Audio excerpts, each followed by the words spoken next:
Europe, Middle East and Africa, all of them in with a shot at qualifying for the PMWC later on this year. My name's John Allen. With me is Blank, and the PMSL starts today, Blank. Yeah, it's live action, the 15th. I'm ready to get going with it. Obviously, it's been a while.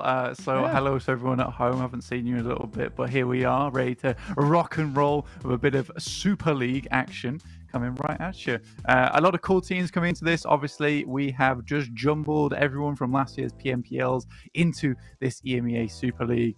So it should be some fantastic competition. Yeah, absolutely. It is definitely going to be all to play for. We've got plenty on the line, so make sure you're keeping up to date with all of the teams, everything that's going on by checking out our socials. You can see those at the bottom of the screen. Lovely display there. So go and check those out. What is that? Instagram, YouTube, TikTok? Wherever you get your content from, we got you covered, so make sure you're hitting those up. Of course, as you said, plenty of teams going to be looking for the best result possible. 20 teams at the start, only 16 move forwards. There's a lot of money on the line, but let's hear all about it from the best-looking Frenchman in esports. That's right, it's Maxman. Tell us about it. Get ready for the PUBG Mobile Super League we all have been waiting for. The teams that have qualified will gather in Katowice, Poland, where the tournament will be held, and teams will face off against each other on the live stage from May 15th to the 9th of June. So let's take a closer look at how the tournament will progress. We start off with the league stage, which will last a total of 3 weeks. Every week we'll have 5 match days, consisting of 6 matches per day. 20 teams will be divided into 5 groups, and each group will play 4 out of 5 playdays. Teams are awarded with bonus points based on their placements after each week. In the second and third week, the groups get reset and are grouped based on their weekly placement points. The top 16 teams at the end of the 3 weeks based on their combined score of each week will be moving on to the finals, where they will compete for the title. Additionally, half of the bonus points they've earned in the league stage will be added to the finals, giving them a crucial head start going into the finals. The finals are spread over 3 days, where they will play 6 matches per day. The top team at the end of the tournament will be crowned winners of PMSL EMEA Spring 2024. Additionally, the top 4 teams will also be moving on to the PUBG MOBILE World Cup 2024 group stage, whereas 5th place will be moving on to the survival stage. The pressure and stakes are higher than ever, so tune in and watch your favorite teams and pro players live in action on May 15th. There you go. It is today, May 15th, and this is what the teams are going to be playing for. A lot of numbers on your screen, but the main one there, total 400k on the line, Blank. That's a lot of money that we're going to be dishing out over the next 5 weeks. Some of it for the league stage, some of it for the finals. What numbers catching your eye here? It's a big money moment right here for PMSL. Obviously, we got the player bonuses, show matches, challenges. I think the most interesting one there is the player bonuses with the rising star of PMSL, which is the most eliminations from one single player, and it's got to be their first time. All right, no reruns here. We want to see a new player on the block with the highest eliminations, and we'll be awarding them with $2,000. It's quite a lot of money to get your hands on if you're a new player here in PMSL. But we got loads of other little fun challenges there, but we've also got our finals prize pool with $55,000 going to that first place position. That is one hell of a sweet bonus, because not only are you the winner of PMSL, but that first place team will qualify for PMWC along with second, third, and fourth place teams as well. So that is a really, really great start to their year, to the first season here in spring of the PMSL. So plenty to be getting our teeth into over the next few weeks. It's going to be an exciting time, I'm sure. I'm pretty interested as well at we saw during the explainer video about the bonus point situation. The shift up that's happened from what we've seen before in this region is, of course, that halving, right, of the bonus points, which for a 3-day tournament at the end for the finals, I feel like it makes sense. Yeah, for sure. I think it's great having all those bonus points being thrown at you, but it got a little bit to the point last year where it was quite difficult to catch up to one team that's done really well on the league stage. We still want to keep things a little bit spicy here, John. Yeah, let's take a look at the teams that will be participating over the next few weeks. Of course, some familiar faces, some new entries, some rebrands coming through. You were talking about early that combination style that we've seen from, I think, most predominantly the Turkish region here. A couple of teams joining forces, a couple of organizations throwing in their hat together over the next, for this season, certainly. Yeah, it's quite good actually. In Turkey, we obviously have got Nexru doing it, football is KAOS, RC Bra. There's a lot of teams over in Turkey who've just come together to create themselves an ultimate team that can take on the other teammates outside of Turkey itself here in the PMSL EMEA. I think it's definitely something to keep an eye out for here, John. Yeah, well, tell you what else we should be keeping an eye out for. Some of these European teams as well.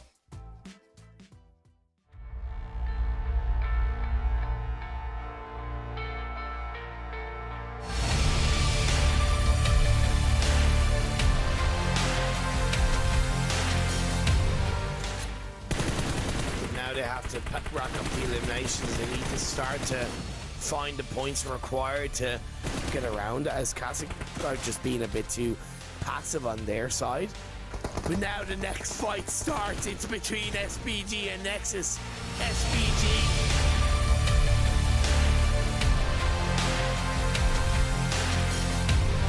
first person perspective, pushing in 2-on-1 play. Kasune tries to find it. Basil Blue's on fire through. He gets one. He's got a swap. Kitsune going on around him. The last player of Big Baby probably gonna go down. He takes a ton of damage, and that's gonna be the shot stop.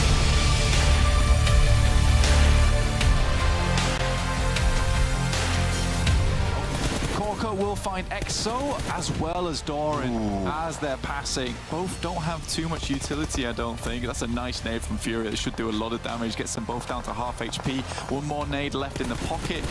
And they're just going to deny. Victor burns himself away. They want the challenge short.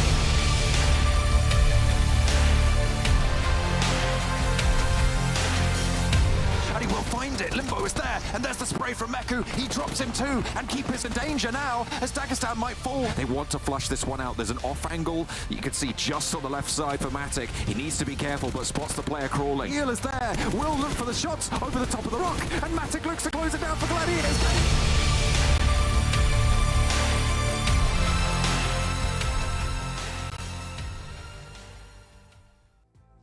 Plenty of power from the European region there, so certainly some names to be looking out for. We've had a couple of shuffles from those rosters as well. You would have seen them with different name tags in those clips as to what they're playing under now, and we'll be covering that, I'm sure, in the matches to come. We've got plenty of those matches still to come, and this is how they're going to be laid out, Blank. We're going to be playing, first of all, for 3 weeks in the league stage. You can see there's 5 game days per week. One group of the 5 groups that we have in this tournament will be sitting out per day. That means 16 teams will be playing per day, and then we'll be moving along like that in these groups. Each week, the groups get reshuffled, so we'll be able to take a look at some new dynamics as time goes on. Absolutely, and some of those best teams be reshuffled together to make a bit more of a fun little format. Let's take a quick look at our daily schedule and see what maps we have for you today. We'll be starting things off over on Sandhawk very shortly, heading over to a Wrangle for 3 times, and then finishing things off with a double Miramar. So plenty of action ahead of us today. And I am imagining that some of these teams are going to be bringing their A game, considering they've had a long time here to really get things together, scrim it all out, and really prepare for this big moment, for the big prize pool right at the top. Ooh, that big whopper at the top as well. It's going to be all to play for. The teams playing today, we're going to be taking a look at those in just a moment. The group that will be sitting out is Group B out of the 5 groups that we have. That means Group A, C, D, and E will be playing. I had to remember my alphabet there. It's a challenge, but I got there in the end. But yeah, these are going to be the teams that are participating. The teams that are sitting out blank, that will be Virtus Pro, the Gaming Gladiators, NATUS VINCERE, known as Na'Vi, and Istanbul Wildcats next Ruya, or IWNRX. Yeah, so we got some really interesting teams here. I mean, we talked about Team Spirit a little bit before the show, but with Kitsune moving across to that team, kind of taking the lead between some very heavy fraggers like Effect and Nomi. I'm excited to see what they can get done. But obviously, we've got a lot of quite big teams joining us here. You know, FLUX have looked really good as of recently. I think that's a roster that can certainly go very far. We've got Heroic and, like you said, Na'Vi joining the scene. Overall, it's a very good time for PUBG Mobile. Yeah, a lot of moves to be made. I mean, we spoke about it. I think we did a little podcast episode earlier this year talking about how we were thinking it was going to come through, and we thought maybe it'll be a little bit brutal for some of the players, but in the end, we will get a better result over the course of it. So hopefully that's going to start here, or has already started actually, I suppose, with the qualifying tournaments, with the structure that we've seen already. So I'll be interested to see just how that is going to shape on up over the coming days, because we are yet to get underway, but it is right around the corner now, Blank. Yeah, obviously it's going to go quite quickly, honestly. It seems, 5 days a week here we're playing, so it's going to be a bit of a slog for some of these teams, some of these players, with the amount of matches that they'll have to play in that short time, but they can't let it get out of their hands. They need those bonus points to go in towards the finals. And you've got that 4 weeks of real fiery passion push forward to get yourself into the PMWC and also come out top here in the first PMSL of EMEA. So it's quite a big tournament for a lot of people. It'd be a nice accolade to take home with yourself.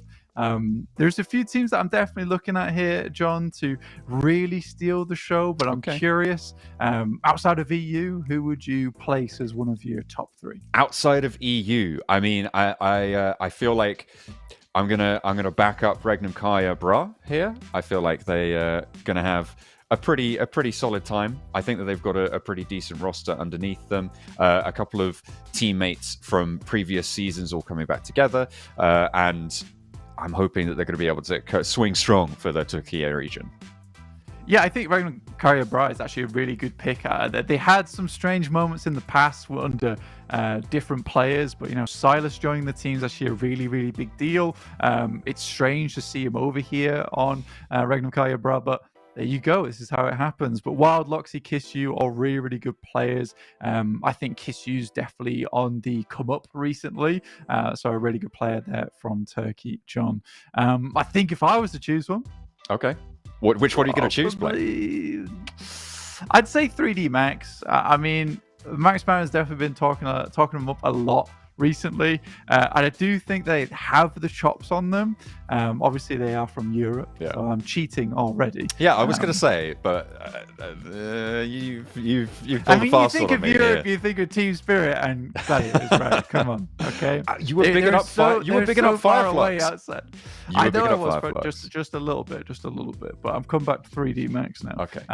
Honestly, just because I do, even though sometimes Rob's seems like the funniest guy in game to play with, and then you interview him, and he just seems, quite reserved, and it's not at all how he plays in game, which is just absolutely out there, just tossing flashbangs in as a solo player coming against several teams. Doesn't make sense, but I really do want things to go well for Robs. I think he has been one of the players for the past year who's been propping up the rest of the players on that team. And it's time for Narvalo to get back in the driver's seat, man. All right, he used to be one of the best.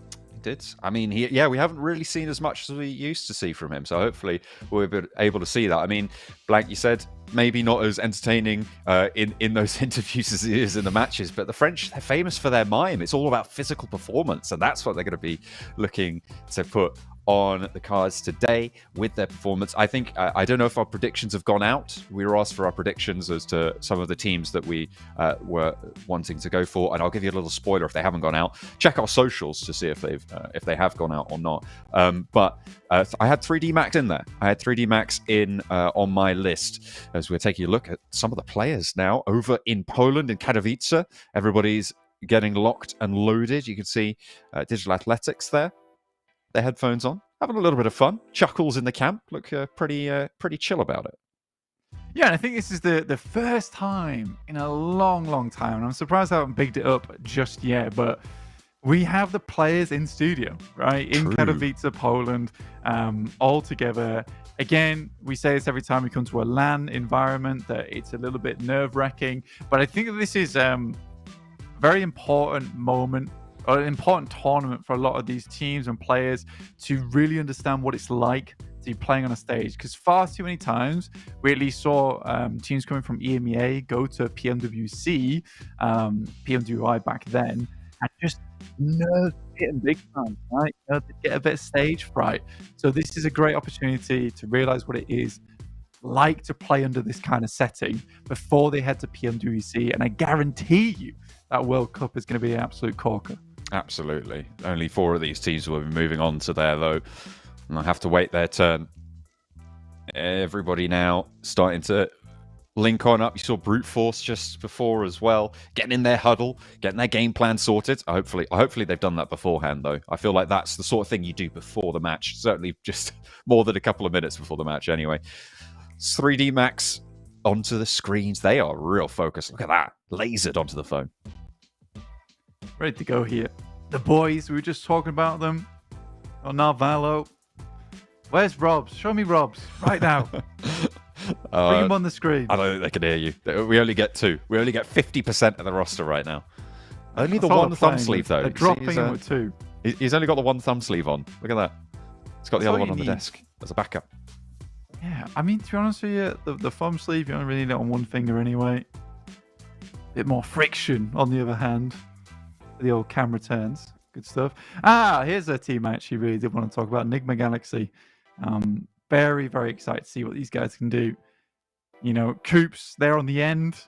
Extremely prominent player within that team. Not to say that Lord hasn't also done fantastically well backing that guy up. I think that he was a really important switch up for them onto that squad because, as we all know from the past, they were a very passive team. Especially on Sandhawks, looking to get very high positions just by healing it out. But I think Coops, John, has added a little bit of that gusto to the squad. Yeah, he's certainly a powerhouse coming in from the American region, of all places. Who'd have thought? They have some good players. Not me, but certainly proving us wrong on that front there is Coops in the roster. Hey, look, I'm gonna ripping into America straight away. I see how I've got to get it. I've got to get at least 3 in a day. It's in the contract.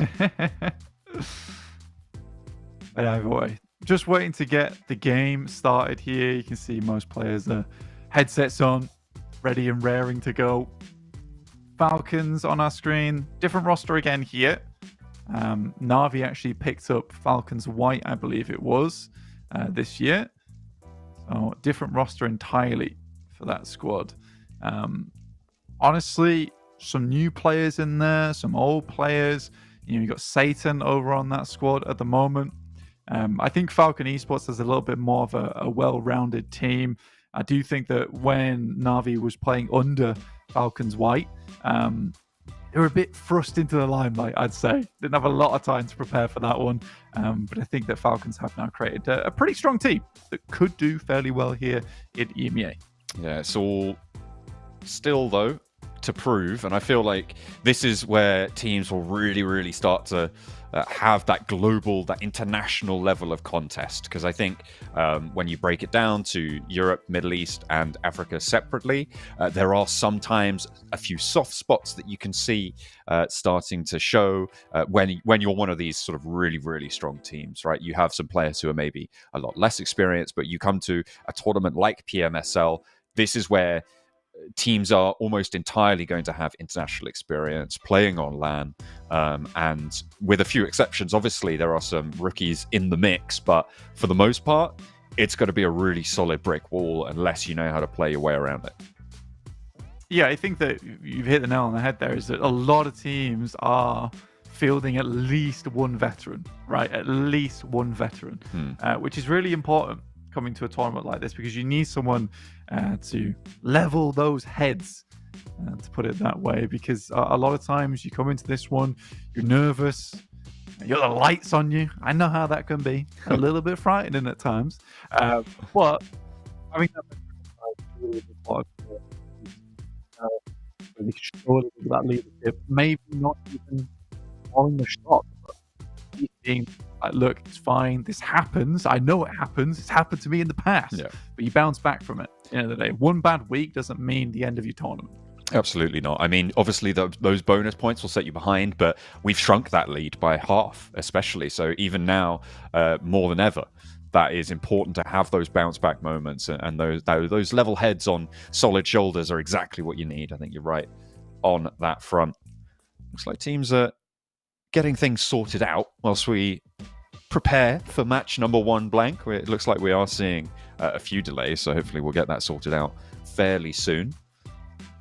They're all very much locked in, though. I mean, especially on 3D Max. They've been laser focused for the last 10 minutes, I think. There's your boy. The double thumb sleeve. Okay. Ooh. Goodness me, this guy should have been a linebacker. Look at the shoulders on him. He is just barreling through the competition. That is a silhouette. Oh my goodness. Yeah. Okay. Remind me never to mess with Robs ever again. There's the man himself, Kitsune. Going to be trying to tear up the competition on Team Spirit with the back of Nomi, Naomi, and Effect. All incredible players in their own right, and all veterans of the scene. A little wink from Kitsune. He's feeling chill. He's feeling calm. The curse of the Gladiators from the previous season blank was always that slow start. Let's see if he can buck that trend, or if he's going to carry that curse over to his new team this season. Yeah, well, I mean, they couldn't exercise the curse, so Kitsune was just like, well, I'm leaving at the end of the day. Why are their chairs such different heights? What is going on? This guy, he's got long legs, all right? He's keeping his knees in a good position. I respect it. The posture's there. It's good. Dear. Well, I think we do have to talk about Team Spirit just a little bit, because that is possibly one of the most important changes coming through inside EU, which it's double effect, really, right? For both Team Spirit and Gladiators, where now we get to, sounds bad, we sort of get to pinpoint where the problem was, or if it was just a clash, right? Two mixtures just wouldn't meld at the end of the day, and those mixtures really were Kitsune and Matic, right? I don't think there's any bad blood between the two, but I think this is for the best for both of those players. I think both guys played a very different game, and I would say that Maku Tixi were definitely more akin to Matic's style, which is very much, get in there, get things done, a lot less indecision and more in the moment gameplay, whereas Kitsune really did like to take his time with things, and I think that would have worked if the rest of his team wasn't so hungry a lot of times. But both playstyles can work, it's just there was a disconnect there. And I think on Team Spirit, Nomi, Naomi, and Effect, Nomi and Naomi, just realized that's quite difficult to say in a row. Both of those, all three of those players very much are calculating, getting towards that end zone. Where do they want to play? And I think Kitsune is going to be a real boon in that regard. Yeah, and I think that Effect as well being thrown into the mix of it all Team Spirit, I think we've both backed them in the past. Although they have had a few ups and downs as this roster, I feel like it can really start to pull back together here. They didn't manage to win out in the Europe qualifier. They came second. They were beaten out there, so they are not perfect. They even though they do feel like potentially a super team, they've yet to really show the true full potential, I think, of that roster. So we'll be looking out for that. For sure. I think that, honestly, one of the big regions that I'm still looking at is MEA. I think over the years, it has sort of been a case of MEA's felt just a little bit behind, right? But I think we're getting to a point now where there is some significant players within MEA. I mean, Na'Vi, with a really strong little roster over on that side. I think that Na'Vi, unfortunately, their players are a bit too timid at times and not always ready to pull the trigger. But when you see them actually go for a compound, go for a rotation, typically it is quite good. Again, I think last year there was a ton of pressure on that squad playing over at PMWI, and even then they were still able to make some good rotations, make some good calls. Again, Brute Force, Prepod, Neos, 4DO, Fraser as well, all really, really good players on that side. Prepod's been along for a long time.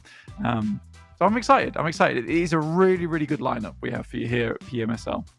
Absolutely. Everybody keeping in good spirits as well, as we've been panning over all of these teams over the last few minutes whilst we get the first match sorted on Sandhawk.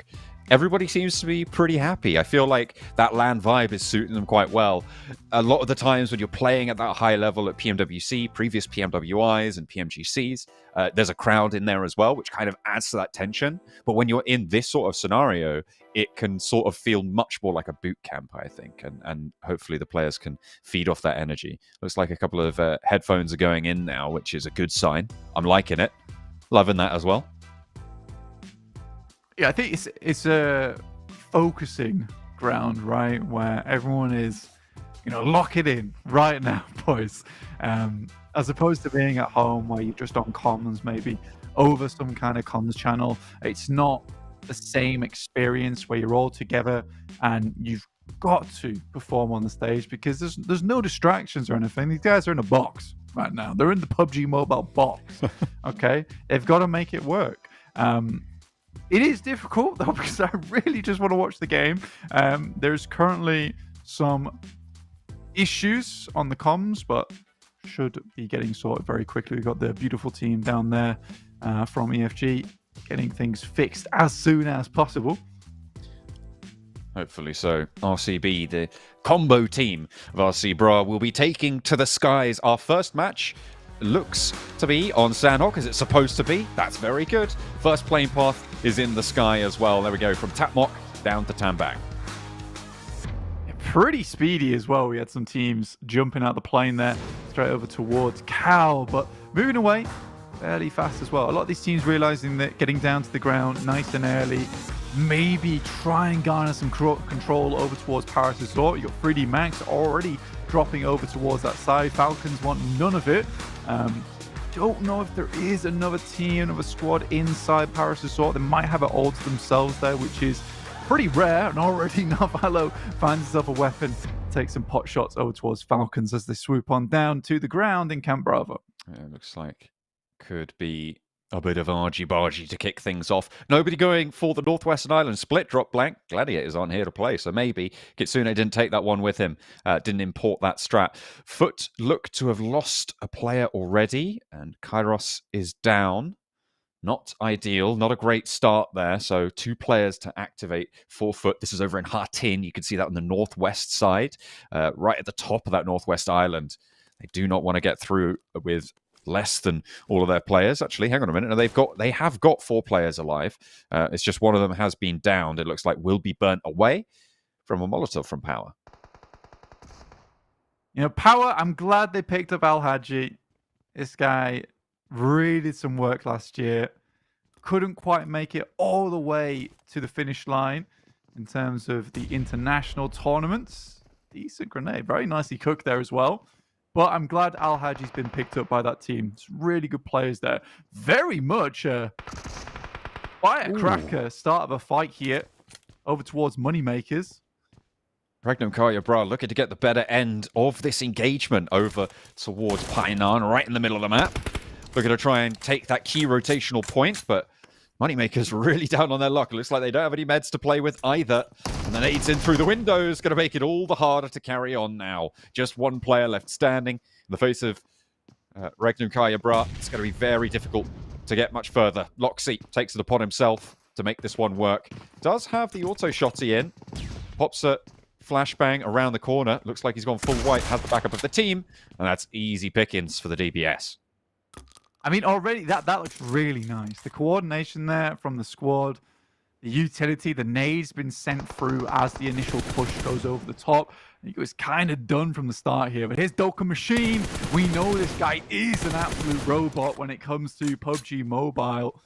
He knows what needs to be done. He sees the command lines. Tries to command the field, but can't quite do it. Dan does push him off. Someone snips the lines to the servos there. Goes a little bit haywire.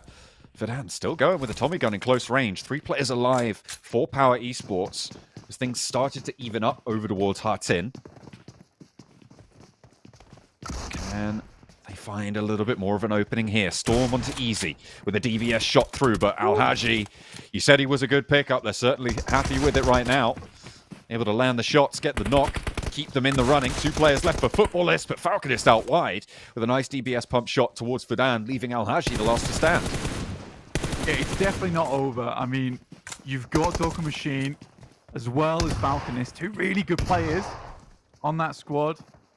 I mean, Doka Machine, you just cannot underestimate this guy. Awesome flank at the start of this one. Sort of brought Footballist back from the brink. Got a good shot from Al-Haji around the side. Looks to finish it off. Door saves his life. Pops the flush in through the window as well with the DBS. Just picking up those points. A jump shot over the wall, and Al-Haji sends their nuts spinning. Goodness me. What a way to swing out at the start. Power claim it on the north with 3. That was such a disgusting move from Al-Haji. At the top of the wall, pixel perfect on the headshot too. Really, really nicely done. Carly from BEŞİKTAŞ and Onyx Raven. A lot of these power plays happening at the moment, John, which is super important at the start of the game, especially for Sandhawk. You play it once a day. You want to claim zones and claim them quickly. There's 3D Max taking down Kitsune. Effect does get a bit of a backlash onto him with Narvalo hitting the deck, but I think the damage is already done. Yeah, Team Spirit down to 2 players there. That is not ideal. They've lost far too much for their liking over in their position near the northwest bridge. Of course, the circle shifted all the way up there. We didn't really talk too much about it with all the firecrackers of settlement starts here, but the north shift makes that bridge a vital rotational point. So trying to take control early, Team Spirit get cut out. And I mean, for 3D Max is a pretty typical rotation for them. Try and take control of this area a little bit quicker than usual. I like to see it. Team Spirit had a lot of control of boot camp, and I think there was opportunity there to hold out teams, perhaps. No, but instead, they just try and push a little bit further before anyone can sneak their way in. 3D Max makes a really heads-up call in that situation. Hello. Trying to hold the door, but it's not going to be good enough there. Unloading the DPS. Trying to keep the... I'll give him credit. I'll give him the benefit of the doubt there and assume that was just to reduce the amount in his backpack. But certainly putting some pellets into the ground on that one. Losing a player, they'll have to move north fast. Wall goes down to the zone. Interesting. Down towards the south side. I mean, this is pretty typical NIGMA Galaxy behavior. Just sit down towards Sandhawk for a long, long while. But no. I think maybe they've forgotten the bite of the blue. God, well, I was going to say the good old days where you could just out-heal the blue, but that wasn't the good old days, Blank. That was the bad old days. We didn't like those. Back in bad day. Yeah, not a good time. Good shots from Kelsey. Player that's been all the way to the top of the mountain when it comes to PUBG Mobile Esports. And Kelsey certainly...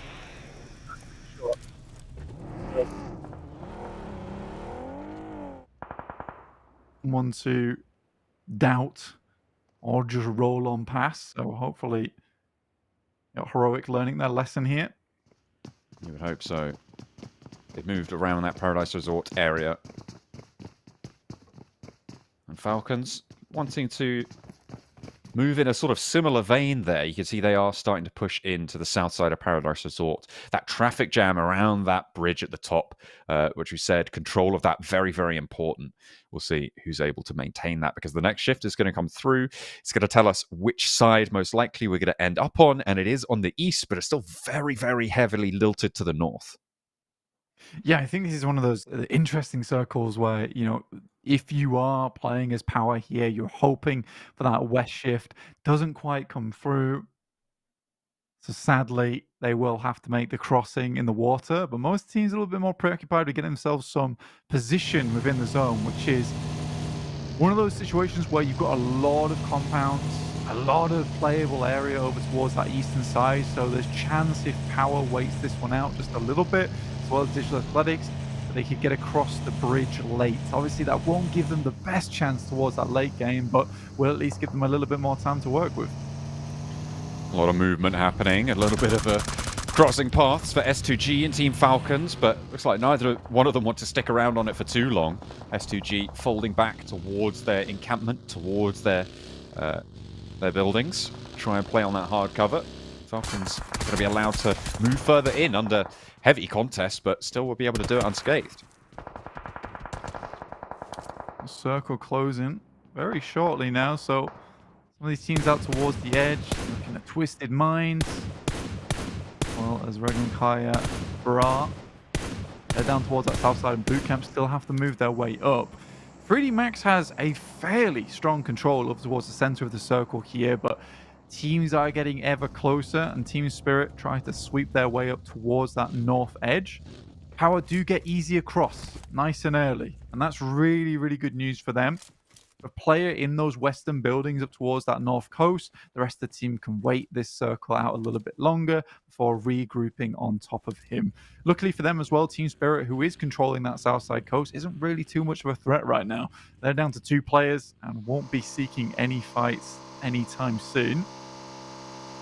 BEŞİKTAŞ with the late rotation up the east side, playing the tuk-tuk. Trying to get everyone in. There's only 3 of them alive, losing Poser earlier. Twisted Minds, their nearest neighbor, a little bit further northeast there, behind Paradise Resort, and Heroic, who lay in wait there. Onto feet they go, so they don't want to be making any noise. They want to play it slow. They want to try and get towards the late game after a pretty firefighty early start there. Look at that, 4 eliminations already found on the team, and they spotted Heroic. I think for BEŞİKTAŞ, really, the biggest issue right now is the fact that over towards that eastern side, they've got Twisted Minds and FLUX both barreling their way through. Everyone making a very similar rotate, hoping to cut in towards KAOS side, potentially take one of these eastern buildings across from Tatmok. Certainly possible. BEŞİKTAŞ are twiddling their thumbs a little bit too much out in the zone, bringing the tuk-tuk along. I think that thing is so damaged anyways. I'm not even sure it's worth taking it with you. It'll be alright. It's 3 wheels in a dream. They are getting quite close. Heroic did spot them, which means that they could keep that vehicle with them because everybody knew that there was a team there anyway. Twisted Mind's going to try and skirt north. You've got FLUX actually further out east than this, which might prove to be problematic for Twisted Minds if they make that move. But NIGMA Galaxy also looking to try and play in late. Goodness me, that eastern side is a short fuse set to light, especially with this circle shift blank. That is right on top of the duo from Team Spirit. You've got basically all these teams over towards the eastern side trying to take the path of least resistance as much as possible, only for the circle to shift further towards that western side. This is a really grim position to have to insert yourselves into, especially with Tatmok, Falcons, your S2G there as well. Really defensible position. 3D Max holding a very strong compound over towards that crossroads. So between all these players, should be fairly easy to hold out these teams coming in from the eastern side. That is if it was only 1 or 2. But there are so many teams coming through from the eastern side that it could prove to be a problem with just the onslaught of bodies, essentially, being thrown over towards these teams actually inside the zone. Yeah, it's going to be real tricky maneuvering right now over on the east side. It's going to test their mettle, certainly in the first match of the day on Sandhawk. S2G going to be trying to back off Twisted Minds and seemingly doing so fairly effectively, certainly repositioning them, readjusting their rotational route, but brute force on the northern side not going to be able to stop them just yet. There's the first knock from Neos in a second to follow it up, a spray transition, and in goes the backup as well. Freezer moves around the side. Now Twisted Minds have to play with 2 players down, a nade on in, and they are starting to cook it. That's a third down for Twisted Minds, and everybody else is just going to move on in. Just the 1 player now for Twisted Minds. The DBS on the inside.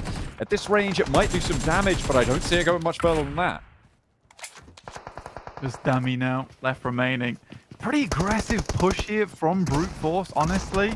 The longer this takes, the more difficult it gets, but finally they take control of the compound. They lose 2 players in the process with Freezer as well as YDO. Just on the outside, will move their way into the compound eventually. S2G giving them trouble. Yeah, I'm surprised Twisted Mind got so far in, but it is power coming through, and Al-Haji's wasting not a single moment as the Molotovs start throwing themselves onto that wooden ground. That is going to buff the spread there. A cooked nade out through the window. Or just the smoke to try and cover it off. There's the cooked nade. Looking for the knock, and Al-Haji has a little bit more to say, but he's put to bed in turn as the DBS shuts him up. 1 player now left standing, though, and the rest of power just around the corner. 2 players with nades in hand. In goes the first.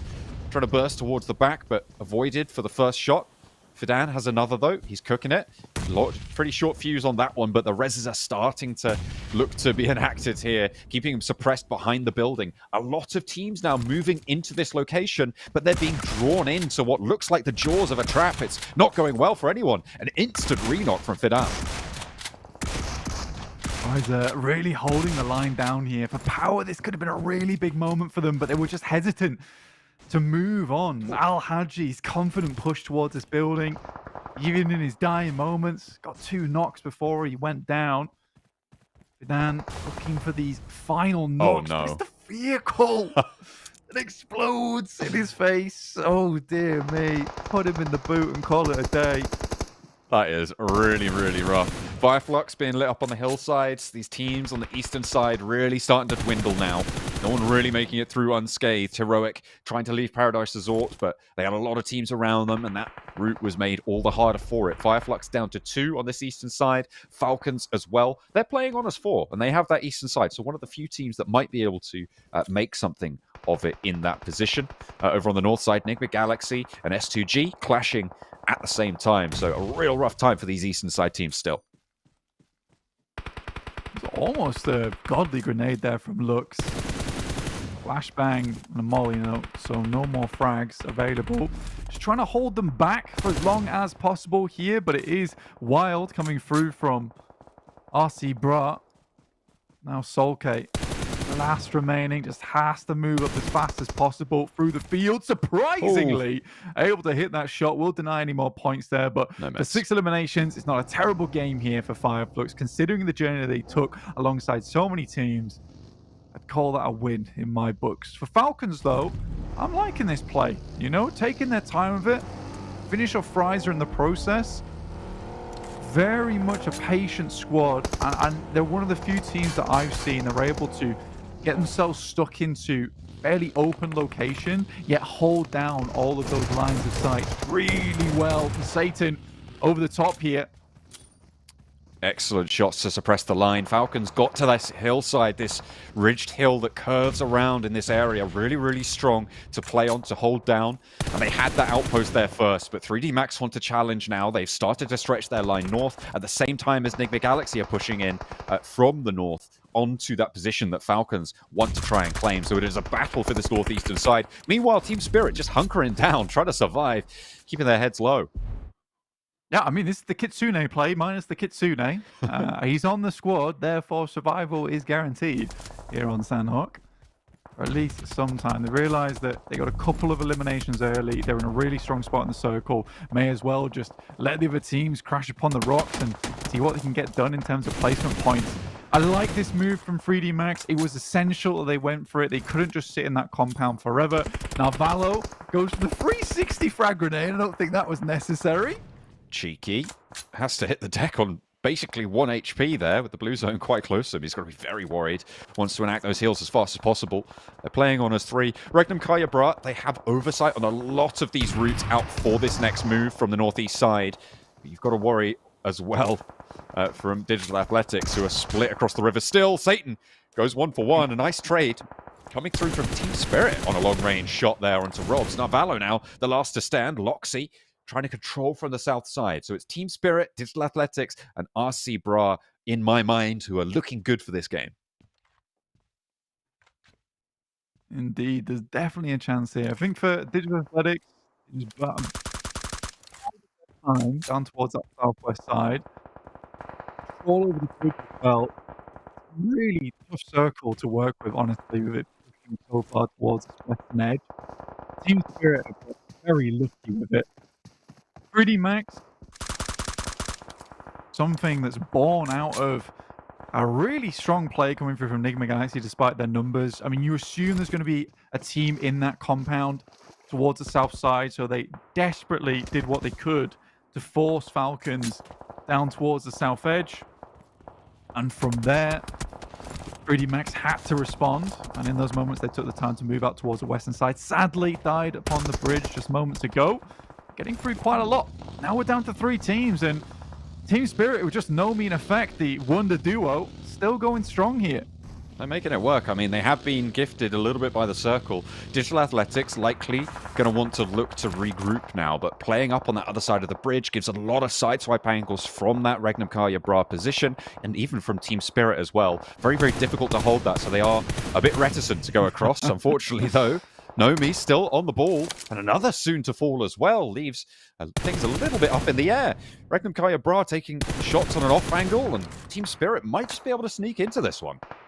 Yeah, it's an awesome shot coming through from Nomi. He's definitely been one of the rising players for a long, long time, and now firmly sat at the top as one of the best fraggers, if not the best fragger, coming through from Europe. Scarface from Digital Athletics underneath the bridge now, and the circle moves away from him, so they will have to cross. Yetka did get across in the process, though. Made that long swim early on, but Nomi reticent to leave these 2 players alive. He knows exactly where they are. They've got a long swim ahead of them, and I don't think they're going to be able to make it unscathed. There would be a minor miracle to make that one work. Yekta up into these foothills there, and Nomi goes down. An opening now for Digital Athletics to get across. Effect moves instantly. Playing as 2, they need everything they can get. He might take a look out the windows, try and watch for those swimmers, but that is going to give Digital Athletics the chance that they were looking for, with Yekta being that anchor on the far side. Silas is feeding information up towards the rest of Regnum Kaya Bra, sure, but that might give them a chance. Yeah, I mean, for Team Spirit, yes, they've been a little bit lucky on the circle, but it definitely takes a bit of proactivity, right, and good gun skill to be able to hold down this compound they've been in for such a long time, and doing that well. Very, very difficult. In comes the push from RC Bra. They get down. Team Spirit might have angles on this one, as Effect takes a very aggressive approach to this. Now RC Bra getting closer and closer. Nice backstop from Wild. They know that the water dwellers are not going to be a threat from this side, which is why Team Spirit can take this forward position with Effect to try and suppress these drop downs, but it hasn't gone quite to plan there. He's had to move back just a little bit. Loxy's now up and close. He knows that he has to give that ground. Nice discipline from Effect to pull back. Not only that, but they don't have to move that far forwards because the circle has shifted up towards them. This is going to force a lot of the tempo of this next circle. Yeah, it's really, really nice play here from Team Spirit, constantly adjusting to the circle itself. But I've got to give credit to RC Bra, honestly. They have been through the ringer to get to this point in the game, sending some decent nades out. But it's just one mistake and it's all over for Team Spirit. You can't really win this one off the back of just that one player. So there's a lot of trust being put in Nomi at the moment from Effect to make sure that his back is covered here as he holds down the front line. There can't be too many grenades left here on RC Bra, and I think Effect understands that from the journey they've had to make. The circle pushes them further over the road, and Loxy is attempting to make that cross. If he can, provide that anchor, provide that foothold, that could be everything that RC Bra needs here. Effect really the commander of this next set of movements now, but under threat.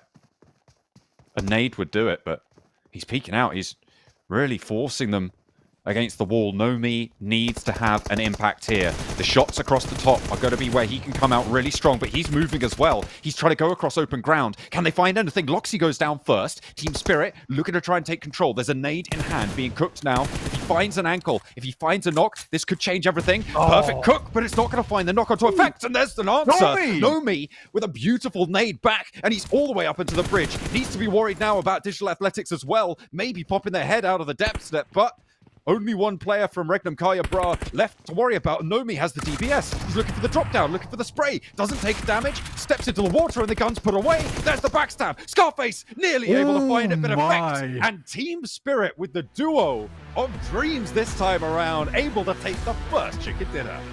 That's a real statement. Also, that's probably the first Sandhawk Kitsune's won in a long time. Really, really well done to Team Spirit. Got to be proud of these two players.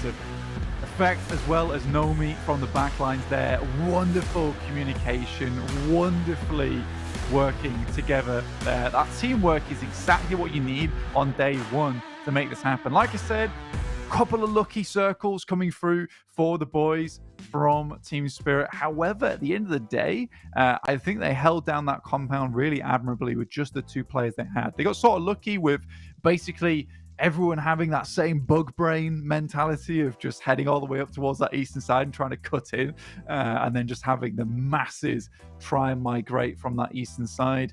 But yeah, very, very good game from them. Slightly disappointed in 3D Max though, John.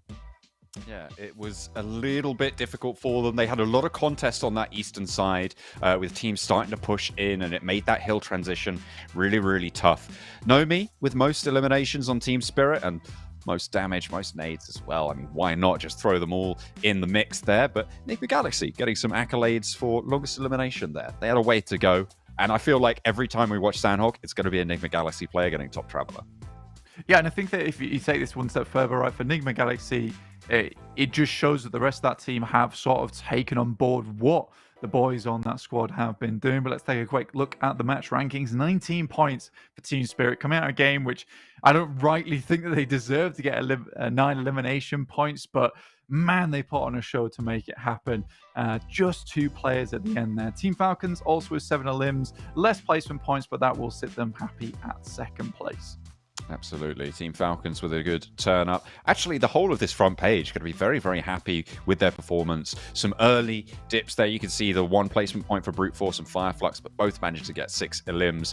Basically from heroic down. That's where they're going to start to get disappointed about this match. Those 2-1-0 point games, they are not going to sit pretty for these 5 days of gameplay. Of course, each team only playing 4 of those days, so not a great way to start things off, but there's plenty more still to come. You've got a lot of Erangel coming up soon.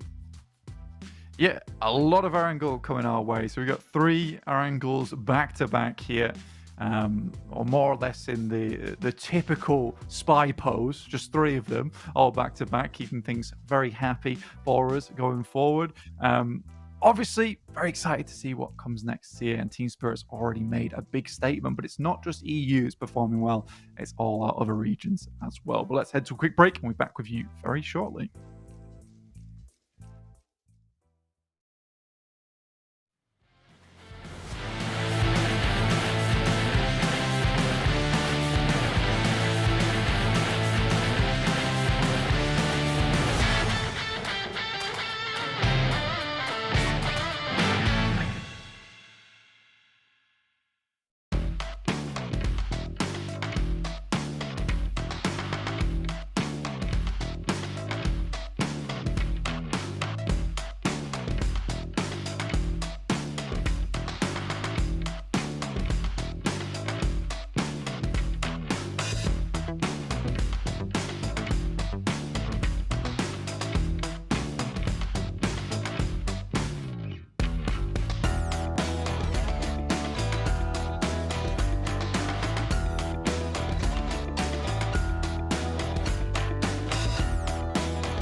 Welcome back to the PMSL EMEA. We are going to be getting into match number 2 and the first of our triple bill of Erangel very, very shortly. We've just had Team Spirit snatch away a win on the first match in quite convincing fashion from the duo from that team, just doing really, really great stuff. John Allen, my name, Blank, with me, as always. We are going to be taking you through these next couple of weeks. I mean, for Team Spirit, quite handedly taking that one. You know, just with 2 players as well. Yeah, they got the circle coming their way, but again, being 2 players for such an extended amount of time and then being able to clutch out at the end there. 1 grenade elimination coming through from Nomi, and it was the clutch grenade that was required from him to make that opening happen.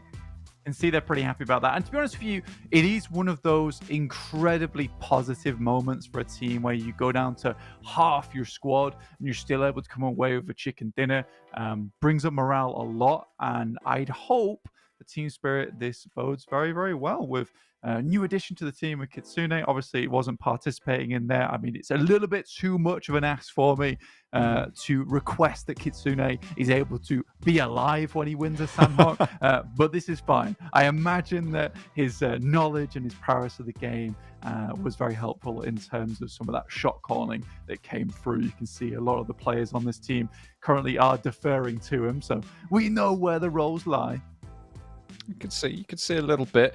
The thing that I will say to sort of balance out the Kitsune hype that we kind of been giving him is that they did lose 2 players early on, and I know you sort of were harping on them a little bit there for losing that player, but I just want to emphasize that they lost players on rotations. The reason that they won that match was, well, 1, because of the circle, and 2, because of just sheer firepower and like duo firefight prowess, right? Like it was just really, really strong individual and duo play that won them that match, rather than that sort of mastermind ideology that we've seen from Kitsune in the past. So I really want to see that start to come back in to see if they can get more than just circle favor wins.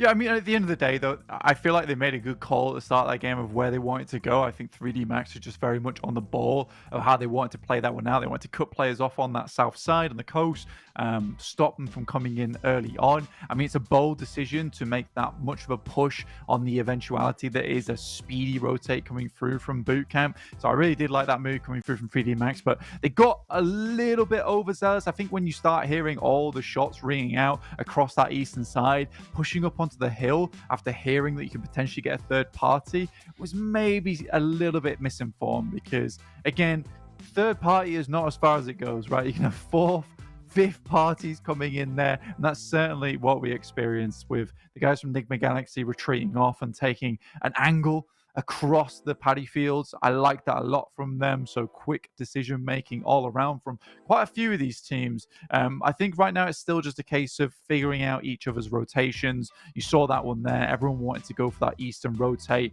and so you just had a huge cluster of players. But I think as this tournament goes on, you'll see more and more teams being able to kind of find their way through the gaps. Hopefully getting a little bit more disciplined with those early games. The fewer hardcore initiations, a little bit of an inspection of the equipment, making sure it's all up to scratch. Of course it is. Those INFINIX phones looking pretty swish in all the hands of these players. Going to be gaming at the top level there. Certainly Team Spirit were able to pull that one out of the bag. Erangel blank though. I feel like rotations, that's what we were talking about just then on Sandhawk. I feel like it's going to be a little bit more disparate on this map than it would have been on Sandhawk. It was a little bit more crunched up, and obviously with a hard shift that you kind of don't see as frequently on Sandhawk. A lot of teams might have been a little bit caught unawares by the start of this tournament. But Erangel going to be up for 3 in a row now. And if there's anywhere to unleash the beast with Monster Energy, it's going to be over on Erangel. Kindly sponsoring us here on the PMSL EMEA. Obviously, pretty standard map, as you said. These players will want to get a decent scoring here over the board. I mean, we're taking a quick look at where people are lying on the leaderboards. I think after that game, obviously Team Spirit doing really, really well. I think Digital Athletics were able to get a few points for themselves. Some good shots coming through from them. It was actually Falcons taking that second place, surprisingly, just with the amount of eliminations they're able to pull through. It's good. Happy to see it. Should be nice to kick things off. Everybody is in the lobby by the looks of things, and we are just waiting for that plane to take off for the first time over the grassy pastures once more for the PMSL. Twisted Minds are getting ready for this one. That east side was their bane in that previous map. A lot of teams felled by that. So hopefully looking to put the better foot forwards now. Scrape together a little bit more in the first of our Erangels. That trophy. Everybody thinking about lifting it in 5 weeks' time. But they've got to get there first. How do you do that? You qualify. How do you do that? You play some video games, blank. That's what we're going to be doing right now. It's Erangel on the cards. Straight into the map here. We've got a eastern playing path down towards that southwest side. Pretty much leaning over towards the east as well. So a lot of these positions over towards our east side of the map will be taken up. Lipovka, Milta. You've got Pachinki and School as well. Curious to see who's going to be taking up Rozok with this one. 3D Max, very obvious they want to be taking out Yasnaya. They hold this position a lot of times throughout the tournaments of the past. Let's see if anyone wants to share it with them. Certainly possible, certainly doable, and I think a lot of times 3D Max has played this position. They are very happy to share. Looks like Falcons may be trying to play close, but I think they are going to, split drop for some vehicles and go further out west, potentially up to Severny, maybe even to North George as well. Rotate all the way around there. Looks fairly open on that northern side. Regnum Karyabrat playing around that Rozhok area for now. It looks like they are going to try and grab a couple of those vehicles out whilst they can. But there is some scraps already taking place. I feel like it's got to be happening fairly early on the drop, but it's Team Spirit blocking horns and losing too early on again. Naomi giving them what for, though, in response. BEŞİKTAŞ going toe-to-toe now with Team Spirit, the previous match winners, and 2 of them down from both teams already.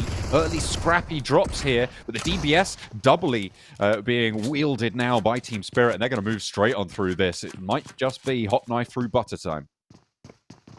Yeah, Tospic going down is unideal in this situation. Affecting Naomi with the double DBS. I mean, to be honest with you, that's sort of unfair. Poor lads have got themselves pistol, double barrel shotgun. Naomi, some fancy footwork. Try and get into a better position. I like this a lot. Tospic very low, just off the ground. The pre-shots going through from Naomi. Unlikely that they've got many meds. Those pistol shots through the window, they are going to tickle, but it might not be laughing for Naomi as he takes a nade as well. Low HP, but Kakali able to see one off, and now Naomi's low. The pistol might be all it's going to take, but the DBS is still there, pushes on in. The door frame does not keep him safe. We'll be able to put them down on BEŞİKTAŞ fall, but it's Naomi and Effect, a different duo this time around. Yeah, but very similarly sounding. Naomi? Are they the same guy? Have you ever seen them in the same room together? I don't know. Are they he's multi-boxing on his phones? This is unacceptable behavior. No. The referees have sorted that right out. You can see there's 4 players there, but one's just a stand-in. Naomi's playing with 2 hands. He's a cardboard cutout. He's got his toes on the other screen. I could see him. That's gross. That's disgusting. Stop it. That is pretty Get disgusting. your feet off the table. Unacceptable behavior. Feet off the table. 3D Max coming against S2G here. So there was a bit of a share happening over in Yasnaya, but looks like both teams wanted to take this a little bit more aggressively. This is one of the unfortunate situations where I don't like seeing 3D Max in this position. And it's a tough one as well, because Yasnaya, I think we've pointed out many times in the past, very doable to just share this position. I'm imagining that Blood is hot right now. You know, first day of the tournament, you want to set a standard, you want to set a pace. But again, it's a lose-lose scenario. Just hold on the north and south side, across the road, then both move on. Everybody's happy. You're losing valuable looting time in some of the best loot spots in the map. You know, the whole reason you can share Yasnaya is because there is so much loot here. Yeah, right now we've got submachine guns, PV Bison, micro Uzi. I just don't think this is worth it. Yeah, some pump action shotguns in there as well. And this is the thing as well. 3D Max have been dropping here for years under various different banners. It was SPG and then Game Lord before that. They know this place like back to front, and it's kind of obvious that they are going to go here. There's no reason for them not to. But S2G, they just want to try and take this one from them. Play a little bit crueler, bobbling the smoke out the window, giving Rob somewhere to drop down to should he have to take an engagement.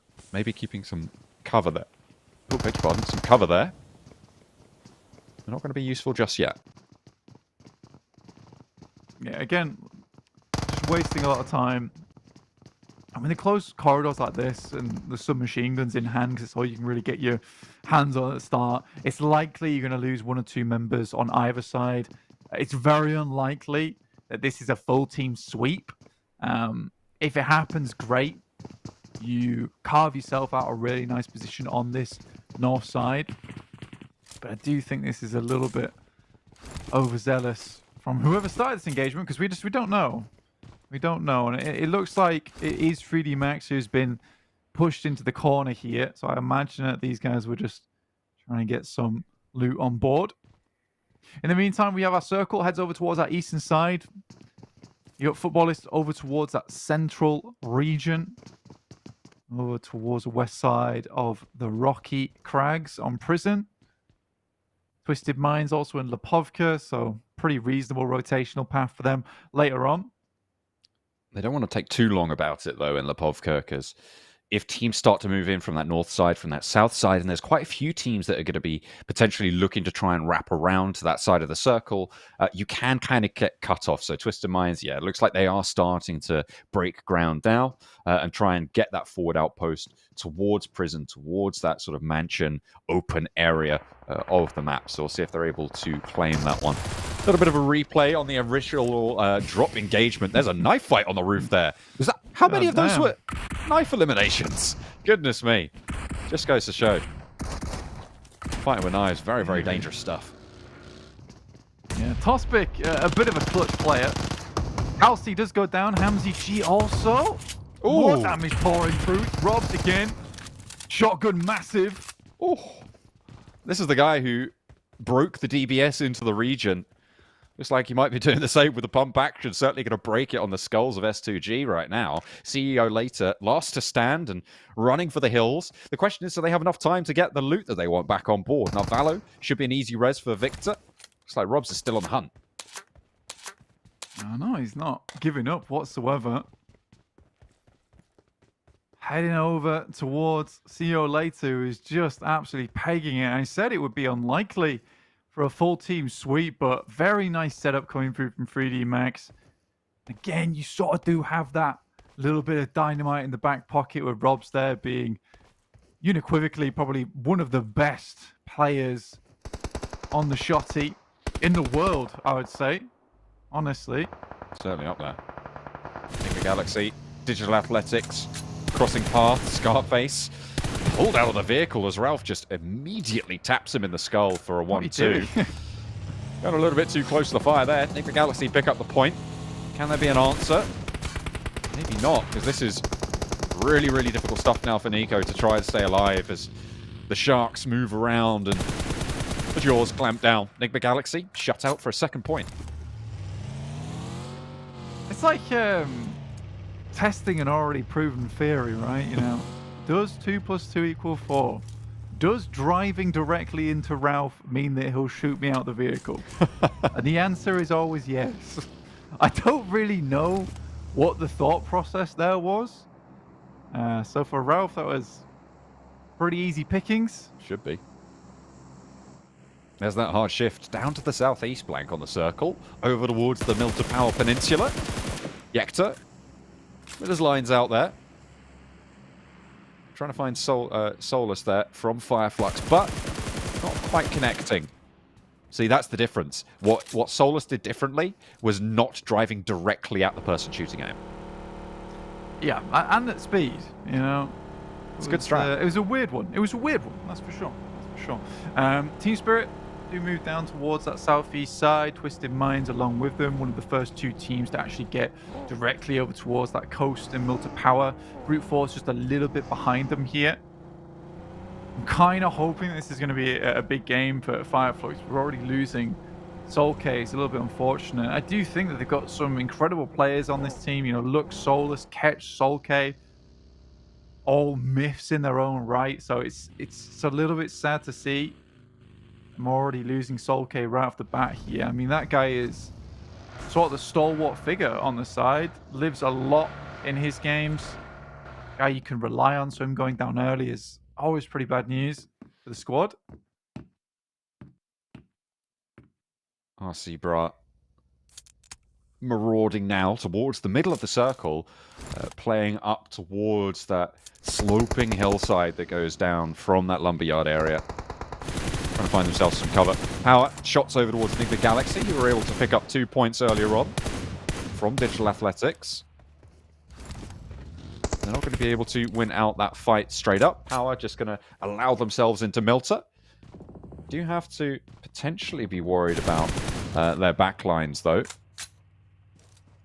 So they've got a little bit of bother from the Onyx Ravens.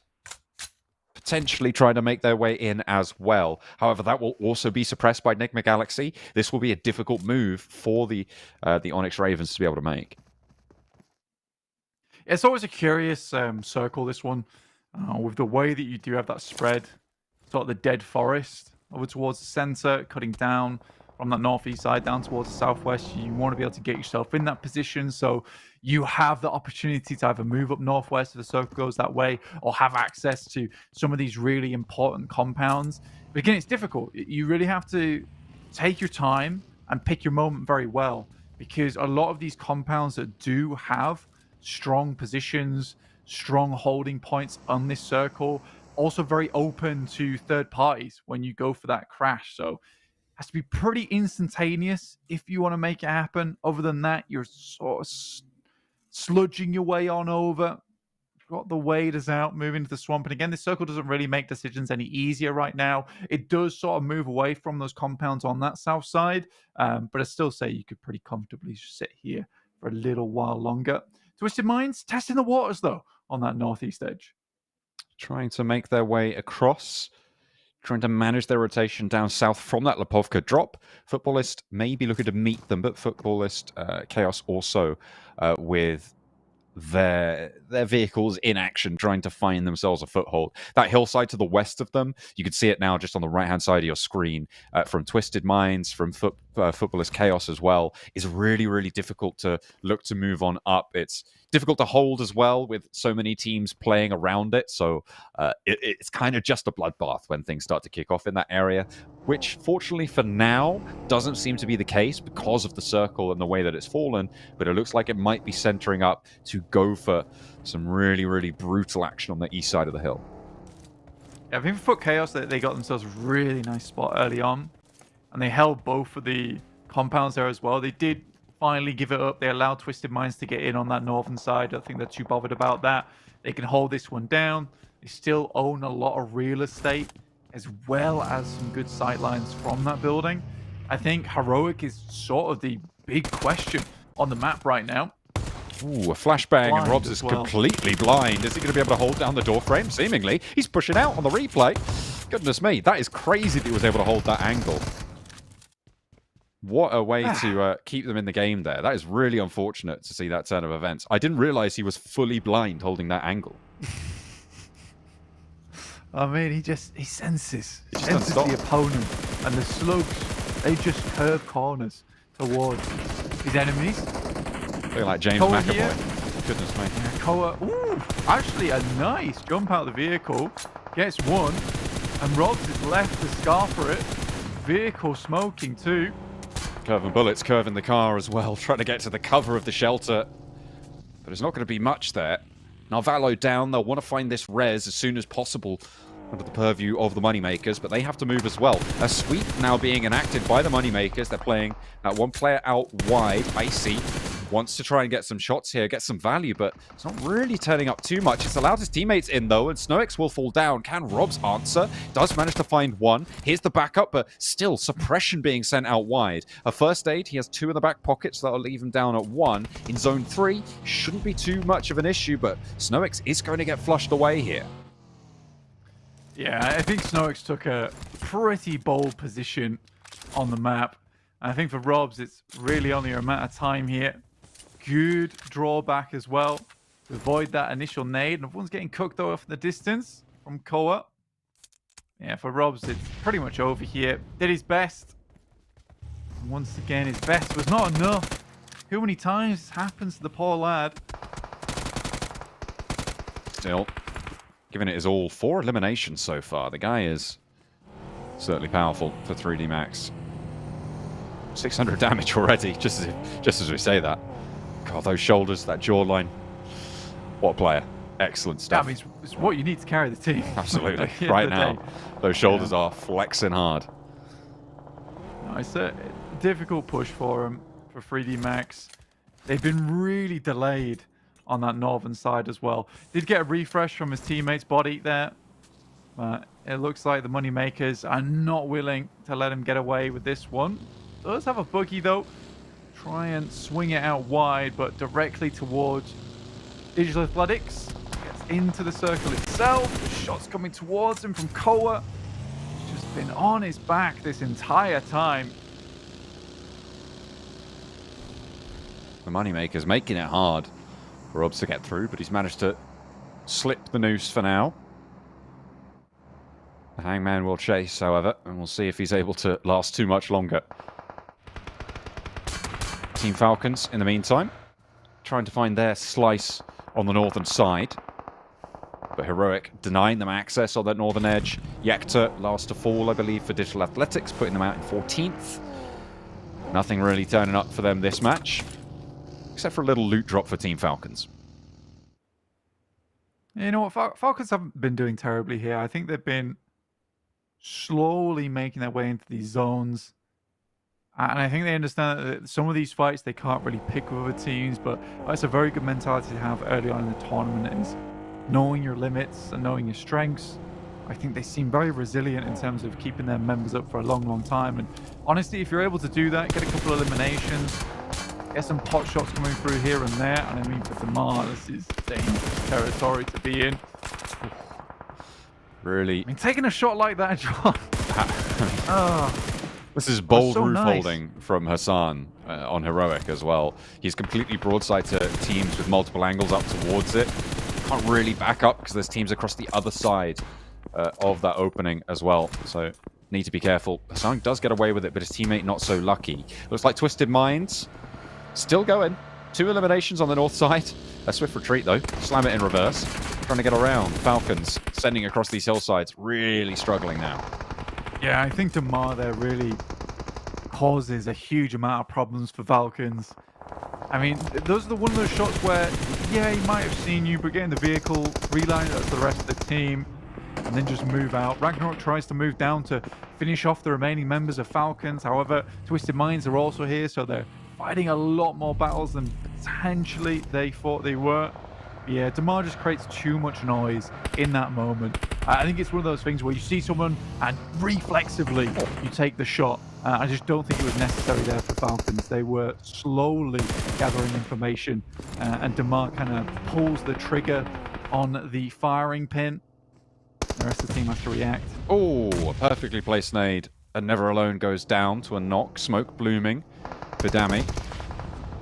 Trying to suppress this pressure from Heroic. Hassan now backed up by his teammates. Dami looking to move around. The rest of the team for Twisted Minds wanting to create cover for the res. For Never Alone. But on the northeast side of this circle, it's going to pull them far away. Another nade looks pretty good on target. A lot of damage could be felt here for Twisted Minds, but seems like they've managed to fade it. Yeah, managing to hold on to that life. Great jump back there.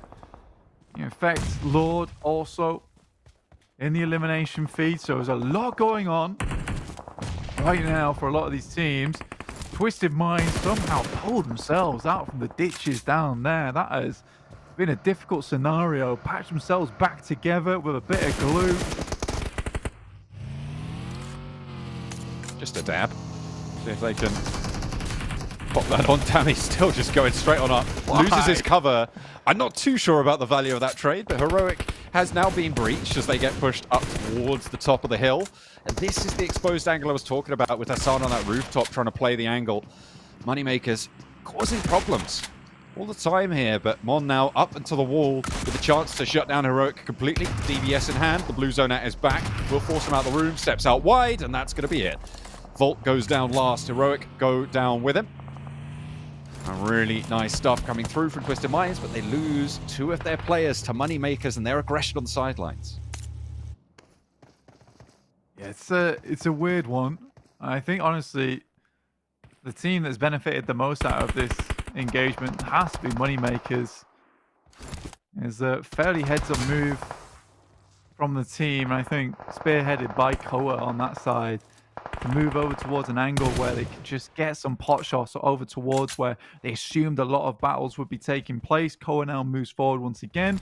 A little bit more information, a bit more intel. Immediately puts the grenade away. That was just perfect. Koa's on a mad one this game. I mean, I'm seeing some little glimmers of hope there from Koa. I think we might be seeing a little bit more of him this tournament. I mean, if today's anything to go by, the Moneymakers, not the most illustrious of starts, but they've had 5 points from this match already, despite their first match not going so great. I think they went down in one of the early engagements on that time around, but we'll see if they can operate more effectively from the north side of this circle. They've got a lot of control over this hillside now, Blank. They're playing as 3, but both Onyx Ravens and FireFlux kind of locked in towards each other near Milter. So we'll see if the Moneymakers can play from this north side. And the Galaxy just came off their fight with Team Spirit. Team Spirit going down with 7 eliminations, so I don't think they're too unhappy with that. Again, 2 games in a row where you're able to salvage after going down to 2 players. It'll do the trick. But Power holding out versus NIGMA Galaxy as they move in. Onyx Ravens over towards FireFlux. Just soulless on the top floor. If the Onyx Ravens can keep all of them alive here, they might have a chance to take down the Moneymakers. But look at this, the third parties from Moneymakers been on point so far. The Onyx Ravens lose one, but up they roll. A perfectly timed point of aggression from the Moneymakers to try and take down 2 teams in one fell swoop. And they might just be able to do it. A nade out, but it's just too late. And that is excellent maneuvering from the Moneymakers, up to 8 limbs. Yeah, honestly, it's just been an awesome game from the Moneymakers so far. And honestly, I didn't think they would make too much money at all, but here they are proving me wrong. There's no one there. What are you doing? Yeah, okay. Come on, guys. Every time I keep trying to compliment a team, they're proving me slightly wrong. It's okay. We're done. To be fair, they have been fighting for a while. Maybe they're just worried. in the mode. They're just They're locked just in. the mode, right? Ah! My guys are sparring ghosts right now, dude. Yeah. They're not having they're not having a good time. Well, they are having a good time, but they're a little bit spooked. They'll figure it out eventually. Utility that you'd rather not waste. I gonna be don't so think they confused. expected the third party to. I don't think they expected the fight to end instantly as they engaged on it. So the adrenaline still pumping. Got a bit of the shakes on over on that side of the map. You got Regnum Kaya Bra actually in a really good spot and have been in this spot for the majority of the game. Have not had to move whatsoever, but in a very good position to get some good stuff done here. I like this spot from Power as well. Very nadeable, but difficult to get into nade range of this spot. So they've got to be very, very clear cut with their sprays, ensuring that people don't get close. That's why they've got Al Haji on the outside, trusting him to gather that information that is required here. I think the team that's most likely to pose a threat to them, NIGMA Galaxy, on the south side of the field, could potentially crash up to this position, but it looks like they're going a little bit wider. They want to take on Moneymakers, and if we know anything about this team on this hillside is that it's not going to go well for you. We'll see if they're able to maintain that record, or if NIGMA Galaxy are going to be the ones to break the back of it. As Lord moves up, they have the divot now. The smokes are starting to bloom. And now Power potentially in a little bit of danger. A long nade range, but might just be able to make it. Coops goes down and Easy has the sideswipe angle. Coops being their forward position as well. So make Moneymaker's times just a little bit easier. Smokes blooming for it. And shots going up the hill. I think Power's identified a really strong position in the zone here.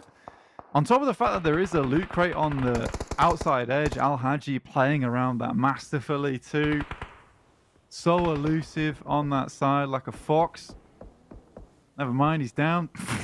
Can you stop it? For a while, he was doing great. But then I cursed him very badly, apparently. It was a strong curse. You've inherited Max's powers. I don't know. It's I know.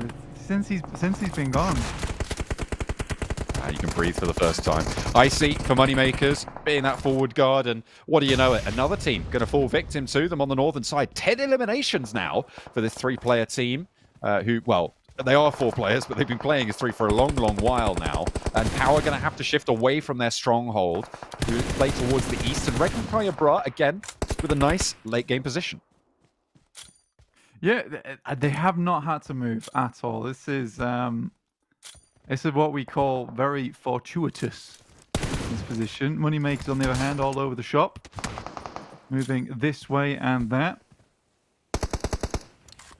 5 remaining teams. Brute Force still with 2. You got Pre-Pod down towards that south side with Neos. And for Regnum Kaya Bra, this is a decent spot, but a lot of cover to play around with. They've got to be very, very careful of their north side. And they've sort of allowed the Moneymakers to get into that position. Some long grenades been sent through here. Ooh, another one as well from NIGMA Galaxy. Lord is down at the back, and they are going to want to try and get that res as fast as possible. This is very, very late circles. Pre-pod going down, Power starting to lose players, but NIGMA Galaxy falling faster than they are, and Easy should be back up to his feet here. The burn at the door frame keeps Power on the inside, and another long nade from Coops as he's got to go it alone now. Brute Force as well at the back. Maybe with something to say about Power holding on here. A nade from Coops sneaks his way on in. Oh How did he manage to find that? I have no idea what Coops was able to just do, but that nade threaded the needle. He goes down for it, but what a beautiful way to take down a major threat on that western side. Power eliminated, 3 teams remain. The Moneymakers on this northern side. Regnum Kaya Bra, the 2 teams with a real big chance here. Neos might be able to backstab RC Bra in the meantime. I think for Power there, they had such a strong position. They played it right. They were dropping the smoke outside the window, preventing them seeing the sight lines they would need to get those nades in. But Coops just was undeterred. Good nade. Gets into a fairly troublesome spot there as Icy moves further and further forward. 12 eliminations right now for the Moneymakers. They certainly are making money now. Luckily for Regnum Kaya Bra, there is a lot of nice cheeky spots here that sort of ensures that one nade will take down one player only and not all bunching up. They understand that one of their biggest weaknesses right now is the fact that this is a bit of a nade pit for them. Spelling out, playing away from some of the more obvious nade spots. Silas does take damage from it, and that might give false reads, false positives from those nades with those damage numbers popping. But Silas is a little bit further down the hill, and there's Neos. I thought he was maybe going to backstab onto RC Bra, but no. He's going to take shots uphill and immediately flushed away. Moneymaker's down to 2 players now. Yeah, I think for Brute Force, this is a good decision to have Neos try and get this third party over towards Moneymakers. He can drop the smokes down, denies the sight lines from Reject. Regnum Kaya Bra, but it's able to still take shots up towards Moneymakers. Unfortunately, does have to send out in the vehicle, does not get too far with it. We'll go down. 2 players left for the Moneymakers. 4v2. Let's see if Moneymakers can take it all the way. Neos, with that all-important extra pickup, leaves them in that 2 versus 4. With 3 players, I would give it to the Moneymakers, given their form today. Koa especially, and he is still alive. Silas will have seen the player hit the deck. Should be able to get a perfect cook on this. I don't see Koa surviving, but he slips out to the side. Silas, a little bit more worried, but there's the backup. There's the extra nade. Loxy able to get the first knock and the flush, and it should be all done. But Havlik going to go for the last stand. A good nade could find what he's looking for. 4 players for RC Bra. Only 1 playing on that off angle, playing back. A bobble over the top. Doesn't quite connect. Spray from Havlik. Gets 1. Goes for 2. Can he find a second? They have no idea where he is. But they are going to be able to find it just at the end. And it's shut down. Regnum Kaya Bra Esports take the second chicken dinner. But the headline of that match playing for me is the Moneymakers. Yeah, a very depressing whiff on the grenade at the end there. But yeah, real big headline. Newspapers across the world there for the Moneymakers because their stonks are up. Really, really nice play coming through from Koa, honestly. Definitely pushed the team into sort of overdrive there towards the middle of the game. Really, really well done. I was pleased to see it. It's quite difficult to manage, right? 3 or 4 teams all surrounding you on that eastern side where there's not a lot to go play with. You have to take your moments and take them quickly. Their third party onto the building down towards that south side, also really, really well done. A little bit disappointed. Power weren't able to do more with that position. I do think that they played it very correctly, let's put it that way. And your biggest issue is the fact that Coops is such a monster. He got just close enough, right? And it's hard to put this guy down, even in those moments where he is doomed, right? He is happy to take down the other team with him. He was eventually going to get the basketball in the hoop, and that nade did a lot of damage. Certainly did. Match rankings from that game. Regnum Kaya Bra taking 19 points, but a close second with the Moneymakers on 12 eliminations. 18 points accrued for them. Really, really strong stuff, sweeping across those northern hills of the final zones. Very, very efficacious in their pursuits. Good to see. We'll hopefully get a little bit more of a glimpse of that as time goes on, and especially from Koa. The guy was on a tear today. See if he can convert that into the next matches. Yeah, I think, again, for Moneymakers, this is very promising. You come off a pretty bad game there on Sandhawk and get this one. This brings you back into the fold a little bit.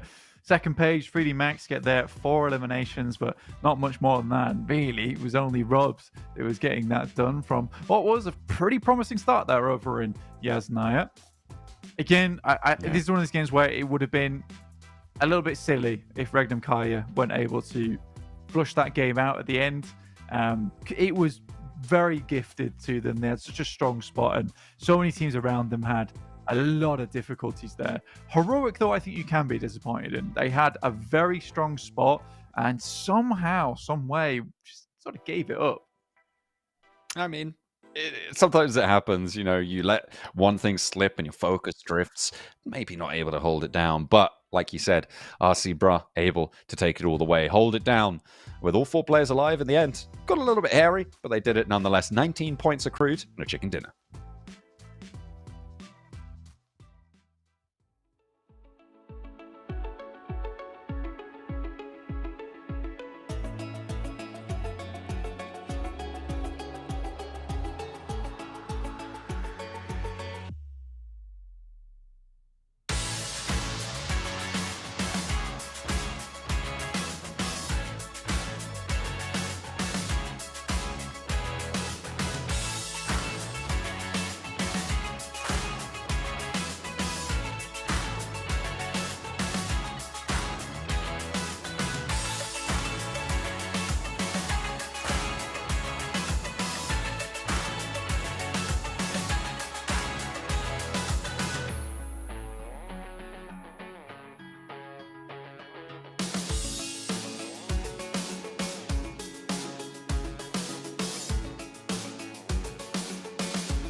with RC Bra keeping it calm over on Erangel, able to secure themselves a chicken dinner the previous match.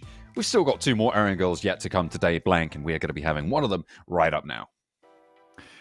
Yeah, but I mean, so far what we've seen is a real collection of teams all able to do quite well. And I think that's what we were hoping for here at the PMSL EMEA, which is just a lot of different squads from different regions, really put through the ringer to get here in the first place, and be able to perform on this big stage. So it's no longer a case where we sort of have you know, those 10 feeder teams towards the bottom. It feels more like we have very well-rounded participating teams overall. So I'm very, very happy to see it. And if you are also happy to see it and you want to see some more, make sure to follow us over on our socials, which you can see right underneath beneath us here. Absolutely. Make sure you're checking those out.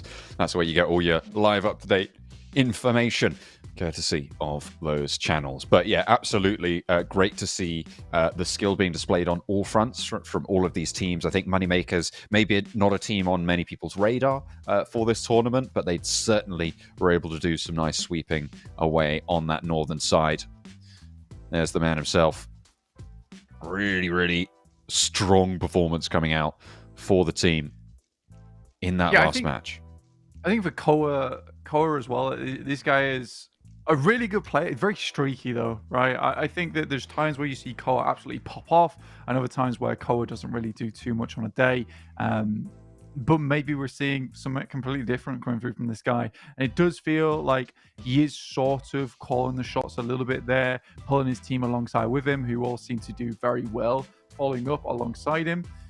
Coops, once again, and this was the big question we had, right? It was whether the rest of the team of NIGMA Galaxy was able to shine at that same caliber that Coops currently does. I think that they're doing an okay job right now, and I'm sure they can continue to do that. NIGMA Galaxy has got quite far towards a lot of these end games, just getting a little bit squeezed out towards those final moments. So I don't know if that is just first day jitters, because there seems to be the correct approach to it in that early game towards mid game. It's just that end game that feels a little bit shaky right now for them. See if they can tidy things up. Coops on NIGMA Galaxy, really, really strong stuff. I think he's got to have been doing close to MVP performance today for them. We'll have to wait and see what more he can do, because we have had only 2 matches, it has to be said. We've still got plenty more. We've got 4 more matches to play as the players are locking in for the 3rd time, for the 2nd time on Erangel as well. We'll see if they're able to repeat that performance for Regnum Karyabrat. Would be quite the turn-up if they're able to do it back-to-back. We'll have to wait and see, though. Still a long while off of that just yet. The teams are loading up into the lobby, getting ready to fly once more over the grassy pastures. Yeah, again, for Regnum Karyabrat, this is a bit of a strange angle for them, right? Where didn't exactly play out like an absolute slobber knocker, right? It was sort of just they found the right position in the zone. They were there very early on, and they held it down. And you would expect the caliber of players on this team to be able to do that anyway. None of these guys are slouches on this side. So pleased that it comes to pass that, you know what, this is not a team that has fallen from grace. They still have the chops on them to do it. I just want to see them tested a little bit more first before making any concrete decisions about this team just yet. You have to give it a little bit more leash, see what they can turn up for it. So everyone's revising his drop maps there, his rotational paths for the Onyx Ravens, making sure they know what's up. Keeping things nice and tight. Getting comfy in those chairs. Make sure they are in the perfect spot to perform. Koa found his groove last match. Hopefully he can do so again. Rolling up his sleeves, getting ready to get stuck in. It's a universal language thing, rolling up the sleeves. Ready for some action. Absolutely. Here we are in towards our 3rd game of the day. So halfway through already. Seems like it's gone quite quickly at the moment. But here we are, east to west, over towards Zaki. So a little bit more free reign for the players here in terms of where they want to go. Again, this is where I'd assume you hope that a team as intelligent as S2G would give up the goose over towards Yasnaya and just leave it to 3D Max, play on the northern side, and just not have that engagement as much. But again, you've angered the beast, and Robs potentially comes and gets you. He's waiting around the corner with a DBS. Bam, you're down 4. Most eliminations so far today. Coop's on 8, so just squeaking out ahead of Koa on 7, who got all of those eliminations in the last match. So it's all up for grabs today. Nomi still in the wings, waiting. Look at that, it's a little bit of a reshuffle, but Wilds on RC Bra. The workhorse of that team from that last match. Look at that, 1,300 damage. Yes, actually fairly incredible coming through. Didn't expect that one there, but there you go. Oh yeah, I honestly did not expect that whatsoever. I would have thought a lot of different names would have come through there, but 3D Max, S2G, battling it out from the get-go. So not giving Robs any time to find himself a shotgun, just straight into it. And again, we have BEŞİKTAŞ and Team Spirit. It's a replay. Oh no. Oh. Just to confirm, this is this match, right? Not just the same match again. Team Spirit, 2 of them are down, but Rezable. Nomi is on the stairs, has got one of his teammates safe. BEŞİKTAŞ looks like they've had a few flushed away in the meantime. 2 players marauding around. Naomi trying to crawl to safety here. Kitsune trying to hold it out with the pistol against the shotguns. It's not going to work too well. Almost immediately flushed away. But has he given his teammates time to get back to their feet? It's now 2 versus 2. With that M16 in hand, it's going to be difficult. There's 3 players still alive. 4 Team Spirit. Effect is low. Not really going to have that many meds on board. And this is the second time that both of these teams have taken a tough turn of events here. BEŞİKTAŞ playing around on the underneath, but shots out wide. And a nice step out from Lewis. Puts them on low HP again. A res, though, and 3 barrels better than 2. The question yet to be answered. Yeah, these guys are so low right now over on Team Spirit.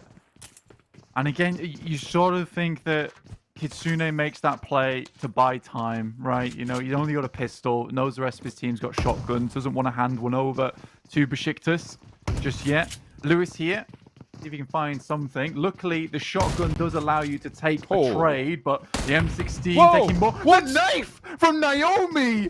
The disrespect! Oh, and he gets the flush as well. He's going to be able to pick up the weapon. Now he's going to be able to turn that back around onto BEŞİKTAŞ. The guy's a wild animal going Rambo on BEŞİKTAŞ right now. Poser now last to stand with a sliver of HP himself. With a shotgun, could be able to do it here. Got plenty of ammo to be able to put them down, but needs to land the shots and he can't do it. The savior of the team, Naomi, pulls it out the bag. What a way to do it.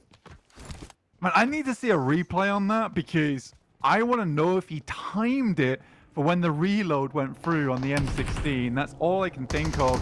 Heroic, though, get themselves into position. They hear the gunshots, and Team Spirit is ragged at the moment. Naomi down. Naomi should die to that nade. Even just the pop damage from far away would take him out. For Team Spirit, that is a tough fight. That is really tough, but it's the second time it's happened, and you've got to wonder what's so good about this building that they have fought over it now twice in a row. I mean, maybe just a little adjustment there. They have won it out now on that engagement. Effect is away, and that was crazy from Naomi. I just want to catch you up as well on the Yasnaya engagement. S2G wiped out. They are no longer in effect. 3D Max convincingly won it this time around, so that has happened in the meantime, but God, I'm still reeling from that Naomi swing around the corner. Yeah, he did sort of fly out like an action figure, knife in hand. Tospic got a little bit more than he bargained there for. It reminded me of Kale running onto the desk. Do you remember at PMWI? Whacked him with the shoe. With the shoe. Pretty much. That's basically the same thing. He got the wrestling shoe approach. I want to see the replay because it's awesome because it's awesome. All right, enough said. It's just but sick, I do want to see whether it was timed perfectly on the M16 reload.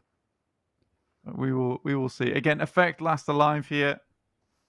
Team Spirit, the only team to go down to 2 players every game or less and still come out a net positive somehow. Currently sat at first place, by the way. Sure. I mean, why not? As it goes, 4 eliminations. They're keeping up. They're keeping up pace. I mean, even 4 points on this match is still pretty good, right? Like for a game where you start in such a raggedy fashion, like you said before. So we'll see if they're able to convert, get maybe 1 or 2 placement points on effect. Heroic, they disengage from that, moving up to FLUX now. Yeah, heading in. Right, I'm really taking a heavy hit there, but gets away with his life intact. FLUX 10 points currently at the moment on the tables. Sure, they would have liked to have made a bit more of a bigger splash coming into the first day. And that's team spirit. Regnum Kaya Bra, they call that pride. Again, NIGMA Galaxy, I'm happy with where they're at currently. And this is sort of the tournament where I assumed that they would start to bring things back together. I'm pleased they're in 3rd place, and I hope they stay up towards that position.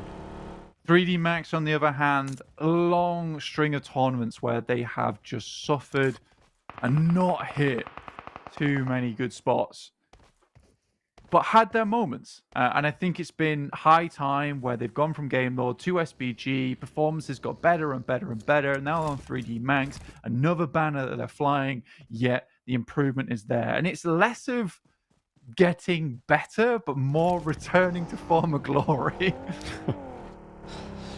But I feel like this is the season for it as well, right? Like you're back together in a physical position with your teammates, shoulder to shoulder. Like now's the time where you recoalesce and refine that passion. Well, I mean, yeah, that is true. The man just he breaks door frames when he goes into shops. You know, it's a problem. Yeah, it is a problem. Specifically, why the chairs are so far apart on that team. That's true. They actually had to make that booth 2 feet wider just to accommodate both of those shoulders. Yeah.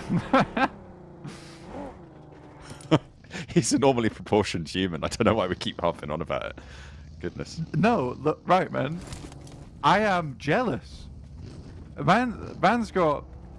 I'm envious. My man's cosplaying Kronk from the Emperor's New Groove. Yes. All right. This guy's got a great frame to him, and also seems to be putting 3D Max back into the picture, which is lovely to see. Heroic up on the top side here. Hold down Everest. Got 2 players underneath at the moment. A couple of players just sort of scouting over this top side of Everest. We've not talked too much about the circle at the moment. There's a lot been going on right now. The circle heading down towards that southwest side, just to the south edge of Gatka. If you've been watching a while, you'll know this is a pretty dastardly position to be in. There's not many nice routes to head down from that north side. A lot of times you're heading downhill towards the fields, which makes it very easy for some of these teams that are already situated. Power, once again, finding a strong spot within the circle. It seems to be a running trend throughout the day. And for the first time in a while, NIGMA Galaxy actually get a spot early on, as opposed to having to fight for position. So I think this might be a good game for NIGMA Galaxy if they play their cards right. We've seen them backed up against the wall this time, though they're fully in control. Hopefully they can keep FLUX at their east side. If they can do that, then they've got a nice little bastion that sits around them on that side. And you're right, they can get very deep into this game for free if they do handle this part positioning nicely in these next few minutes. So we'll have to wait to see if they're able to bear fruit on that tree. Regnum Kaya Bra moving in from the north side with Falcons to their southeast side. To be skirting around from Everest. This is a team that I'm expecting big things from here. Silas, a veteran, a storied player, certainly. He's been through the ringer, multiple rosters. Certainly championed material. See if he's able to repeat that performance here at PMSL with this roster. They've certainly put their best foot forwards at the start here. 29 points so far on the tournament. A really, really great opener. Yeah, I'm pleased with how it's gone down for them. And realistically, should be doing this well. I mean, they've had a switch up, and it's probably a bit of a breath of fresh air. Silas as well. Get something new done for himself. On the map at the moment, Power, your Al-Haji, scouting out a little bit over towards that northern side towards Falcons. Moneymakers, situated on this south side. Starting to get a lot of teams clumping up together, and that's with BEŞİKTAŞ as well as S2G going down almost immediately. Did open up a lot more rotational paths into the circle. It wasn't as crowded as teams went in. And this specifically happens a lot on the first day where players and teams are fighting for position. Sort of puffing out the chest a little bit. Pre-pod trying to catch Twisted Minds on a side swipe, but will not be so lucky. A lot of damage sent towards Dammy, and Never Alone is already out of it. And he's out the buggy. Goodness me. Nice shots found, and finally, the tickle on the back is effective for Brute Force. They have to make their way in, though. They're right on the southeast side of this circle, which is about to show us its hand for the next pop. About to see where we're going to be ending up in Zone 3. And it's a southwest shift down towards Quarry, down towards those hills around the southwest area of Gadka Fields.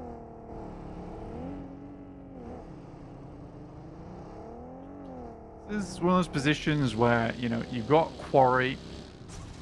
And it does have some great sight lines, but it's quite a big chunk of it, which is just no man's land, right? Where you have to cut it out. No one's going down inside Quarry unless they're desperately escaping some horrible fate. So some of these teams on that south side, we're looking at Twisted Minds in particular on your screen at the moment with just 2 players trying to make their way in, likely to be cut off by the remaining players left in Quarry from Moneymakers. We're going to hold this one down. If they can clear out that south edge, you know, edge camp it just a little bit, they provide themselves a huge amount of space to work with going forward. It does require them to take a little bit of pressure off from that north side. But again, I think this is worth it in the moment. 3D Max finally making their way down from Yasnaya. It's been a bit of a long push, but because they finished that fight out so quickly with S2G, you're imagining they're bringing a lot of firepower to the table here in terms of utility and weaponry. But their first hurdle will be finding a position. I saw the muzzle flash. I saw the muzzle flash. He was shooting. Was there? He literally sidestepped it. That was that's some John Wick stuff. That's crazy, man. You do not see that very often. That is absolutely insane. Goodness me. Certainly get that on the clip feed. We will have to be watching that. I think every day. Should we watch that once every day? I think that's a good idea. No, I mean, until he does something different. You're just going to keep doing that every day. It's going to be brilliant. Looking forward to it. Like, rah! I have a knife. He brought a knife to a gunfight and somehow... Yeah, actually, this is one of the few times where the phrase doesn't make sense. Goodness me. I'll be telling my grandkids about that one. Phenomenal stuff. Zebra on the northwest side. When they say don't bring a gun to a knife fight, don't believe them. You'll be fine. You'll be fine. There was one time in PUBG Mobile where... One time. It was one time. My statistics are flawless. 100% of the time that we've seen a knife in a gunfight, it's gone well. So yeah, I don't know what you want me to tell you. All these other times, don't think about it. Don't listen to I don't know what you're talking about. I don't think it ever happened. I think you're lying. I think you're making it up. Absolutely are making it up. We do now have ourselves a little bit of divide in the circle as we get back to reality. Snap ourselves away from Naomi, us being Naomi. East side clump as well as that west side clumping. You can see that just because you do have that large bit of terrain coming out from Quarry from the middle, sort of cuts off those sight lines anyway. This does very much benefit Power quite a bit here. 3D Max have further to go. FLUX find Havlik as he tries to retreat out of this one. Icy drops himself a little molly out the window, buy himself a bit more time, but I just don't know how much he was able to purchase. Nade out, looking for the Kirk and nade in a second as well to follow it up. There's no escaping that. Icy goes down. Moneymakers, they lost Koa, and they're starting to fold around that point loss as well. Just the one player now standing. They are going to have a tough time moving forwards. Moneymakers will not have a repeat performance of the last match. 3D Max, however, in the meantime, over on the southeast side, close by to their opponents on Digital Athletics. You have lost a player, taken it down as well. Looks like 3D Max might be able to get everyone alive, but that nade looks pretty good. That cook looks pretty good as well. Bobbles over the top, goes a little bit long, but finds Snowix on a low HP bar, and we'll be able to take him down. However, the res is through. 3D Max might be able to stay up as 4. Oh, nade there, just tossed aside from Robbers. I think he'd held onto it too long, couldn't feasibly put the pin back in. But it's a good retreat there from Digital Athletics, really puts the hurt over towards the guys on 3D Max, have to slow things down. Twisted Minds coming up against YDO here from Brute Force. Yusuf in the distance. Trying to see if he can spot him. Barely can even look out the window himself. Been denied the view. Tough stuff for Yusuf. Brute Force looking to get Prepod back up. You can see them just a little bit further south, but they're going to have to go again. His effects on the side swipe here. Just going a little bit aggressive for Team Spirit. Last player, remember, standing for the squad. He's got a first aid. Has he popped it in time? I'm not entirely sure. Yeah, no, he's got it. He's definitely got that one. But moving forwards into the line of fire for Brute Force is going to be really, really tough to make it work. Prepod lands the shots, and we'll be able to convert as well. That is Team Spirit out for now. In the meantime, Onyx Ravens crashing into NIGMA Galaxy, rolling over the hill. The vehicles being used pretty effectively, actually, as Lord not quite able to get the shots down. And there's the backline coming into effect as well. Vigors able to keep Lath safe for now, but a forward position makes him very, very exposed. Power roll in, and that should be curtains on this entire fight. None of these teams are going to be getting out of this one, I don't believe. Power rolling on in, and there goes the first for the Onyx Ravens. A second soon to follow, I'm sure. Yeah, hugely unfortunate there for NIGMA Galaxy. And they had a good spot in the circle, remember, but this is, again, a time where Power is very good at picking their moments today. When they want to move in, when they want to push. I mean, they let that fight play out as if they would never move into it. And then finally, they start up their engines and move on through. So very, very good for Power. They clear out majority of the northern side. Now they can hold this hilltop. Falconis pretty much done-zoed. You could almost see what was going on inside his mind there. He was on fire and it's like, oh, what can I do? Well, I'm just done. Yeah. That's a give up, go again, go next angle. Brute Force trying to roll down Heroic, but it's not going as easily as perhaps they thought it might do. Brute Force only with Prepod now remaining. Heroic, they've done a lot of damage to them, but they are standing strong. A nade being cooked, no really any meds, and any damage from that nade found, and should be curtains. But they should be okay for now. Prepod Awesome. will be able to sidestep. Matador's the first. Goes for the spray down, tries to convert the points. I think that's the wise decision here. Go for the flushes, because as last standing, it's unlikely that you're going to have too much more of an impact on this match. Circle's gone up to this northwest side blank, which gives RC Bra a brilliant compound position. Yeah, this is very much the day. If RC Bra keeps getting circles like this, then they can build themselves up a nice bunch of points. Again, it's not always just getting the circle that gives you the games. We saw that just then with NIGMA Galaxy. So for RC Bra to just get these circles and then just keep putting those points in the pocket off the back of them, this is really important. It's a strong move from them. So you love to see it. Zachariah, great shots from Neos there.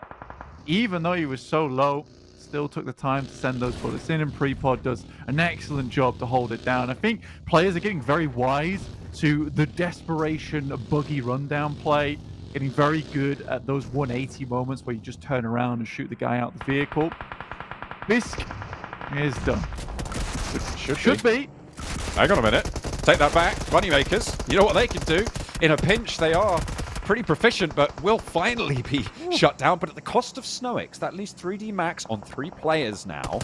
With Snowix going down, they'll keep Robs alive. Narvalo and Victor will be bringing that one up, but Narvalo goes down to Falcons. That's all the way out the circle. You do not go back for that, leaving 3D Max on 2 players. Brute Force leaving Prepod down, and these are the open fields to the south now, starting to claim victims, Blank. A lot of teams having to push further up this way. Al Hadji, once again, on a big old Vanguard spree. I don't think that was necessary for him, but he gets away with it every single time. How? Got a lot of confidence in himself, does Al Hadji. I feel like something happened to Satan there. Something weird happened. Like, it wasn't quite right. He was shooting at the sky for a bit. Goodness, that's Well, unfortunate. you know, sometimes the observing, well, not the observers, those guys are great, but the actual client could be a little bit skewy. Either way, he didn't manage to find Only anything very for it. rarely. Yeah, Power trying to hold off the roll up, and Damago's 1-for-1 on the trade. Alhaji, though, he's repositioned. He's everywhere.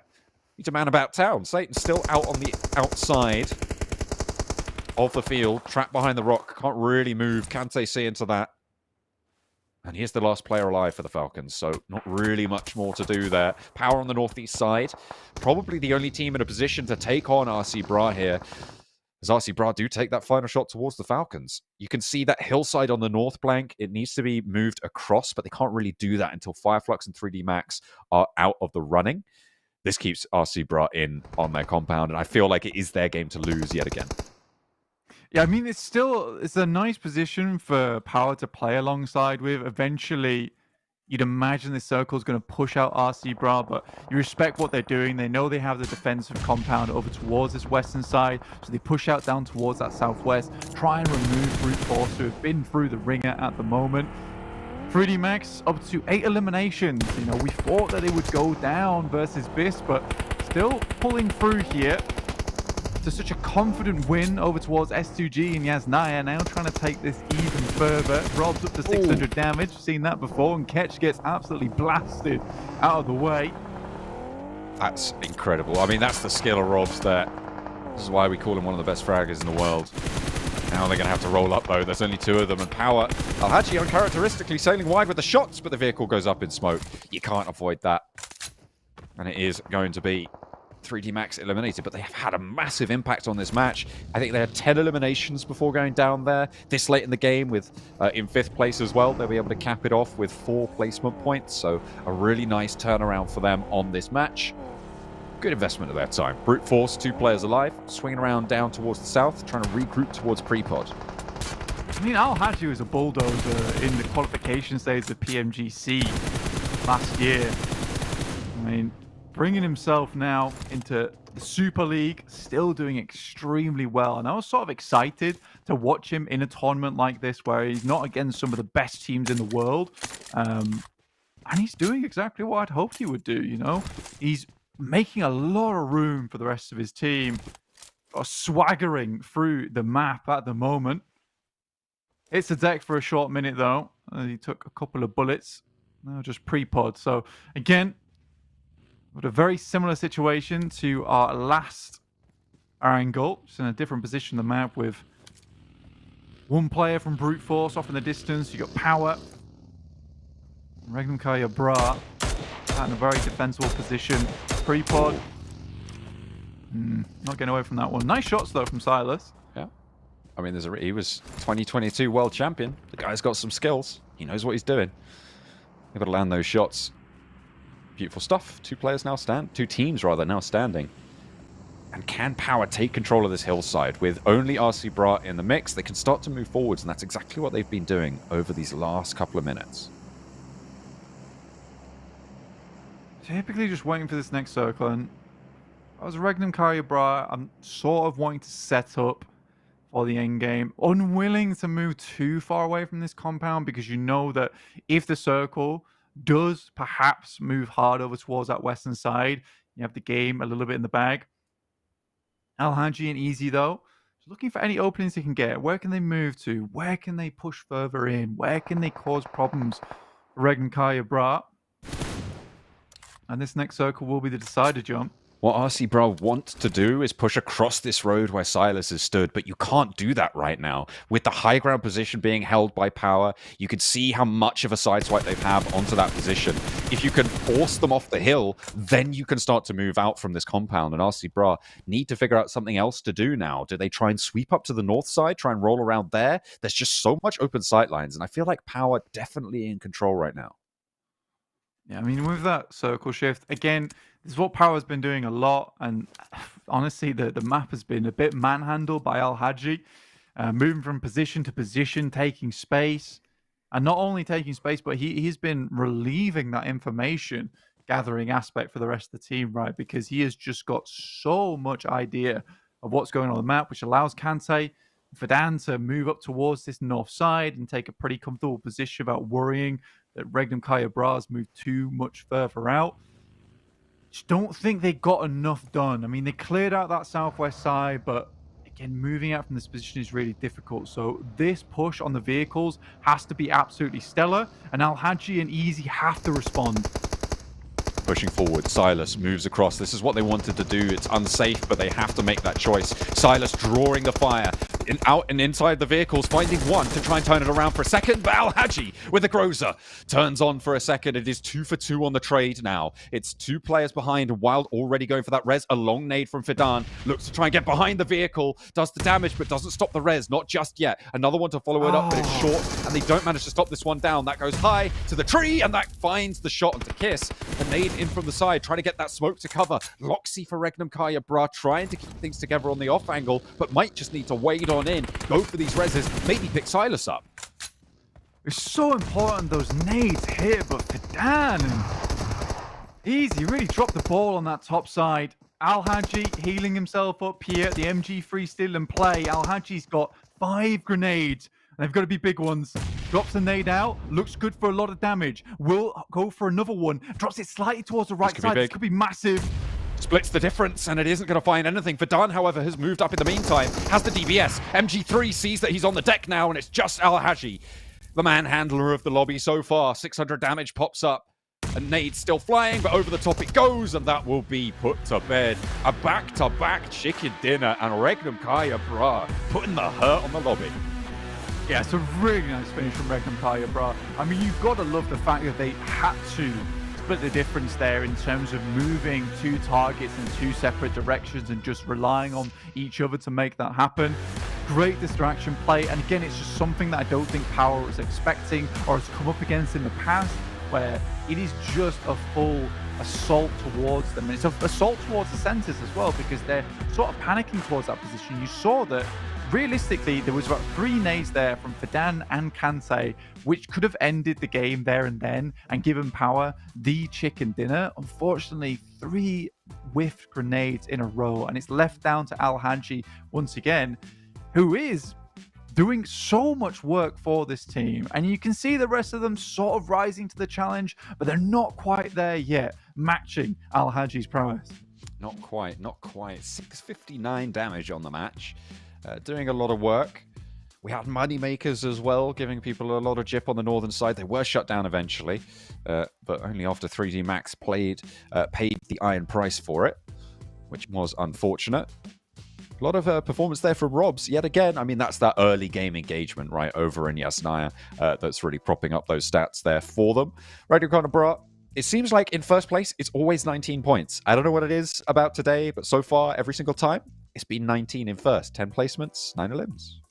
Yeah, they've had some good games here, and I think that that's one of them where, yeah, they had a little bit of circle on their side, but they made a decent rotate towards that position early on, took a strong compound, cleared out that southwest side, and then a very, very strong approach towards their end game. Very well thought out, maintaining the vehicles they had throughout the rest of the game because they had the opportunity to with that compound itself, which is why they were remiss to remove themselves so far away from it. I think Regnum Kaya at this point deserves a big pat on the back. It's like a fantastic day for them so far, and Turkish fans all around should be very, very proud of this team. Absolutely. It's definitely something that they will be happy with seeing such power coming through from them as well. I was looking at the rosters again, and I was just checking out the money makers, and blank, it looks like they've got Old Boy on the roster, but haven't put him in yet. So I'll be interested to see if that's a change that they try and come back through with in the coming games or in the coming days. We'll have to wait and see. But let's take a look at those overalls that they've been accruing so far over the course of the first 3 matches. And surprise, surprise, blank, right on top, it's Regnum Kaya Bra Esports. Yeah, Team Spirit as well, with a little bit of a ghost performance where haven't seemed to be too much on the radar at the moment towards those end games, but certainly have found themselves a lot of strong points. Got themselves that chicken dinner at the start of the day with just the deadly duo. But overall, this is looking very good for Team Spirit. Maybe they can bring things back up to speed. Regnum, Kaya, Bra Esports, the limelight has just all been on them. But let's look a little bit further down the tables right now. We've got 3D Max, Moneymakers, NIGMA, Galaxy, Power Esports, and Team Falcon. So MEA, man, I told you, they're on the come up.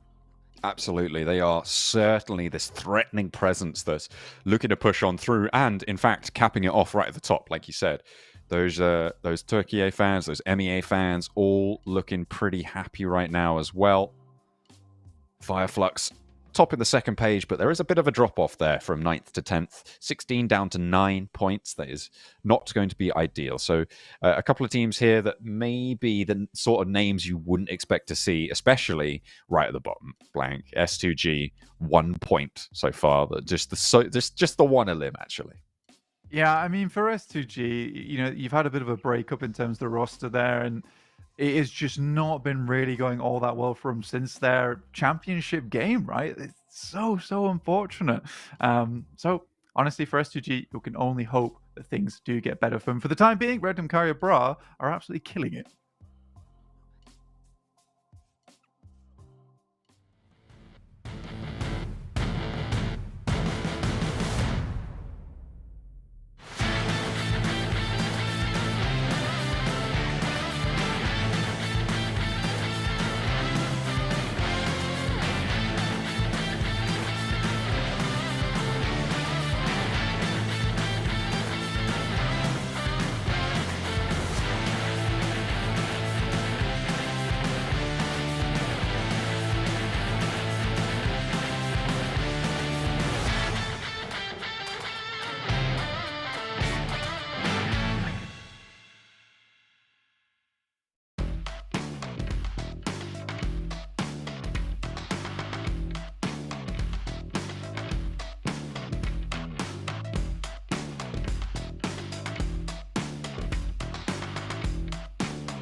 Regnum Karya Bright Esports putting 2 back-to-back chicken dinners on the board, streak out to an early lead, but it's still all to play for here as teams compete for their shot at qualifying for the PMWC later on this year. My name's John Allen, with me is Blank. We've had some great games to kick things off today. We've got one more Erangel for you, and it's coming up next.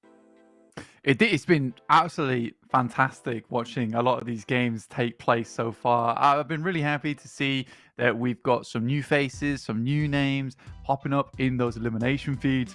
We've got Team Spirit on your screen. We can't tell if it's the first Erangel or the second Erangel. Who knows? Because it's the exact same fight. However, Team Spirit did a pretty stellar job both times holding off. I mean, it's a very fast fight inside that compound. One drops on one building, one drops on the other, and immediately you're heading towards that garage for the standoff.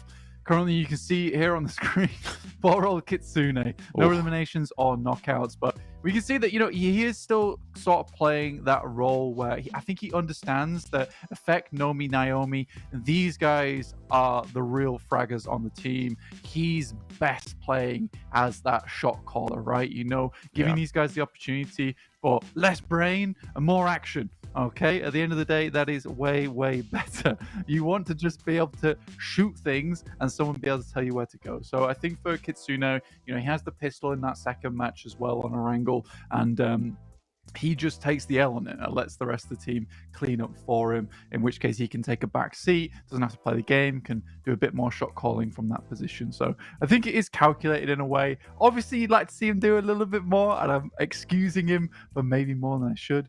But next games will tell a different tale. If he continues doing poorly, then I don't know, man. Maybe he does need to bring things back up to speed. I mean, this is something that you said earlier today, Blank, and I'm gonna run it back on you here, because you said we're gonna be able to see where the issue with the old Gladiators roster lies. That's a quote from you right there. And right now, there is a glaring issue, and it is obviously those Kitsune numbers. You're right; it is a small sample, of course. That third match as well is specifically, I think he made the right play, like you highlighted, buying time for the rest of his team and to allow Nomi to go for one of the craziest eliminations we've seen in a long time in the PMSL, certainly. So that was justified, I feel, but like every game so far, 0 elims. Seems pretty chill about it, though. Yeah, he's got his feet up. You know, he's like, look, man, I don't have to play the game, all right? The rest of my team plays the game for me. I'm here to speak and do numbers. So I'm okay with that for the time being. The time being, Kitsune. All right, I'm keeping a watchful eye on you. I am very excited to see Gladiators play, though. Obviously, not playing today as they are in Group B, which is currently sitting out. I'm also really excited for Virtus Pro to be playing tomorrow, Old Muerte roster. So we'll see what they can get done. But overall, today's been a good one. And I'm pleased to see that some of these rosters, some of these teams that have been historically a little bit lackluster have really taken things to their own hands, especially with so many PMPLs now being cut out completely, obviously. And we're condensing this all into just PMSLs now. You really do have to fight tooth and nail for a spot here to go towards that PMWC, to go towards the PMGC at the end of the year too. So it's breeding some really good competition, I would say. And this is, I say every year, this is the most exciting tournament to date. This goes up and up and up. And obviously having everybody in the same physical location kind of kicks it up a notch as well. Obviously feeling that that knock-on effect from when everyone had to play in those disparate locations, where everyone was playing in remote.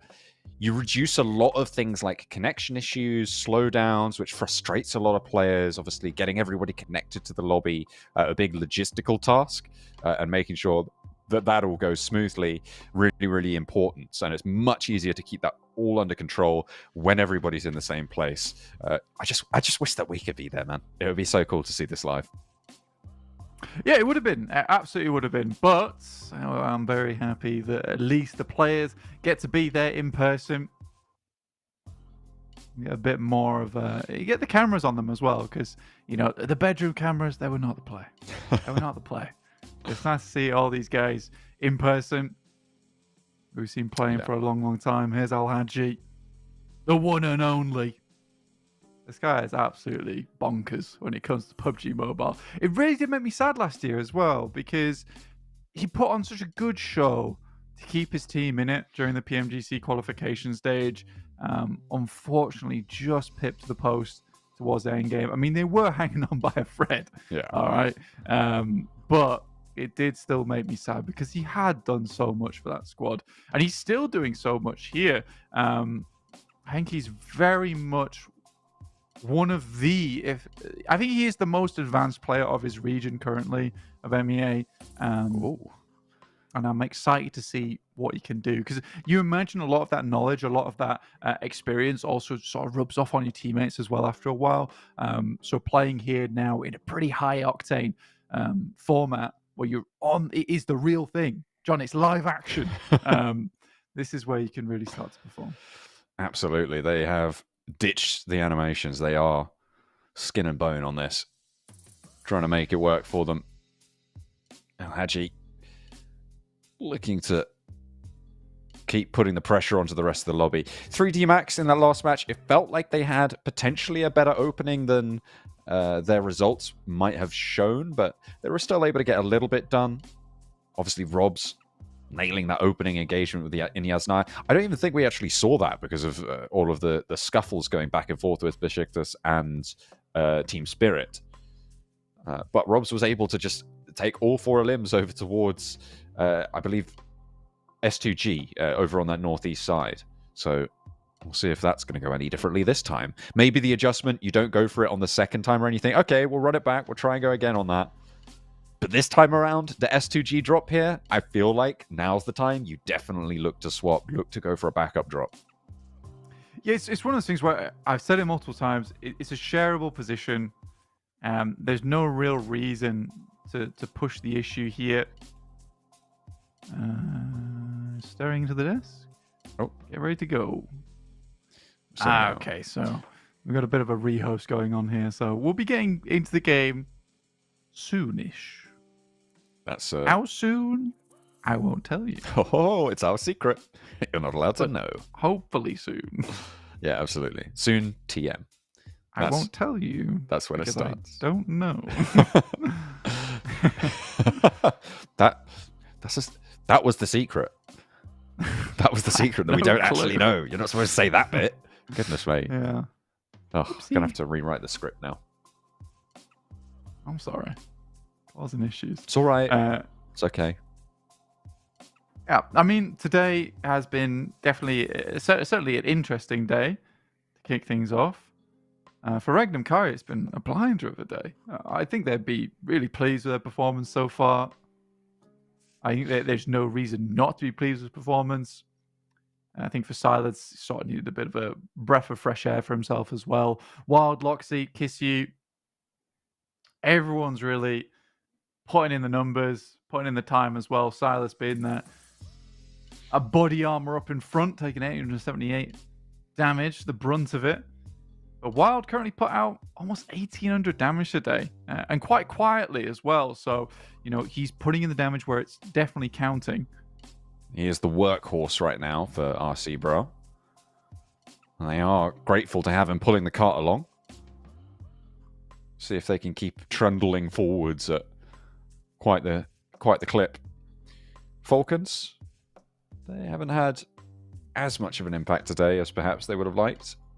Obviously, a lot of team shuffles coming through on a lot of rosters, but these guys fielding what I would say is a solid roster from their region, from MEA right now. I don't think it's the most standout roster that you can see from this region. Obviously, with like you were saying, with Al Haji just being so prominent in the scene, Power have that rep boost there. Obviously, Na'Vi entering the scene, and you've got Moneymakers who have really been living at large so far with Koa, IC, Old Boy on the roster, like I said, but I feel like we're gonna have to wait to see a little bit more from that. I mean, Old Boy was kind of that dynamic duo between Koa and himself back in the day.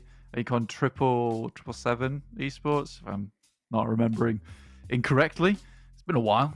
Sorry, guys. But I will say that Old Boy he needs to earn his spot. Definitely. I'll put it that way. The guy has been a little bit all over the shop recently. Some of his pushes are questionable at best, right? Yeah. Real head scratchers when you see it happen. A lot of times just flying off, not respecting the rest of the team. So yeah, I think Old Boy, despite being one of the most prolific names in PUBG Mobile Esports, I think he needs to earn that spot once again. He still makes incredible plays, but needs to learn to sort of play around the rest of his team, and that will come with time. And I think that benching him now and not giving him that spot at the start of the tournament is probably the smart choice. It'll give him some of that hunger back, a bit of that passion back, because he is a ridiculously good player, and one of the few players that has played so long ago that has retained almost all of his skill set since then. Yeah. Just lacking in some regards, in which other teams have definitely leveled up over time, just within the scene, in terms of teamwork, in terms of those rotations, and those are the things he needs to work on. He was one of the few players that was going toe-to-toe with Paraboy and sometimes winning it out all the way back in Berlin years ago. Yeah, mechanically a god. He needs to keep stepping it up, though. Keep bringing it back to that. Reclaim those fundamentals, because, I mean, it's more often than once, and that's far too many times, that we see him just drop in a different part of the map to the rest of his team when he gets a bit miffed about some of the plays. But they're not going to field him this time around. He's not even going to have a chance. So we are yet again on to Erangel, the third and final time today that we will be seeing the grassy pastures. South to north, split down the middle. And so there, the INFINIX GT20 Pro, which is the official smartphone partner for 2024 PMSL EMEA Spring, split here. Very kind of them to provide the phones for all the action that's occurring here on your screens today and for the many days into the future, at least 4 weeks of them. But yeah, heading straight into our final angle of the day here, while still currently holding that first place position, but Al Haji jumping himself up into second place with almost 1,500 damage done. I'm a bit of an Al Haji fan today, that's for sure. Definitely. I think rightly so, though. He's certainly showed his prowess in that previous match, I think, mostly, where you were talking about him just being everywhere in that hillside position, just making sure that his team was given all the space that they could want to try and claim that one. Unfortunately, pipped to the post right at the end by a nice shift from Regnum Kayabra, but they still showed off considerable talent. Now, the question, 3D Max, are they going to go the same? Also, BEŞİKTAŞ and Team Spirit. Looks like Naomi has the shotgun. He's on the chase as well. Nomi has one. Kitsune has one. And I don't think BEŞİKTAŞ are going to have the best of times here. They've left 2 players on and off angle. Maybe looking to get some body armor, bring back some weaponry. As Poser draws the attention. He's the bait. But can they spring the trap? Kitsune going down first. Classic. Doesn't bode well for the analysis side of things. BEŞİKTAŞ are happy to run into that. Effect does have a nade. Turn around, but great shot onto Poser there from Naomi. Some more shots. Quick flicks here too coming through. Kakali and Ko looking to move up the stairs. Just one player holding it down. Kitsune on the floor bleeding out. Naomi 5 rounds in the chamber. Effect is already down and flushed as well. 2 players active for Team Spirit versus 3 from BEŞİKTAŞ. That early rotation, moving the players out to allow them to get more loot on board, has paid off. But Nomi still has the pump action, still has the damage to pour through that door frame. Looks for a hop up onto the side, and Naomi now swimming around underneath. They both drop down, and they're going to play on the topsy-turvy here as they spin things around. Lewis wants to try and get his teammate back into the action, looking to try and enact the res. Has the DPS, one of the most powerful weapons in these scenarios. Naomi, the auto shotty, moving on to the outside. 2 players maximum for Team Spirit. And once more, Blank, are they just ganking themselves? Are they crippling themselves for moving forwards? A lovely nade up the top there. And Lewis now the last to stand again. Might look for the res once more, but I don't think he's going to have the time. Has to step out, and it's a 1-2 punch. Nomi loses Naomi, but he can get the res, and it's once more 4 points on the board for Team Spirit.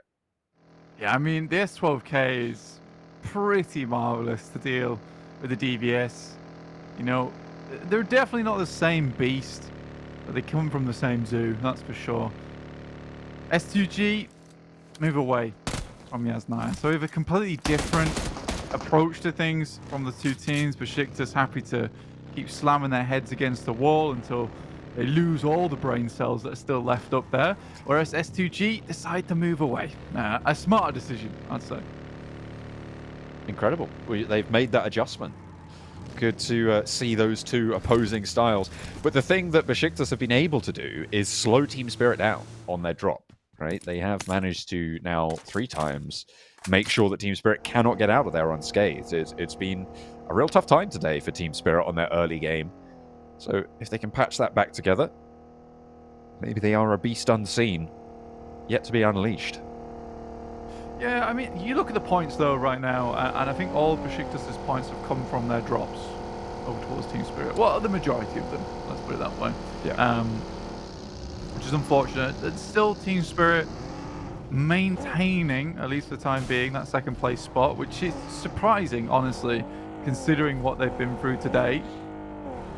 Really mustering half of their forces basically between every single match. Yeah. I mean, a lot of their point total comes from that first match where they're able to get that chicken dinner, get a lot of scrap kills, eliminations on the sidelines where they were able to find those off angles, find those peaks from their compounders too. They got a lot of points in that match, and they've been able to obviously just gobble up about 4 elims at least on every other match since then. So that's kind of what's propping them up for now. And if they are allowed to get into the late game, I do wonder if they're going to be just unstoppable if they're able to get there. A quick replay, but we know how this one unfolds. This seems to be going the way of the Picardo fights that always happen on Miramar. Yeah, and it's a weird one as well because it's not exactly the most crazy compound to fight for either. It's not like it gives you huge tactical advantage, but they're desperate for it. It's the sort of thing you can kind of understand if you want to fight out for Rozok, if you want to fight out for Pachinki. But those 2 sets of compounds doesn't make a terrible amount of sense to me. And for BEŞİKTAŞ to lose it 3 times in a row, you'd expect tomorrow there to be a change. It's it's 3 matches, man. You know, it's half, 50% of your points that you can accrue on a day. And right now, Team Spirit are getting the better of them. I don't know what's it going to take. What's it going to take for them to stop dropping there? I mean, for S2G, it took a full squad wipe with no frags backwards for them to be like, right, well, this is not worth it whatsoever, so we'll move off. I feel leave this one alone. I feel like the Knife-A-Limb might have just sort of spoken to them and said, oh, well, if that didn't happen, then we probably would have been able to win that engagement, so let's try it again. So perhaps a little bit of a false confidence being afforded to them by that sort of a scenario, and they just gave it one more crack. And to be fair, if you're going to do it, you do it right at the start. So whilst I think it isn't maybe the greatest decision, I think in the long run, it might serve them well just to keep testing to see if they can actually do it. But I think the answer now is quite clearly a resounding no. Yeah, I think when you're looking to, again, I think S2G as well as BEŞİKTAŞ make very poor judgment calls in terms of who they're hot dropping, right? I think Team Spirit, you're hot dropping Naomi, Effect, and also Naomi, Effect, and Nomi. I keep thinking I've said it already. They've just got such similar names. And those 3 players are historically some of the most clutch players in Europe. And even if you do get them down to 2 players, there is a high chance that they're able to turn it around, like we've seen several times there. Even some miraculous moments. That's made possible by those 3 players being that good at the game. Again, for S2G, I don't think they did enough research onto 3D Max. Again, 3D Max might not have had the most success in terms of that end game, but their early game with Robs on board now, Valo and Victor, Robs is just one of the most ridiculous early game fighters. You give him a shotgun and close spaces, he's likely to take down at least 2 of your members of the team. So I think both those teams are just the worst players to think about hot dropping. I think I could probably pick several teams that are far easier to hot drop inside this lobby. And that's not because I'm from EU, it's just I think most people who watch PUBG Mobile Esports a lot understand that yeah, they wouldn't. If you're a fan at home, I know that you wouldn't choose Robs to be a guy that you hot dropped. I know that you wouldn't choose Naomi, Nomi, and Effect to be players that you hot dropped because you guys are smart. And I don't think this was the smart move. You choose Kitsune, obviously. That's the guy you hot drop. I mean, if you took it in isolation and you forgot about all the other players on the team, I could understand why BEŞİKTAŞ hot dropped them. They were like, oh, there's only 1 guy on that team, right? Oh, no, wait. We're all dead. There were 3 more. So it's an easy mistake to make, you know.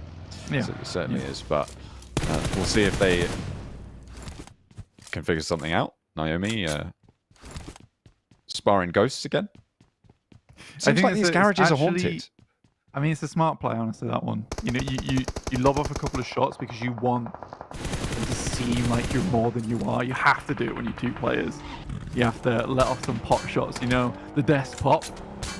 Otherwise, people are happy to just rush up on you. And for Team Spirit taking such an aggressive position on that south side, they have to have some kind of presence. They don't want teams thinking they're just 2 guys. It's true. They just want that image. They want to bolster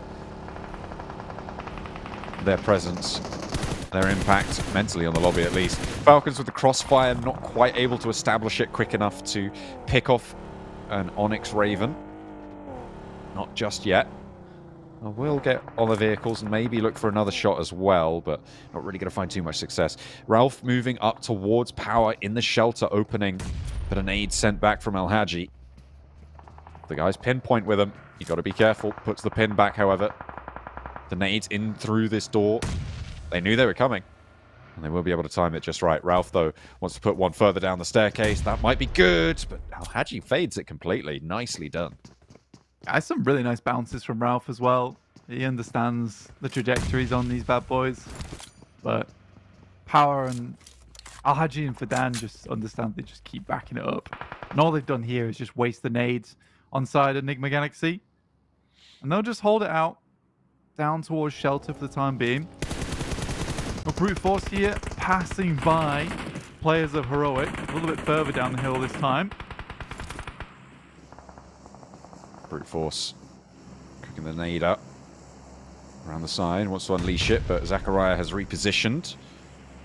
Ragnarok as well, can't quite find Neos, but Zachariah and Neos very, very close by to each other. Quite close. The airburst there, not quite long enough on the Cook to get it placed right. That one might be better, but not really going to do much more. There'll be a scary noise in the sky. They call them the lightning nades. You want a little bit more thunder to it.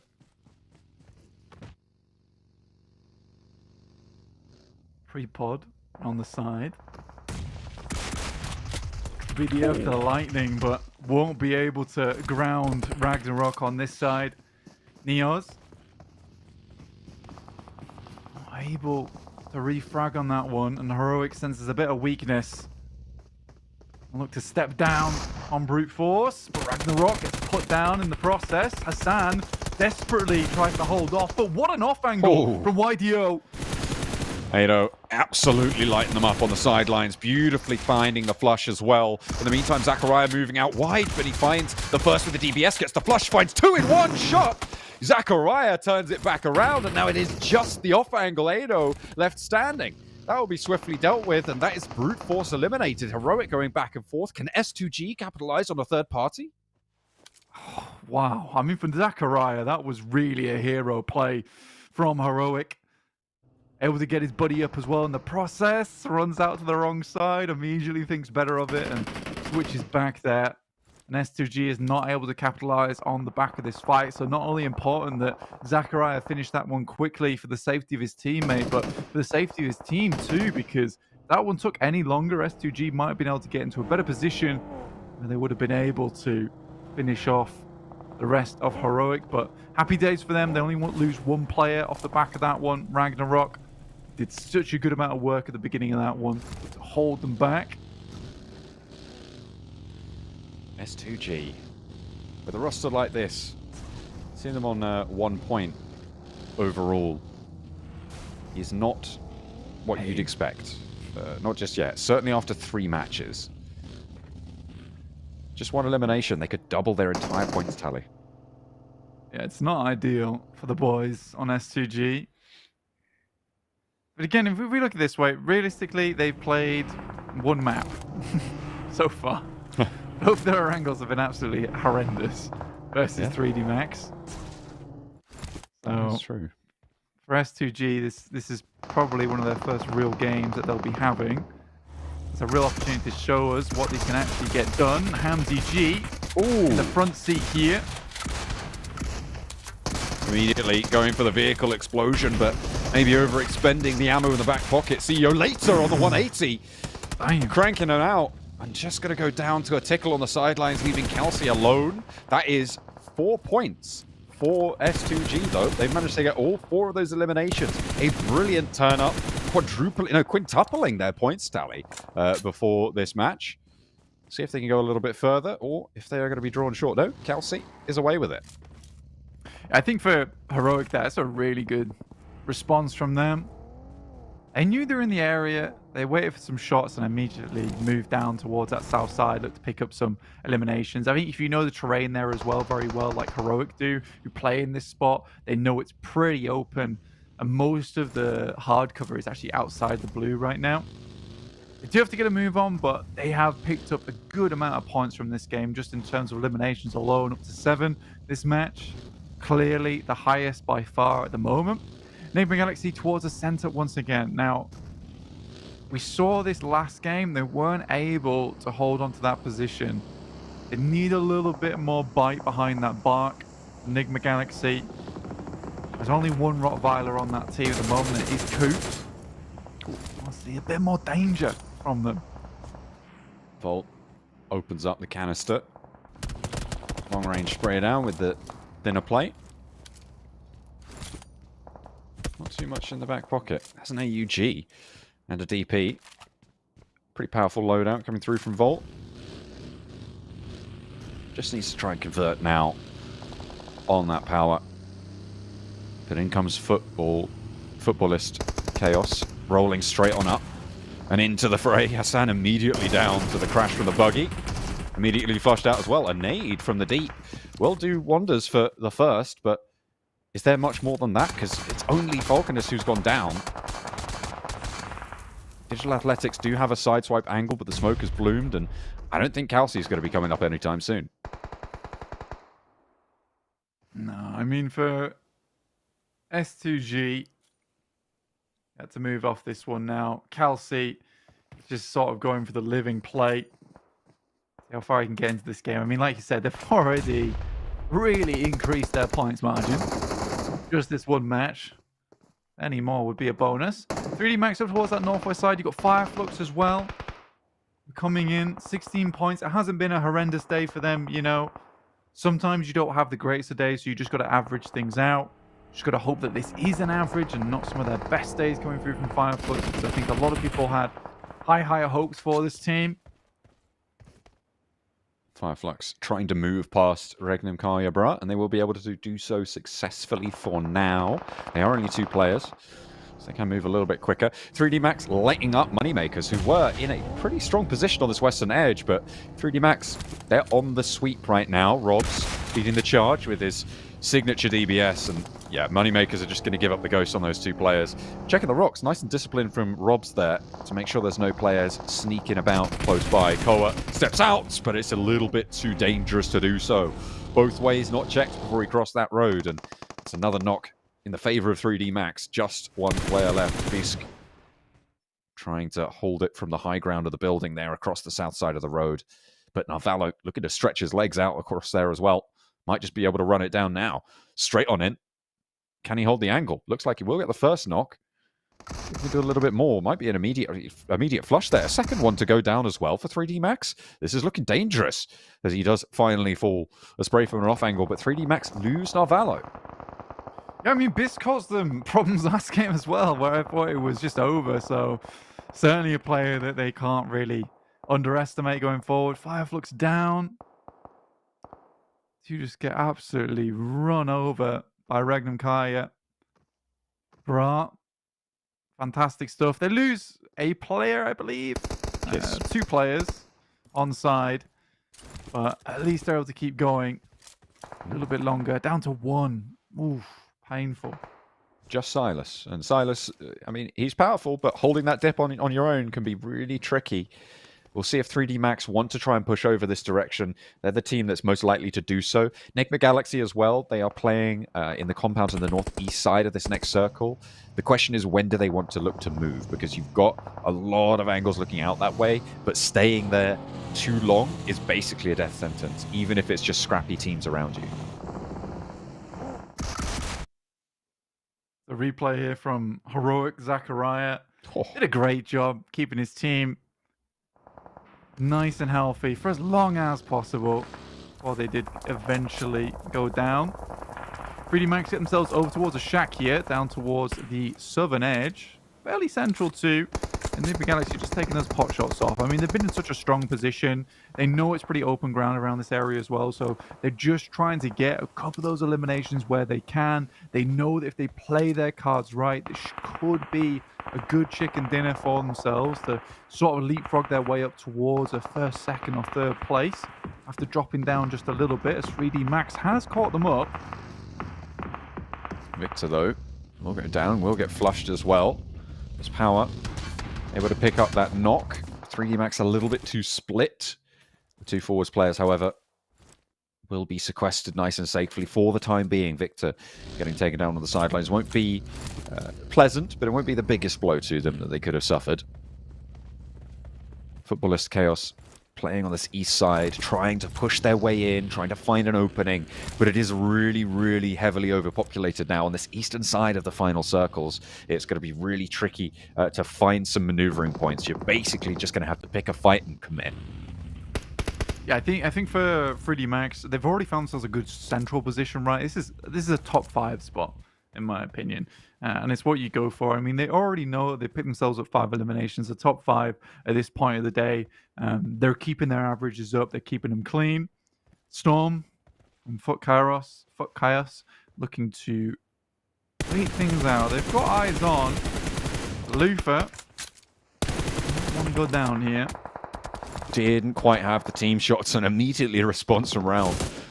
You challenged NIGMA Galaxy, you got to find out about it, but the AUG from Al Haji, deadly to Ralph on that forwards wall, has the sideswipe angle there, the circle shift blank all the way out west, and all of a sudden Silas, he's looking pretty pleased with himself. That's such an unfortunate spot for Ralph to go down, honestly.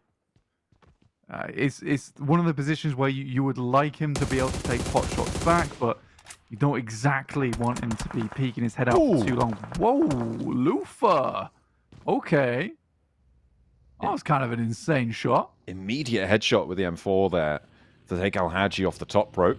And that's going to allow the res to go through, actually. So maybe not an immediate pickup against Power, but a brilliant benefit for NIGMA Galaxy. And the roll-up and the spray down is huge for Dan. Can he stand up to it? He does go down in the end. It's just Al Haji now downstairs as Kairos puts the kosh on him. We'll be able to do the final deal.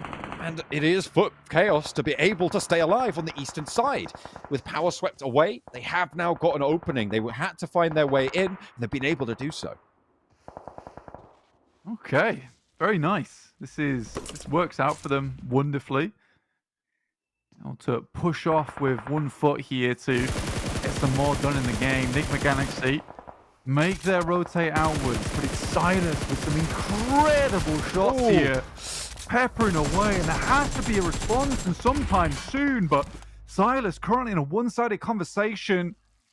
Finally, NIGMA Galaxy says farewell to him, but that was a lot more dangerous than it should have been. That was unfortunate there. The roof of the vehicle just clipped his spray. I think if it didn't stop those bullets, they would have found their mark, got at least one more knock, and the hop out might not have been as efficacious as it was. But in come the nades now, because Digital Athletics have moved up and across the road from them.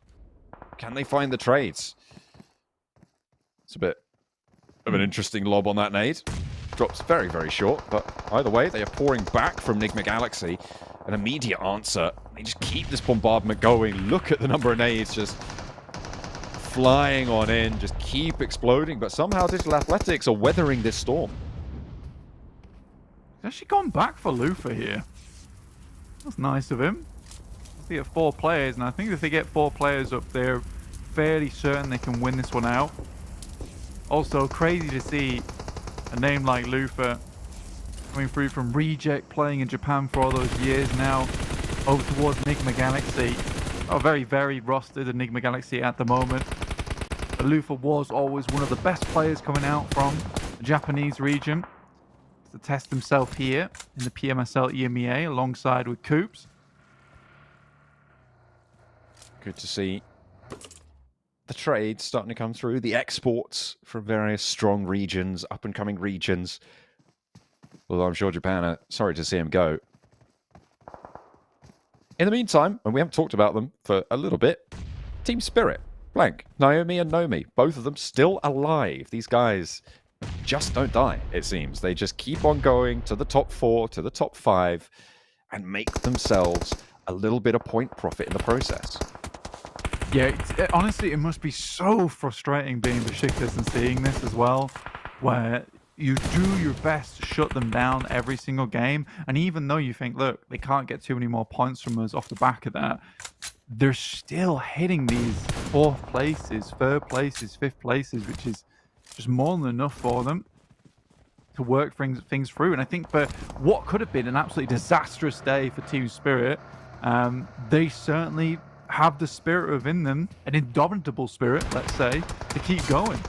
Ooh, Kairos with the side swipe right onto the players from NIGMA Galaxy. I'm pretty sure they knew he was behind this crate, but they just drove up and did not give him the respect that obviously he deserved in this scenario. Pops that heal, and in comes Storm to try and get this refrag as well on the 4 position, and all of a sudden, the position 4 foot is expanded. They've got more pressure from this eastern side, and the power is severely diminished for NIGMA Galaxy on the north.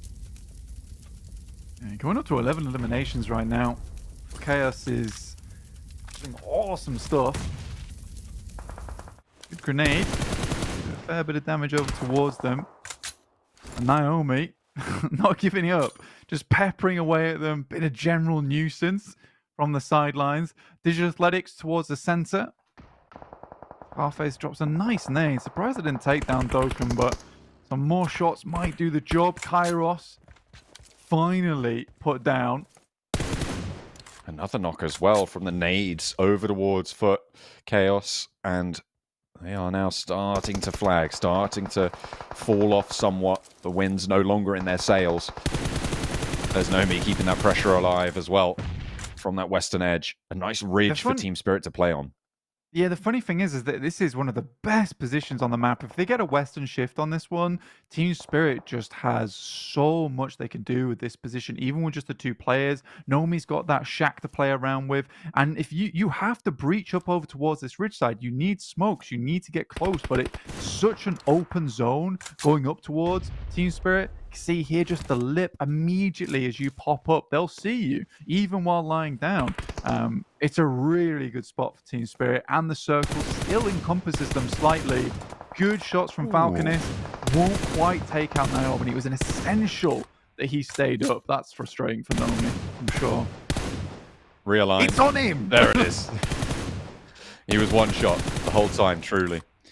We'll have to go for the reload, and now he's very, very low on the ammo here from the M4. Only 29 rounds in the chamber. Cannot afford to waste them. Gonna have to lean back on Naomi just a little bit for Team Spirit. But in the meantime, Digital Athletics, can they keep themselves together as 4? Can they start to pick off these duos one by one? Naomi on the off angle does get knocked, and Nomi unlikely to be able to get this one back up and does get flushed away. Yeah, I think for Team Spirit, realistically right now, goodness me, that was clutch from Nomi. But then what they're trying to do is they're trying to push themselves to a 2nd place, right?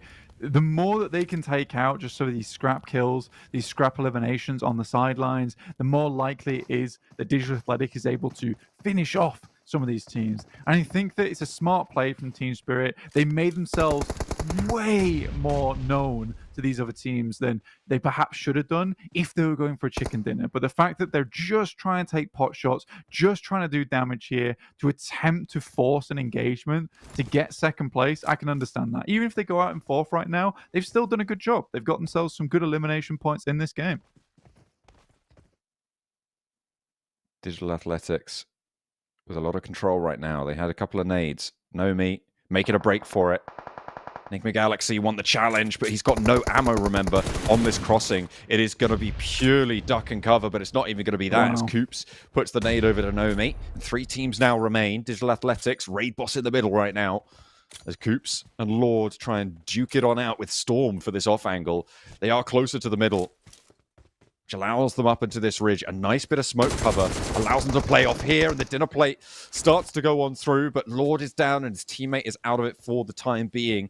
Are there any nades left in the back pocket for Digital Athletics? They've been bombarding for a while. Their attention's turned. The DP opens up. Yekta's the 3rd to fall. Coops is lighting up the sideline. Storm is still there in the meantime. You've got to remember him, but Coops is like, oh, he wants even more. He turns his attention out left, and now it's a 1 versus 1. Digital Athletics have had it all snatched away. He's got a nade in hand, and can there be any sort of retribution for Digital Athletics? Oh, he crosses the road. He steps up, and it's Coops for NIGMA Galaxy to take it all the way back. The best export from NA we've ever seen.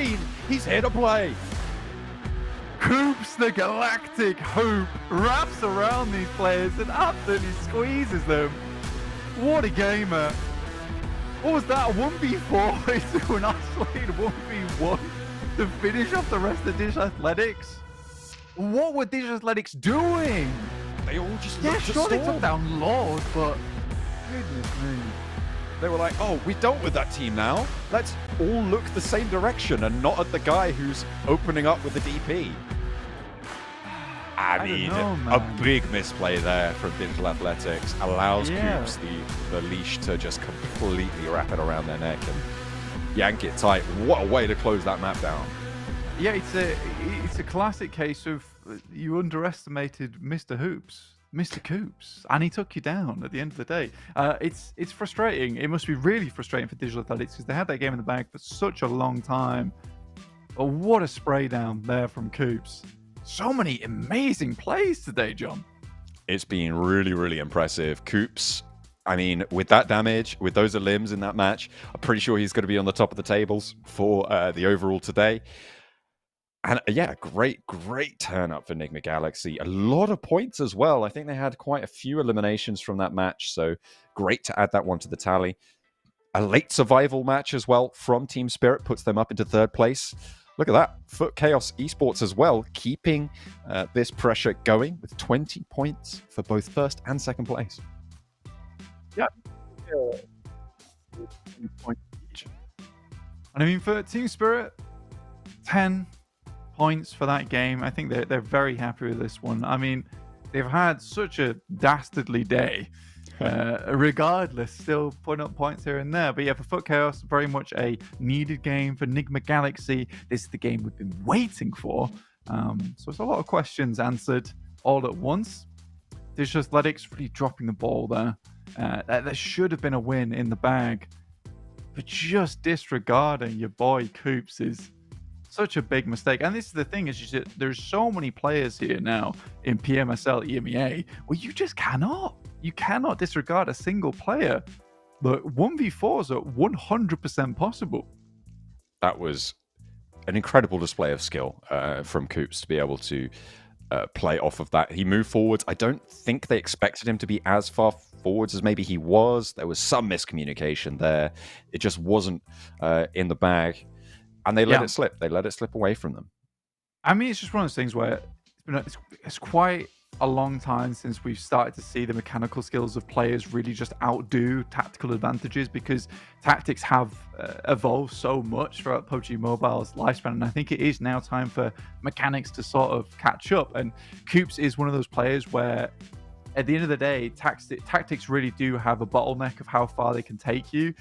You do have to have those mechanics and the alacrity. Where he took down 3 players in the matter of seconds, John. Yeah, I don't know, man. That is a very scary prospect for a lot of those teams out there who have to come up against NIGMA Galaxy in the future. Absolutely. Some really standout solo players coming through as we take a look at the head-to-heads. I believe this is for every game on today's matches. NIGMA Galaxy out-damaging Regnum Kaya Bra Esports as well so far with that last match. 1.3k damage, I think it was, from Coops, and going basically toe-to-toe on a Limbs and Nox as well. But yeah, that damage gap is pretty huge, obviously padded by that ending for NIGMA Galaxy, but this is the tournament leaders right now from Regnum Kaya, so it's really impressive for these numbers to be on the table. Yeah, it's very much an interesting bit of information to pick up there, and I think for NIGMA Galaxy, everything's starting to come into place here, John. Absolutely. They will have a lot to think about for that match as they went into that final circle, probably thinking, oh, we'll just try and get whatever we can. And they come up smelling a rose as a beautiful chicken dinner on a final angle of the day, but we've still got more to come. Don't go anywhere.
things really heating up on Erangel, but we are going to, well, I'm not going to say cool off because we are going to be heading to Miramar next. So it's going to be a little bit more boiling temperatures on the sands than that. So we'll see what we've got in store. But some excellent games nonetheless that we've seen so far. What a shutdown on that match from Coops, going in for that 1 versus 4 against Digital Athletics, and some great control play from Regnum Kaya Bra before that.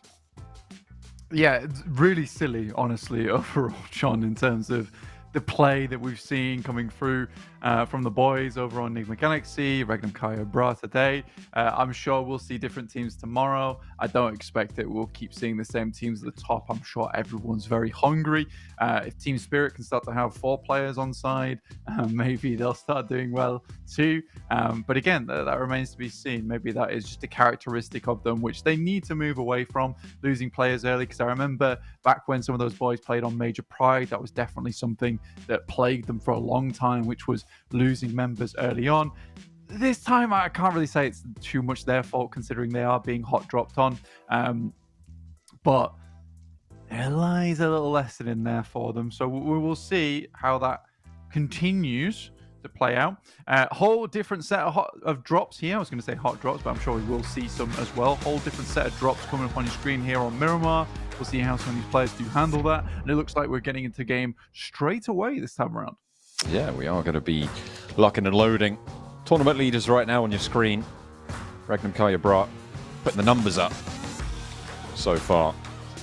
Kitsune, not the most illustrious of starts to his day, but still smiling, still going on.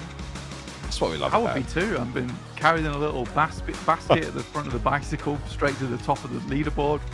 Happy days. Absolutely. It's just a nice feeling, you know? You're like, you guys got this? I'm going to have a cup of tea. Put a brew feet up on the table. No, Kitsune, get those feet off the table right now. Exactly. Flame path down from the south side as he shuffles his feet off of that work surface up to Torre Ahumada in the northeast side. A little bit inaccessible to La Cobreria on the northwest, but could be achieved still with a nice early drop and maybe a vehicle run up that western edge. Yeah, man. I mean, coming straight into this one, seeing a lot of players dropping out fairly early here. 3D Max dropping out halfway across. Twisted Minds sort of quiet was this latter half of the day now. I'd like to see them get a little bit louder in these games. Not really showing themselves up to be too strong here. We do have TDMs coming up tomorrow. A little bit of a bonus reward for the MVP at the end of the day. The MVP will be able to select another team for their team to go up against in a TDM match, which will be played, I think, after match 3 tomorrow. And there will be money on the line for that one. So not only do you get bragging rights for being the coolest and best player in the Super League, you do also get to bully someone tomorrow. Absolutely. You just pick out who did the worst today, and then you choose them. I mean, I feel like that's what I'd do. If I was, I mean, you might have beef with another team. Who knows? That's Maybe true. That's true. What goes down. We'll see what happens. Coops, like you said, now firmly in first place after that one. I mean, why not? I mean, 1,300 damage. It's a surprise that Al-Haji's even able to keep up, to be honest with you. I think that's the more impressive part about that one. Same story So on the knockouts. Shift over towards that northwest of S2G, 3D Max, very close together, but not as close as when they were in Yasnaya. Not quite. No Picardo fights, which I'm quite happy about. I hope that stays the same tomorrow when we get our new group shuffle, when we see Group B for the first time over on Miramar. Someone's close by. Who's that? Is that 3D Max taking shots? I think it might be. Uh-oh, S2G. They just can't get away from it. They have to keep arguing. There's no peace for these two.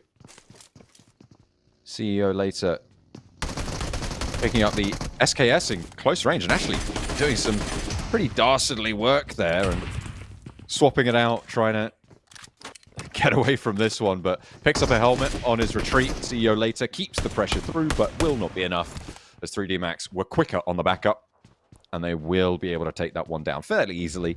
Another cap off to the S2G failure, really, to respond to 3D Max's presence. Yeah, that's a bit mean, actually, in my opinion. Well, Oh, lads, yeah. struggling, very much struggling versus 3D Max with S2G. I think that also Robs was fairly angered because as CEO later would pop those shots off with the barrel and hit him with the doot. I don't know if that's intentional or not, but either way, it would have infuriated me as much as it infuriated Robs as he stampeded up those stairs to deal with him. He activated one of his shoulders there. You saw it. Yeah, just the one.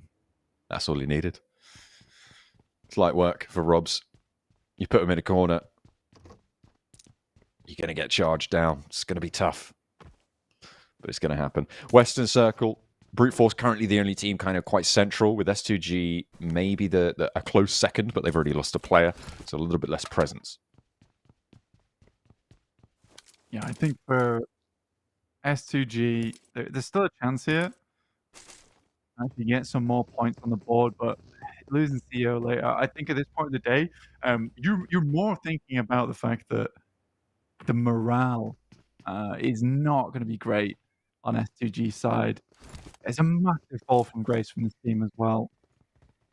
There's a lot of pressure for them to perform very well, and I think for Silas, that pressure was paramount last year, and I certainly think it affected him a lot. He was very emotional during some of these tournaments, especially during PMGC, where they weren't able to take it home. And I think it's done him a world of good to move over towards Regnum Bra Esports. He's able to just play with a little less pressure on his back because they were thrust into one of the greatest positions of all time, right? You know, you're able to remove that streak from Nova. Yeah. And take it over towards that western side of the world for a little while, considering that, you know, SEA, China has dominated the esports for such a long time. And it's still a lot of pressure, man. It weighs on you. And not only that, to be defending that title in your home country last year. Oof, yeah. That must have been quite an painful, honor, dude. but it's a lot of pressure. It's a lot of pressure to feel. You feel bad for him in a way, honestly. You really, really do. And I don't think they had what it took at that moment to hold on to it. It is just super unfortunate this seems to be continuing. And I would go ahead and say, you know, Silas made the right choice. It's the right choice for him emotionally and professionally. So good on him. When those marry up, it's pretty great, really, when it all works out like that for you. But hopefully they can keep this ball rolling. At the moment, obviously, sat at the top, Regnum Bra Esports on those 51 points. You see that on the right-hand side of your screen. NIGMA Galaxy, after that charge down in the final game, in the final circles of the last game, really managed to obviously put a lot of points on the board, overtaking Team Spirit in third place. Cut it off that right now. RCB, NIGMA Galaxy, Team Spirit, 3D Max, they would be going through to PMWC. Well, I suppose not technically. They'd be going through to the finals, right? For their chance to go through to PMWC. I'm jumping the gun a little bit, but my point is top 4 go to PMWC. And that is what these teams are going to be looking to do. Obviously, like we spoke about, Silas wants that second chance to take the throne once more for a team from the Türkiye region. Players like Kitsune want their chance to prove themselves as well, yet again, at that top level, whereas right now, it's not really showing that he has that sort of prowess. Absolutely. And looking at the tables, it's a pretty even spread heading down tables at the moment, right? I think it's really only Regnum Bra who's huge amount of points ahead of anyone else. Team Spirit is a little bit of a drop off down towards 3D Max. 32 points. Again, we have to remember we only played Sandhawk and Erangel.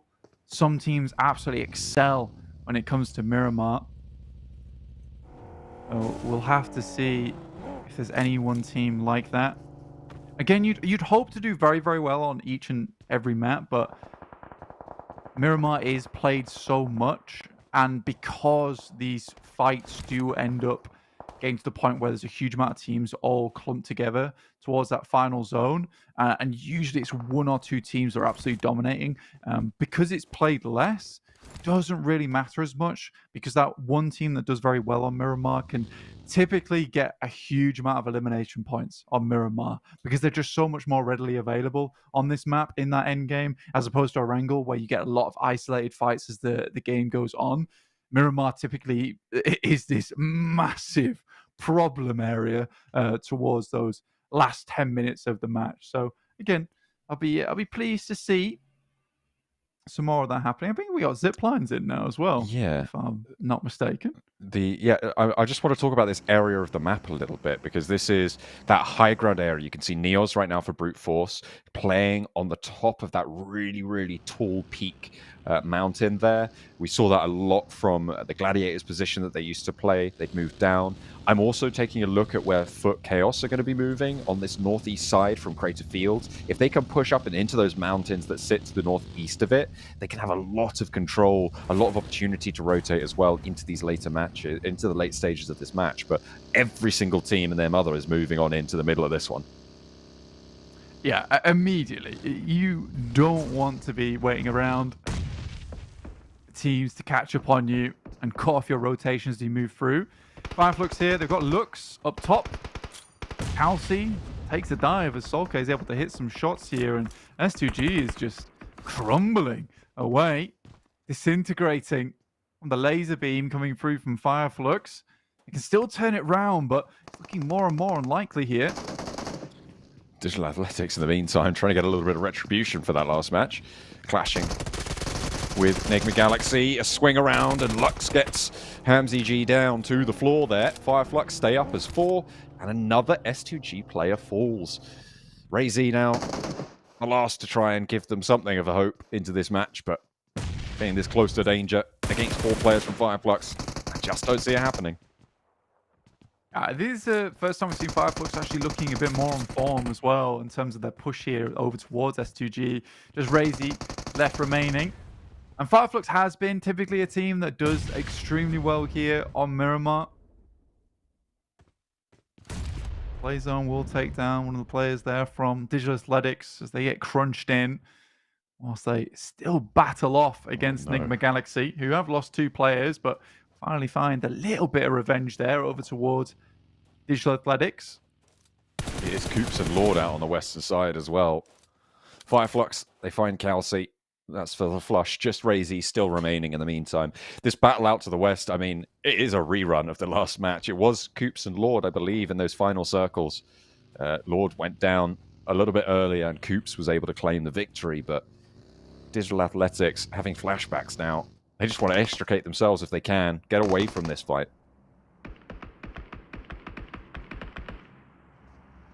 Lord, Silas actually taking some pot shots in here from a great position from up on high. I mean, this is one of the spots you'd like to take early on in the game as well with a circle like this. Beautiful stuff here. They have lost 2 players. Potentially a couple more pot shots. And any team they can hamper, hinder, injure down towards underneath them on that mountain is really important. BEŞİKTAŞ not able to hold up in close quarters combat, it seems. 0 elims. Horrid day for them so far. Ray-Z finally goes down to FLUX, but Solke has been taken out in the meantime. S2G eliminated once more. 0 points on the game, so they are up on 8 only. Solus will need a res, but FLUX should be able to stay on as 3. Heroic claiming that compound that we saw earlier against BEŞİKTAŞ is really, really solid for them. They're under the watchful eyes of Brute Force up on the high ground to their west, under the purview of Silas and Kiss from the east on RCB. So they might be a little bit safer for the time being. Onyx Ravens going back and forth, and Ali's on the 180 swivels. Nicely done there, handling business against Twisted Minds. Yeah, beautiful stuff. We'll deal with them pretty handedly. Team Spirit, all 4 players still alive here. Interesting, is what I asked for. Again, not the map that I thought they'd do it on, because team has pretty good success over towards Erangel. But a little bit more space to play in, not as claustrophobic. Coops is still going. Yeah, I'm surprised he is, but respect. You just cannot leave him alive. It's not a case of, right, it's just one player, let's get a move on to get out of here. He will fight to the bitter end. He's going to get the point onto Scarface as well. I mean, he's quite removed now at this stage on the southwest side out in the blue. Will need to get a shift on. You can see his health bar is not looking very good right now, but might be able to find a first aid or two on the body or a bandage or something to tide him over and get in there a little bit later. In the meantime, though, further in on that southwest side, Moneymakers behind Team Spirit, who are playing on that southeast side of the field that sits to the southeast of El Pozo. And they have got a little bit of cover to play around those warehouses as well. Onyx Ravens pushing in from that northeast edge, looking to move down towards 3D Max's position. A difficult rotate for Onyx Ravens. At least one or two of them should make it through. They will be under the purview of quite a few teams here. Again, a difficult spot on the map. I think everyone knows this position very, very well. The fielded area, pretty grim to play in, but right now Brute Force have some very nice landmass to play around with. They get center. They should control all of that hillside. Team Spirit pleased with their position towards this barn on the south side. You know, they would require a couple of southern shifts to make it super worth their time, but this will keep them safe for a long, long while. There's not a lot of teams that will want to be rotating past that field. Oof, that's a death trap right there for Onyx Ravens. Ooh, that nade. Sure, they dodged that one, but you kind of think the next one's going to find something. It's going to be dangerous, but they have got a little bit of back pressure over towards Power. With a knock, 2 knocks actually sent out their way. It's going to take a little bit of time to get this one through. Silas, yeah, 2 players from RCB still in action. Silas and Kiss. Silas on the high ground, trying to leverage those sightlines, but it's really, really dangerous to play like this. He's getting really bold with it. If he goes down, it's basically GG. Kiss just can't get him back up. Coops finally goes out on the southwest side to the Moneymakers. So no longer a thorn in the side. When he got into the of Digital Athletics. Pretty crazy. Heroic are actually having their position taken away from them. 3D Max, they've got Robs and Victor. Pretty terrifying duo to come across in the wild. I'll have to share it now. Neighbours. Yeah, not much they can do about that. I mean, it is more on the space to work with. I think realistically for both Heroic and 3D Max, the real problem is Brute Force up top. Silas getting the 2 knocks over towards Power was kind of incredible, though. Like you said, running low on supplies now, though, a bit too bold. And Power has this number. There's not really many other places you can move from on that spot. So pre-firing it whilst the rotation goes through, very easy to do. Kissu is just not available to support, and he's in La La Land, to be honest with you. Don't know what that was about. I mean, he's not going to have a good time there. Getting pressured back. Silas, I think he took a little bit of damage there. Will go down to Falcons, and that is RCB out of the running for the first Miramar. Falcons trying to fend off FLUX as they're on the southeast side with a little slice of safety, but it's getting a little bit more dangerous as time goes on. A nice down shot to get the trade, but losing their player on the outside there, not ideal. They can crawl back in, they can go for this res, and they have a little bit of time to do it. Damar might just be safe for now. Made that. I think that was super well placed, but I understood the idea behind it. Get outside. Ketch does have a sight line over towards him. On the bottom of our screen, we've got the fight coming through from Moneymakers on towards Team Spirit. I think that's 3 players down from Team Spirit. 1v2 currently. A good nade, and somehow he's alive.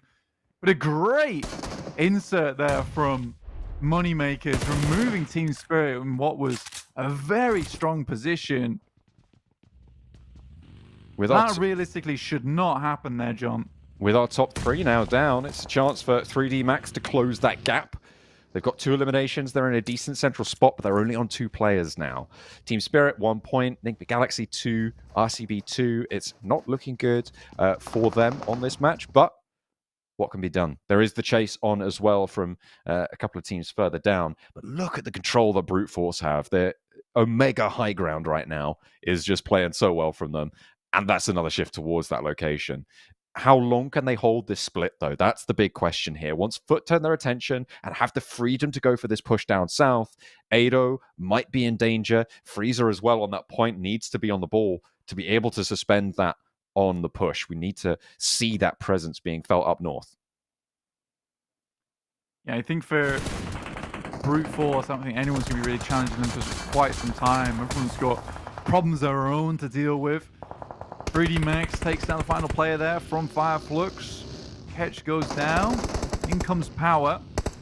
Just sent straight on through. Kante lagging behind just a little bit, and I think it was a bit of a wild decision to continue on that path, but is able to refrag some of his teammates. Satan just inside this warehouse. Will have to move out, but has relative cover to work with.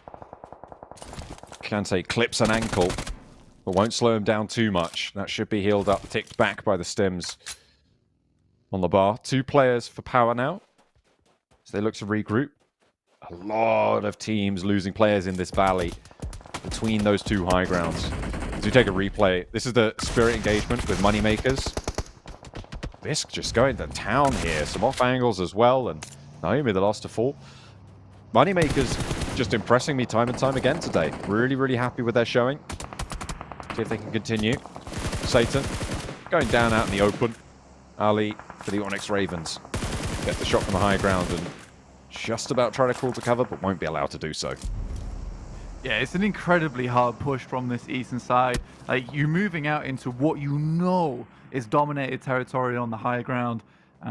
It's realistically the best of a bad decision you have to make. Head towards this spot. Hopefully fight through the teams that are still in this location. But yeah, you just try and get as far as possible. As many eliminations off the back of it as possible. Falcons getting 6 elims here, I think, is not a bad showing overall for them. Brute Force has just been given the pick of the litter here up towards that top side. Freezer, though, a lot on his plate at the moment. And is not able to finish it all. This is what I was worried about. As the sirens go off outside my window, is Footballers pushing in from the north and them not being ready to respond with the pressure back up to that top side. They now have left an opening. This is a chance for Footballist, and Prepod's too high up to get any real say towards that push. He didn't have the crossfire backup, and Ado wasn't quite there either. They'll know they're there, but not much more than that. Yeah, there's certainly shots that he can be taking right now, but I think he's just saving ammo. You can see here only 52 bullets left in the backpack. Not really worth it. YDO does find at least one. He tries to follow up on it. The magic feet down there from Ali. Not able to hit the butterfly. And Ado goes down as well. This is the split that just stayed too long for Brute Force. It is so tempting to stay for splits like this, but it's coming back to bite them now. When you're playing up on these high grounds, like you say, there was an ammo shortage. You also have to play very timidly in a lot of these scenarios because you know you basically can never get res in these scenarios. As we've seen with Ado, if Prepod went down, there's no way that Neos would be able to go over there and get him back up. So you have to play a lot more reserved and you can't go for any real aggressive peaks. So it's tempting to stay on this sort of angle, but you need to be regrouping and potentially taking a foothold down underneath this high ground. Yeah, or even just like sending up topside, right? I think they were worried maybe they get shot at, but I think there was a moment earlier where this seemed like a position where you could have confidently just sent all 4 players up on towards the top. And they had a lot of time to try and get that ammo on board before they made that play. So Brute Force, a little bit of parkour. All right. Okay. That was required on that top side of the mountain a little bit sooner. Good nade there from Hassan off the top of the ceiling. Bit of a bouncer. Another one over the top, but 3D Max go down as well. So now can Brute Force do more with this match to try and catch up, make the difference in the overall standings. Onyx Ravens, good to see them starting to have an impact on these lobbies. Lath getting rezzed there by Vigors. Heroic try and roll up onto the angle. They've managed to pull out the res. Vigors goes for the spray strafe out wide. Volt with the weapon swap looks to crest the ridge. His teammate not going to be there to back him up. Volt just getting these flushes. The high ground, sure, for Brute Force can see this, but they can't really afford to go for these shots. And that's exactly the punishment you'd get for isolating yourself in the ivory tower up top. Right now, they sort of have to secure themselves at a third place at least to brute force, otherwise this gambit's just not been worth it whatsoever. Power, surprisingly, did make that crossing underneath all that confusion that was happening towards the mid side of that game. Kante's been able to get himself up towards south side. It's really Moneymakers right now who are the biggest threat on the map, I would say. They've got a huge amount of supplies to work with, considering they were able to fully team wipe Team Spirit down towards that southern edge. Good shot from Hidan. Managed to get himself nice and tucked away here around Kante, who's providing him a little bit of covering fire towards brute force. A lot of trust here between these two teammates. Neos trying to reposition. Prepod's still alive for the time being. Moneymakers, they know there's a player up there. They're waiting for these peaks. You can see it. Neos doesn't want to step too close to the edge there. Don't need to overextend. You want to have control on this inside, this saddle between the two high grounds that they currently sit on. I sort of like the Digital Athletics play here, which is to just stay out of it for as long as possible. Because they're on that over towards that western side, they don't really have too much of a big option to fly across towards the east. They understand there's a lot of commotion over towards this eastern side, so players are mostly preoccupied down that way. So for Digital Athletics, they can sort of live this game out for as long as possible, circle provided, and that will do it for them. That is really, really good stuff. Yeah. They made a bit of a gamble, and the gamble's paid off here. But it's the best that they could have done. Rather than just trying to send it crazily towards the center. Moneymakers as well on the south side with the better edge over Neos, who is going to have to reposition off of this high ground. He has to descend, and with 3 players from Moneymakers right underneath him, it's going to be very, very tough to make this one work. See the circle timer starting to close at the top of your screens. He has to make the move. Where does he go, though? There's a lot of safety to be found here. Moneymakers are going to hear this rotation. Shuffles it around. You can go down backwards, not a problem. Hops back in. He's going to go over the ridge. Is he going to try and take them on? No, he's just moving to the next high ground. He's waiting. Okay. A step-by-step progress. Yeah, I mean, that's reasonable, but in that moment where he's rotating, I think Moneymakers have decided this is a good opportunity to try and sneak up on him. Neo's realized he has to move further forward. Potentially understanding that he's going to have to make a quick move soon, calling most likely towards his teammate. Prepod on the other side of this mountain. He's going to need some help soon. Neo's losing the buggy as well. Not ideal. Look at that. Moneymakers now over-investing on the position. I mean, I guess they didn't hear the vehicle fall down, so you don't expect him to be fallen a little bit lower on. See if they can clock on soon enough. Heroic, in the meantime, now looking to take on Power. Fidan, though, spotted by Neos. He's still on the swivel. He might have lost a lot of his team. He might not be in the best of positions, but he's still there. He's still ready to fight. Brute force looking to clamber up those tables. Yeah, and there's another player down here as well. Play some quick shots. I mean, that was a very bold peek from him. Entire body over the top side, but Hassan, the Blues working against him. No real opportunity to go down there and grab some supplies. Well, Neo's really working with nothing right now. He's got a couple of bandies, but that's about it. Brute Force have somewhat salvaged this game, despite such a terrible start to it. Storm dancing through the rain of bullets there. And Moneymakers continue to put pressure on from the south side. Digital Athletics making their move now. Nico moving a little bit further south. Coldex wanting to do the same, but is being backed off by Moneymakers, who are going to have to move in turn. But it looks like Coldex is closer to the edge of this one. And we'll need to move slightly earlier and into more dangerous ground. Very stilted game here. Gonna go all the way the distance to zone 9. Quite a few teams, 4 teams still alive in this one. Quite a few players as well is surprising, and it's sort of what this terrain does afford you. Like a machine, it will take down Coldex. FUT KAOS maintained their ferocity within this match, despite being on the bottom of the mountain. It all started from brute force, really leaving themselves too open. Allowed FUT to just get themselves nice position to play from, actually. Moneymakers, though, been through the washing machine here, tumbled about all over the place here on Miramar. It's still going. 3 players on the side. We saw Neos go down, pre-pod now, left alone. Will survive up to top 4, though, and most likely top 3, with Nico so close to death and to the edge of the blue zone as well. It's just going to tickle his ankles. Falconist getting pushed back off this ridgeline as Moneymakers skirt their way around the high ground. Pre-pod launching a nade downhill towards Havlik, but it bounces out, and it's not going to do anything out there, unfortunately. The Molotovs might force something to happen, but Digital Athletics finally fall. 3 teams remaining. Nades being sent over towards FUT as well. He doesn't have a vehicle, I believe. He might be able to make a miracle play, but no, so he is just going to drop down to his demise. Down. He did, you're right. Goodness me. All right. And took his elimination point out as well. And he might actually be able... This might have opened things up now for Moneymakers.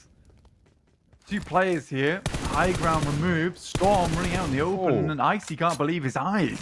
3 elimination for him here. I'll take that one. Thank you very much.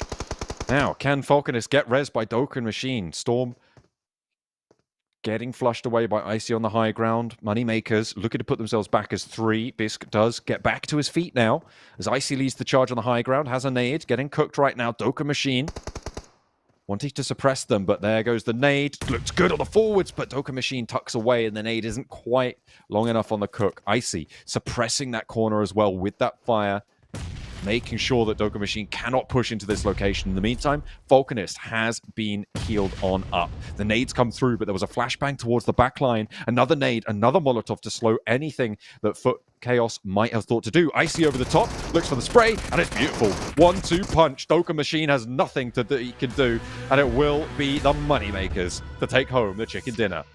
Yeah, it's wonderfully set up there as well. And honestly, the utility that they held on to, by design, right? Holding onto those Molotovs, understanding it's going to come to a point where you're on the cliff face. Eventually, they're going to have to push through to you. So they use those Molotovs, they save those Molotovs to push FUT KAOS into that position where they're stuck with their back against the blue. We saw how terrible it was for Hassan on Heroic versus Neos from Brute Force there, and you see it's the exact same situation when it's team versus team. But for Moneymakers, what a game from them, all the way down from that southwest side. They battle through Team Spirit in a really strong position, which realistically they should not have lost from.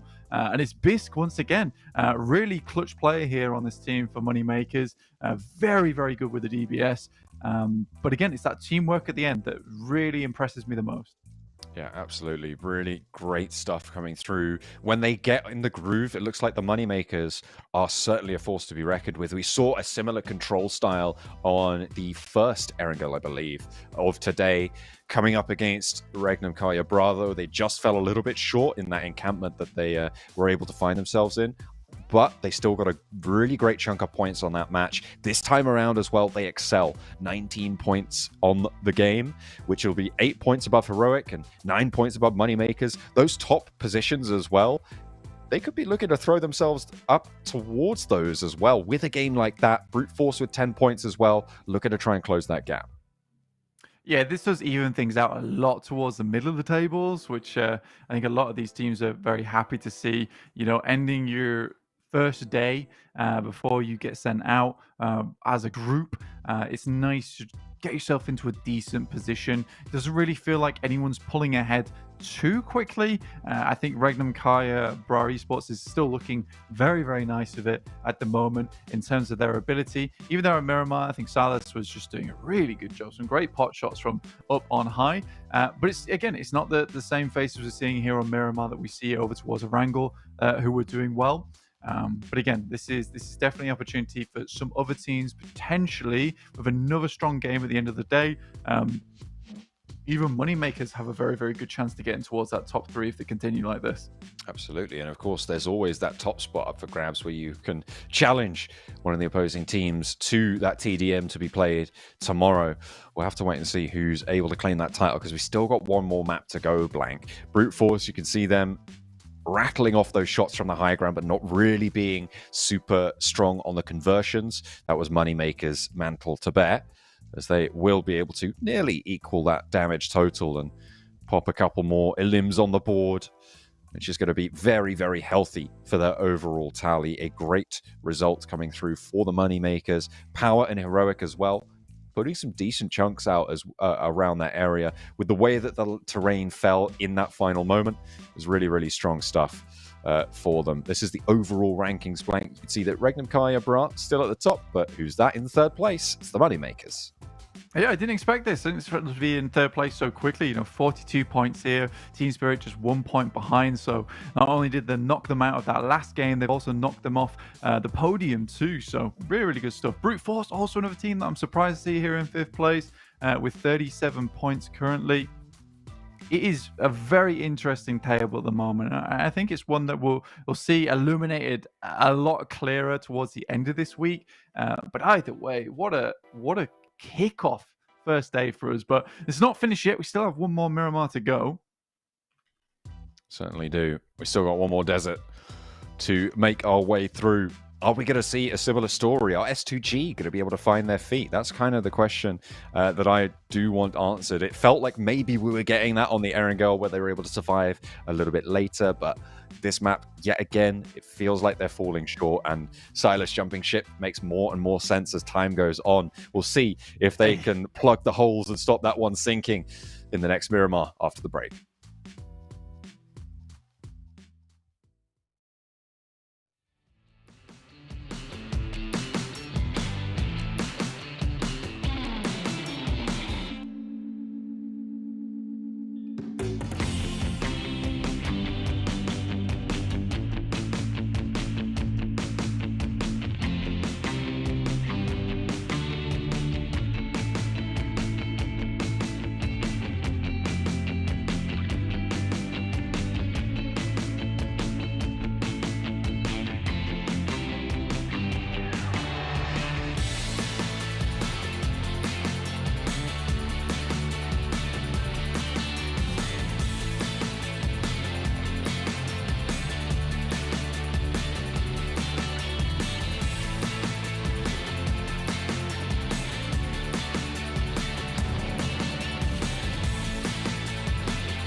NIGMA Galaxy, very controversial team. Money makers. Bro, for me, they'll be here, bro. They'll be here. They play pretty good, but like they choke always the final. Hello, I'm Coops. Hello, I'm Lufa, and we're going to do power rankings. Hello, it's Noix from 3D Max, and I'm with Robs today for our power ranking. Hello everyone, I'm Icy, Hello everyone, I'm KAOS77. and today we invite you to watch our power rankings for PMSL EMEA. How about digital athletics? See this? See this? Moneymakers. Best team.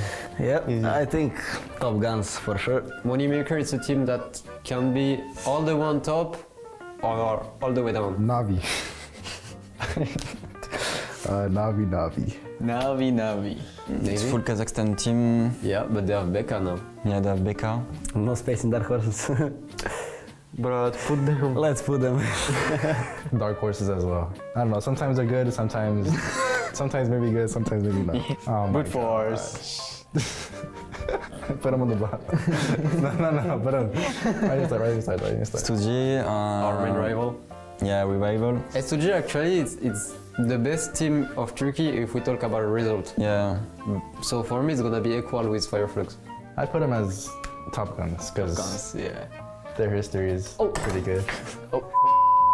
I don't know if it's this or this. I think this is OXR. Bro, this is Dark Horse, bro. Put them as new challengers. 3D Max. They're very good team. Yeah, I'd put them Top Guns as well. Yep. I mean we have good gun skill, Yeah. but I think I will put Hero, you know.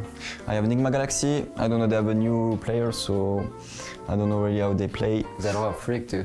Yeah, too. So I will put they in maybe Dark Horse. I really don't know where to put them. Dark Horses maybe. It's full already, bro. Nah, no need to choose this, bro. We're gonna put it. These are power rankings. I think we have good ranking. This is our power ranking for PMSL EMEA. Yeah. Thank you for I would watching. like to invite you guys to come watch us tomorrow And support and us. support. And thank you all. See you, peace out. See you.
Five matches down, only one to go today. We've got another Miramar coming up shortly.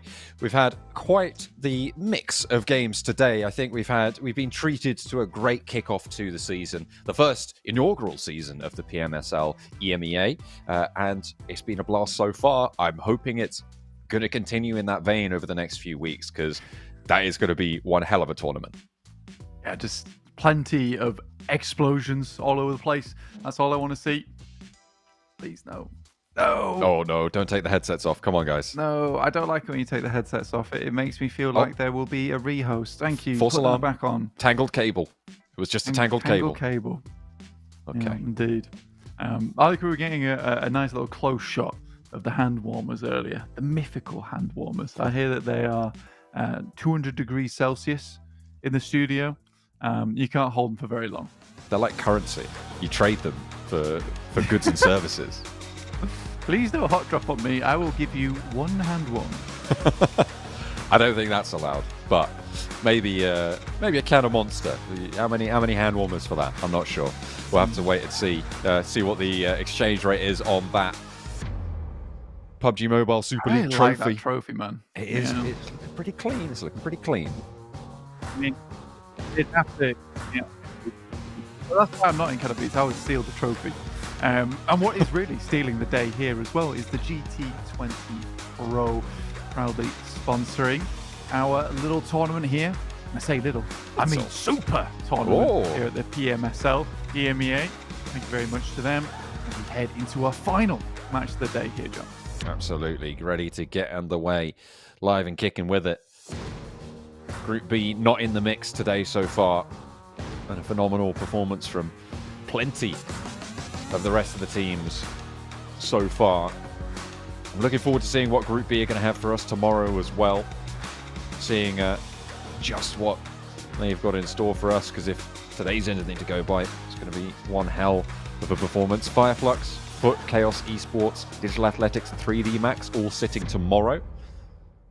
So plenty of strong teams still from today will be playing in and amongst it. We'll have to wait and see for that, though.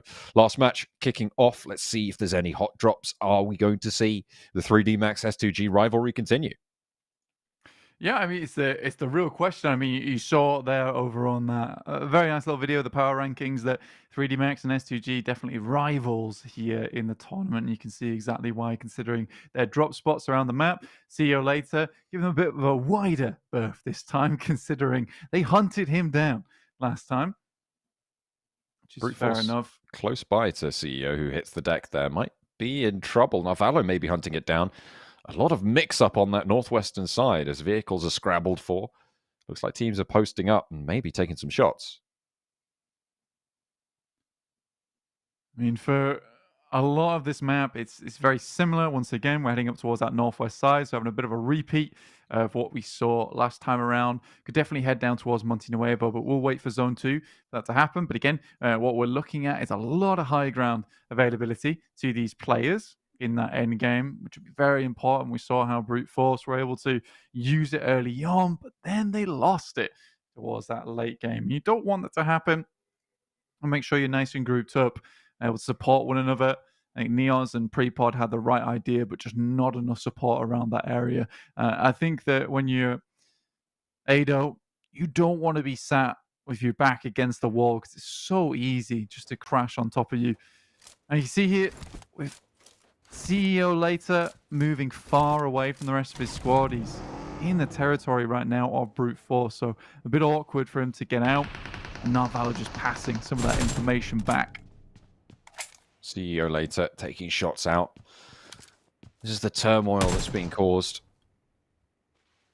by these tangled drops so far. I feel like teams are going to now start to think to disengage fully if they can. Narvalo moving back off this. He's probably spotted that it's two teams engaging rather than just him looking down on one team, maybe able to get a pot shot or two in. And Will just fold back. He wants to grab the loot, try and get a better position out towards Alpotso potentially with the rest of his team. Play the game for the next phases rather than right up on the doorstep. CEO later maybe not afforded that opportunity. The backup from S2G is coming though. So it could be difficult for Freezer to make this one work. Yeah, just the one nade sent in there from Freezer. Like you said, the rest of S2G is grouping up on top of CEO later now. Take a look at the map. We got a big old spread of teams down towards that southeast side. The moneymakers, who are certainly making a name for themselves here in the PMSL EMEA, down towards Puerto Paraíso. Long way to go once again, but we saw them pull it off quite nicely in that last match there on Miramar. There are a few teams that push their way through with this playing path. S2G seem to have found their mark in Neos, and he goes down, and Brute Force is just in no position to respond to it. S2G opening well. with a punch out to Neos. And they will stay alive for now, and Arvalo not having anything to say about that. Just keeping things nice and restrained for the time being. Victor as well with the backup movement. Arvalo can now fold away. I feel like it should have happened maybe about 30 seconds ago, but they are going to get away from this. And now S2G, having taken an elimination over towards Neos, have the freedom to potentially pursue. You saw them sort of moving in that same direction. And 3D Max will need to redistribute that loot over towards Narvalo, who has taken that forward position.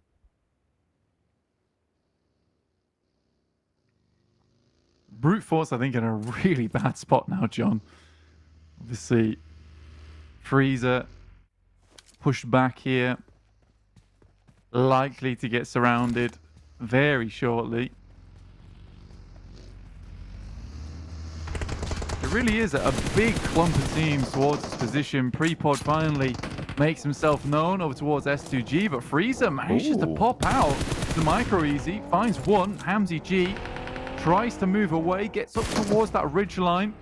Nice quick movements though from the rest of Brute Force. In the meantime, it's BEŞİKTAŞ. Poser takes some shots over towards FLUX, but it is returned in kind, but from a different team on foot KAOS.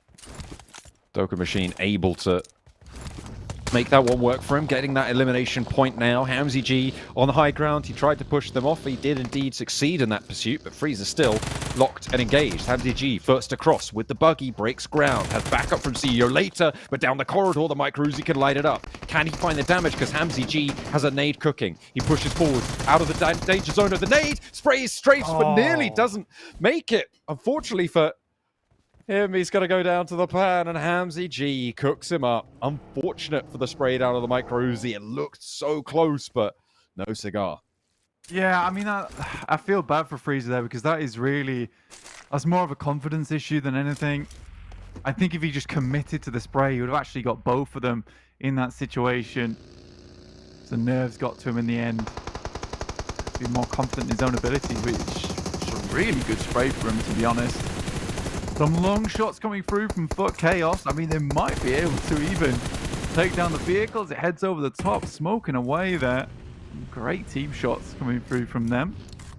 Great teamwork all around from this team throughout today. You know, there's been no serious individual performance from any of these one guys, but together they have been very, very good overall. Foot KAOS keeping things nice and tight on this northeast side. 2 eliminations found, and they will look to move off fairly shortly. They're reorganizing their vehicles to be able to do so as fast as they like. In the future, teams on the northern side moving along the roads to the east of La Cobreria. FLUX moving past Digital Athletics right now, trying to keep things alive. 2 players alive for FLUX, so they want to be careful. They are getting ahead of Digital Athletics and potentially closer to a center position near Crater Fields. A lot of teams very much packed over towards this eastern edge because of the plane path that came through, but NIGMA Galaxy kind of has the pick of the litter right now over towards that western side. They're hoping for a western shift on the circle. We'll see if that comes to bear, but again, a lot of that danger that is shown from that high ground over towards Crater Fields itself is pretty much eliminated by the fact that Brute Force has lost so many players in the early game here. So this should be a good opportunity for NIGMA Galaxy to get some more points on the board for themselves. And with a shift like that, you know, they have a clear-cut line on the roadside to get into a very strong position towards this northern edge. All these other teams just sending it as quickly as possible. So for NIGMA Galaxy, particularly on your screen right now, you need to see a very fast approach and a very quick decision of what they want to do next, because this is one of the few times where you get thrown a bone on a team on the west side. This is perfect for them, but S2G making faster ground here. Lufa waylaid by the crate drop there, trying to pick up a weapon. Needs the backup. So hop over towards Onyx Ravens, who are able to take a pop shot over towards Kante. make it work as well. Fidan maybe trying to slow them down a little bit, with Kante the only one to go down. Power still have 3 players alive. A spray over the top means that Al-Haji does fall, an unfortunate trade, but Ali able to duke it out well. Fidan behind the buggy now, trying to reposition, trying to get a little bit better of an angle over towards the Onyx Ravens, but he's going to be denied that opportunity. Just a sliver of HP. Is he going to be able to get away? He's still playing at range, and Silas is going to chime in. RCB have waded into the fight from the south edge. The high ground that they've got, really strong. Late spotted. Fidan completely undiscovered there around behind the buggy, goes for one, but Ali trades it off. Thanks, Ravens. Ali keeping the dream alive here for them. So many other teams have already made their way in, and a lot of people had the same exact idea to make this rotation on the north side. You got Regnum Kaya as well down towards that south edge. Digital Athletics, Power suffered horribly at the hands of a lot of these teams on the eastern side. 3D Max comes in though, looks to take the fight up against BEŞİKTAŞ. Horrid nade there from Kakali. Somehow still able to hold them back, but Victor does incredible work there. Keeps them at bay, takes some great shots through the doors, and Robs gets back up on his feet. So for 3D Max, what a start to their game. On the southeast side, the final match of the day, they're making their bid for that top spot. 53 points right now, the mark. If NIGMA Galaxy want to get on up there, they need to start fragging. And like you said, that bone was thrown to them. On the western side, they had that rotational path in. They now have a central spot to try and chase this top spot from RCB, who are flagging out on this eastern side. They're right next to the remnants of the Onyx Ravens, and they're going to need to play on this eastern side, which is going to be difficult now that teams have taken up occupation in the middles. A lot of space has already been removed, but there is a huge amount of possibilities with this circle of where it can go next and what kind of plays that can be made off the back of it. So for a lot of teams, just trying to situate themselves around creative fields is fine. Because creative fields sort of masks a lot of players' presence, it's really, really easy for a fair few teams to set themselves in a good spot to make the next run towards what they think is the best position on the map here. Team Spirit down towards that south side, waylaid against Heroic as well. With Brute Force split between 2 players there with Prepod as well as Ado. Twisted Minds finally making their way in alongside with the Moneymakers. They did wipe Team Spirit off the face of Miramar last match around. Is it going to be a repeat? We'll have to wait and see. The southwest side still under occupation by Team Spirit. S2G looking to keep control of this hillside. Team Falcons jousting back and forth, but no full crashes just yet, no picks found, and a lot of open terrain between the two teams means that it's unlikely to develop further than this once S2G settle up on their hillside. NIGMA Galaxy out on the west of the crater have a really strong ridge to be playing around now. S2G start to find some pot shots.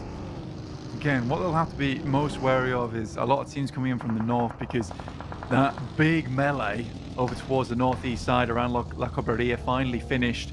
Regnum Kaya, Pra making their way in, Digital Athletics as well as KAOS, 3D Max also in similar boat to them. You can see here as S2G tries to move around. Again, they're already being beset upon by NIGMA Galaxy. It's a risky spot to take, and you have to be very aware that there is teams coming towards your location. It just seems that S2G just wasn't prepared for a team coming over to what is a pretty reasonable rotational path for a lot of these teams.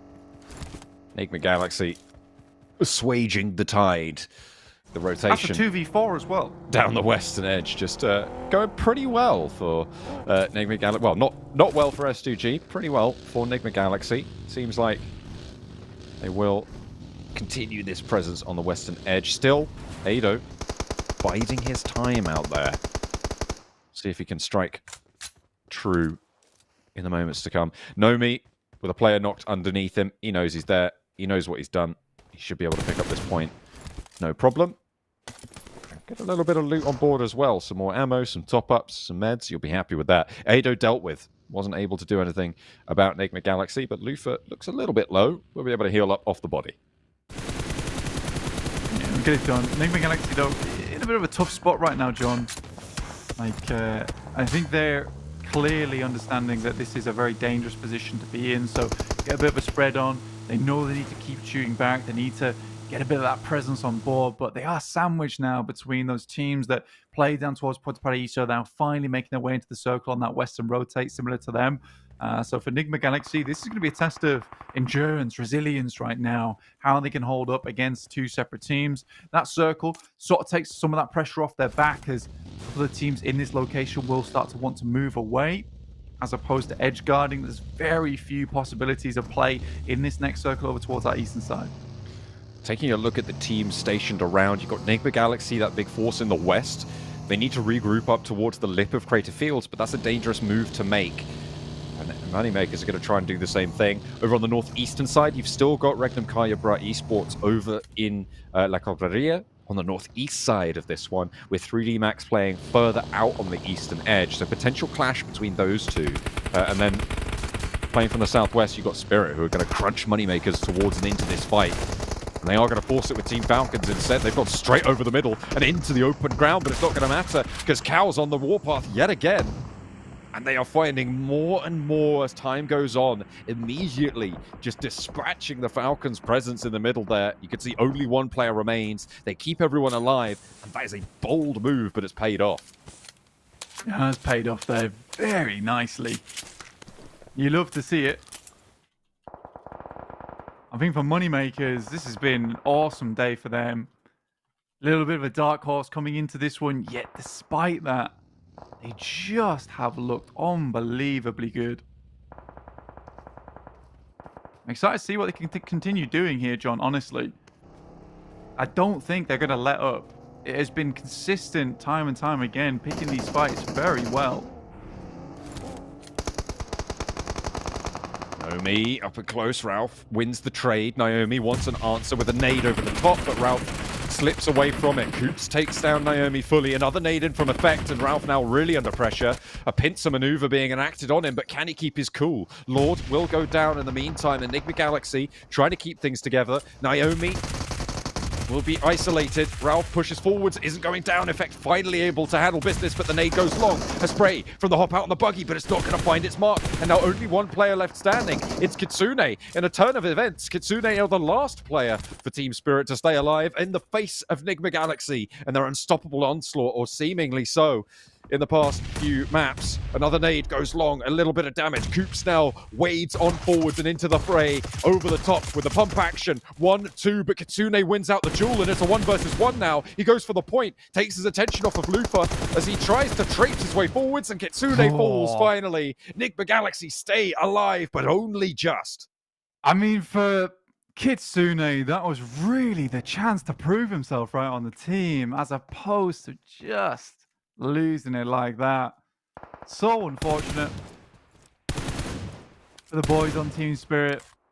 3 eliminations found for them, but that could have been an awesome standoff between them and Enigma Galaxy. Really, really sad. But again, I'm proud of Enigma Galaxy there. I'm proud of Lufa, able to hold his own. He's one of the new players on the team, and I think they must be happy with the pickup, honestly. Certainly seems to be a very functional part of the Enigma Galaxy machine right now. It's RCB yet again. Goodness me, they are having one hell of a day for the circles right now over on that north side. I wouldn't even say this was hell of a day.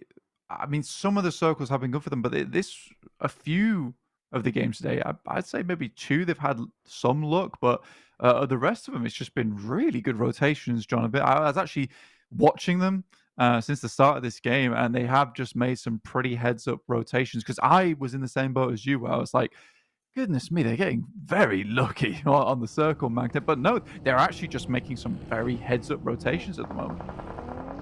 Lufa down on the front for Enigma Galaxy now. Does have the backup, but Scarface moving forwards, potentially putting a little bit more pressure on the weak point now established. Yekta on the backlines does get spotted and taken down a little bit lower, and unfortunately they've already lost Nico as well on the sidelines, which means they're only playing as 2. The res can be pushed in. Coops there with the pump action still. I mean, he seems to be favoring it quite nicely over the top and steps out wide into the blue, takes the damage and takes it on the chin well. Where's it with Pride? Coops now moving in to look for the protection onto Lufa. Just Coldex now left standing. Lord with the down shots, wanting to put the hurt back over towards this direction. With Foot KAOS as well in the sidelines, it's not looking good for Digital Athletics. Scarface down. Taken down by Lord from NIGMA Galaxy, who are just barreling through the competition at the moment. It has been a lot of fights for them. Decent nade over the top. Burst just a little bit too late. Not able to find anything off the back of it. Lufa down. Nice shots there from Coldex. Cute little off angle, but doesn't come to anything. But again, NIGMA Galaxy faces up against another team with Foot KAOS. The res is coming through. The nades are going to be absolutely dangerous here. But Ralph's up close and personal alongside with Lord. And Foot KAOS has let people into their area, into their zone. Coops goes down. Arguably, their craziest player on the team. Can they keep this up here, John? Oh, the Groza from Doka Machine is just too powerful there. Lufa goes down as well in the back lines, and NIGMA Galaxy having it all fall down around their ears. Lord goes, and it is Foot KAOS to triumph over on this western edge. So NIGMA Galaxy's bid for that top spot is drawn short. They will not be able to overtake RCB in this final match. Now, it's all up to Moneymakers. Oh, Foot have a chance too as well. Yeah, I mean, Foot do have a chance here at the end of this one. But RCB looking to stop NIGMA Galaxy getting any closer to them at the end of this day. They have a really good lineup on that north side, John. Heroic will have to leave this mountaintop eventually. Yeah, it's an interesting one in terms of the terrain available here. It will be a curious ending. I mean, a lot of teams praying for a southwest shift because leaving those creative fields is going to be nasty. And a fully central one. We'll keep S2G in it for a while, but Moneymakers now probably set their sights towards S2G, and they can feel those eyes burrowing into the back of their heads. This is a pretty rough circle, though. A lot of open ground around where a lot of these players are trying to find themselves. And it is just no fun. The open terrain that sits around this area. A couple of hills to try and play along. I'm still liking RCB for this one. If you had to take my guess, then it is them right now. That's who I'd be backing in this race. But it certainly is. It's far from a certain call right now. There's a lot that can change here. I do like this from RCB, though, moving down from that north side, pushing further over towards Foot. And this is what they do a lot, is that they're not a team to stand idly by when there's position to be taken. And I think they understand a lot of teams don't want to move towards the center here. So edge guarding and not letting a team that obviously wants to push further over towards this northern side get any further towards them whilst they're still being pressured by the blue is really important to them. So really good stuff from RCB. This keeps them very much a contention for this western side. I think that, honestly, you'd be remiss not to agree with you earlier, John, saying that this is very much an RCB game to lose. Silas moving in for the backup. They did manage to get the trade. Loxy saved by a little bit of a wild spray from the Foot KAOS player a little bit further up the hill from him, and they can get that res now. The sweep out to the west is looking good as Foot do get wiped away there. And more pressure now established. Moneymakers, however, still on the warpath. 6 eliminations found so far. Cal is in a resable position. Gaith trying to line up the spray down a corridor, but answered with a volley. Doubled back towards him. Koa a little bit out of the way here. Honestly, not easy to pick back up, but is being rezzed right now. Onyx Ravens had sightlines, but they lost a player of their own. Had to pick him back up. In the aftermath, though, 3D Max takes a very interesting approach this game. 2-2 split. It's a very bold split. They understand they've got the majority of the high ground here. They saw RCB give up this lineup over towards the northern side. They weren't going to let them do that for free either, so they take position. This is Victor and Rob over on this northern edge. Great shots from Victor. will take down Silas, who has been such a good player on this team. It's like the team from France has something to say. A regroup up to the north as well, with SnowX here.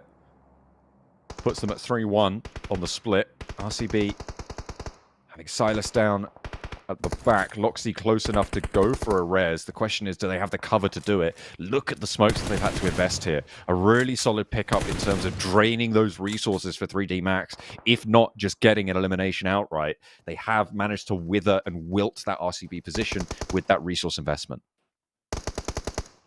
Silas makes his way down the slope there, slides down it, get back to position. Smokes have been laid out. Wild is up close and personal though. Really good player to leave behind as well. You know that he's your most reliable fragger, so you leave him one of the most dangerous positions to be. I'm not even sure 3D Max know of his location because they sent so many players over towards that western side in the first place. Narvalo probably would be the first one to spot, so he needs to be really clear on his information that's being passed back over towards 3D Max, because either way, this is likely to explode into a 3v4 without Narvalo's help. Nade comes through. Those look pretty good on towards Loxy. Ooh. Just about gets away with it, though. RCB maintaining 4. Moneymakers. Spray continue over towards Gabe, who's been trying to do something from this warehouse for the longest time now. But Falcons, yeah, they're not going to be able to see the next circle at this rate. They will go down. Eliminated 5th place, 1 elim. Not the most points accrued, but still better than some. 3D Max continue to try and keep control over this high ground with some heads-up split play. Narvalo still maintaining that south point position, but the roll-up from RCB might make the numbers a little bit too important for them. Silas moving up, falling back. They are just trying to bait out these nades, draw out that utility that they had to expend to go for the res earlier on, and try and get a little bit of an advantage. The nades bombard backwards, but there's a lot of damage sent over towards Victor. Kiss, Wild, both doing work there as Silas rolls up forwards, cooking another nade, hitting the deck, waiting for them to move further in. Steps up, has a good cook.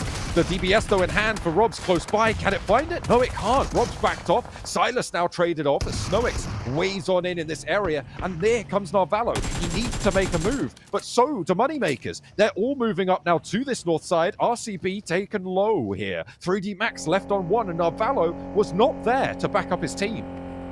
I mean, to be honest with you, Narvalo's making the right decision. It's just great information gathering coming from Silas. He makes that sweep, immediately moves back to his team without taking a lick of damage, says it's 3 guys up there. We just need to send in grenades, do a distraction play, and we've just got the bodies to make this one work. So a very, very smart play there from Silas. Unfortunately, will finally fall as the Moneymakers take a great opportunity to move over towards this north side. This has been an absolute day for the Moneymakers. A back-to-back here on Miramar. They'd be very happy with.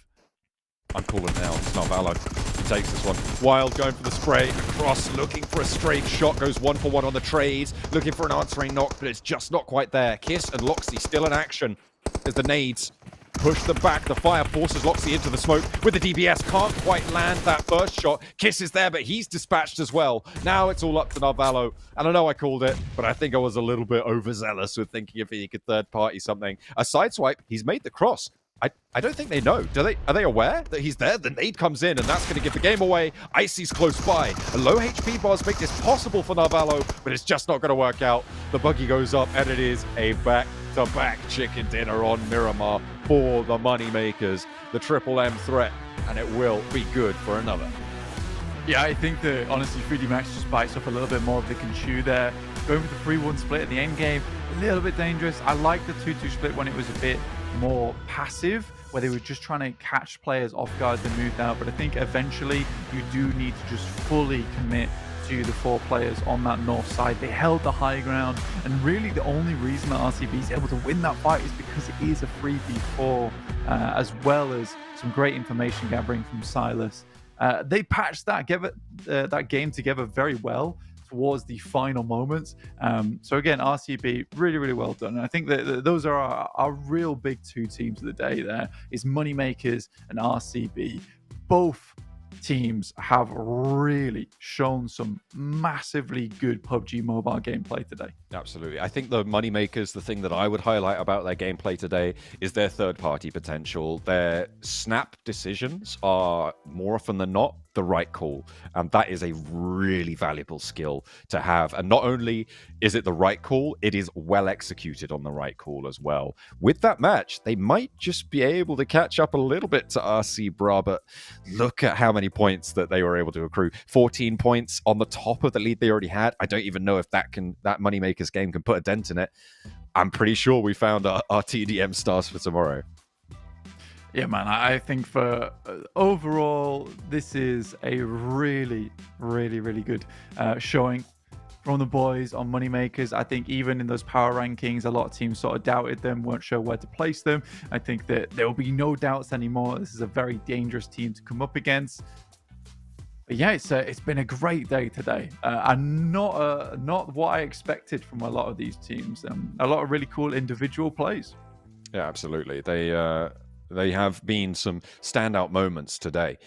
So I'm really happy with how things have kicked off. The thing that I think I heard some of the players say about Moneymakers though was that it was just like a little bit touch and go. Are they going to do really well? Are they not? Today, obviously, a great day for them. Now, can they continue it? Are they going to be on that streaky style of play that we've seen from a few other teams before? And I suppose the same is true for RC Bra as well. Absolutely. There are 2 back-to-back chicken dinners today. Erangel was RC Bra's Battleground and Miramar for the Moneymakers. Yeah, it's super cool to see that you've got RC Bra deciding that, you know, these guys are the kings of Erangel, and Moneymakers deciding that these guys are going to be dominating on Miramar. But you know what we got next? We do have the MVP, who will be deciding who they're going up against tomorrow. Let's find out.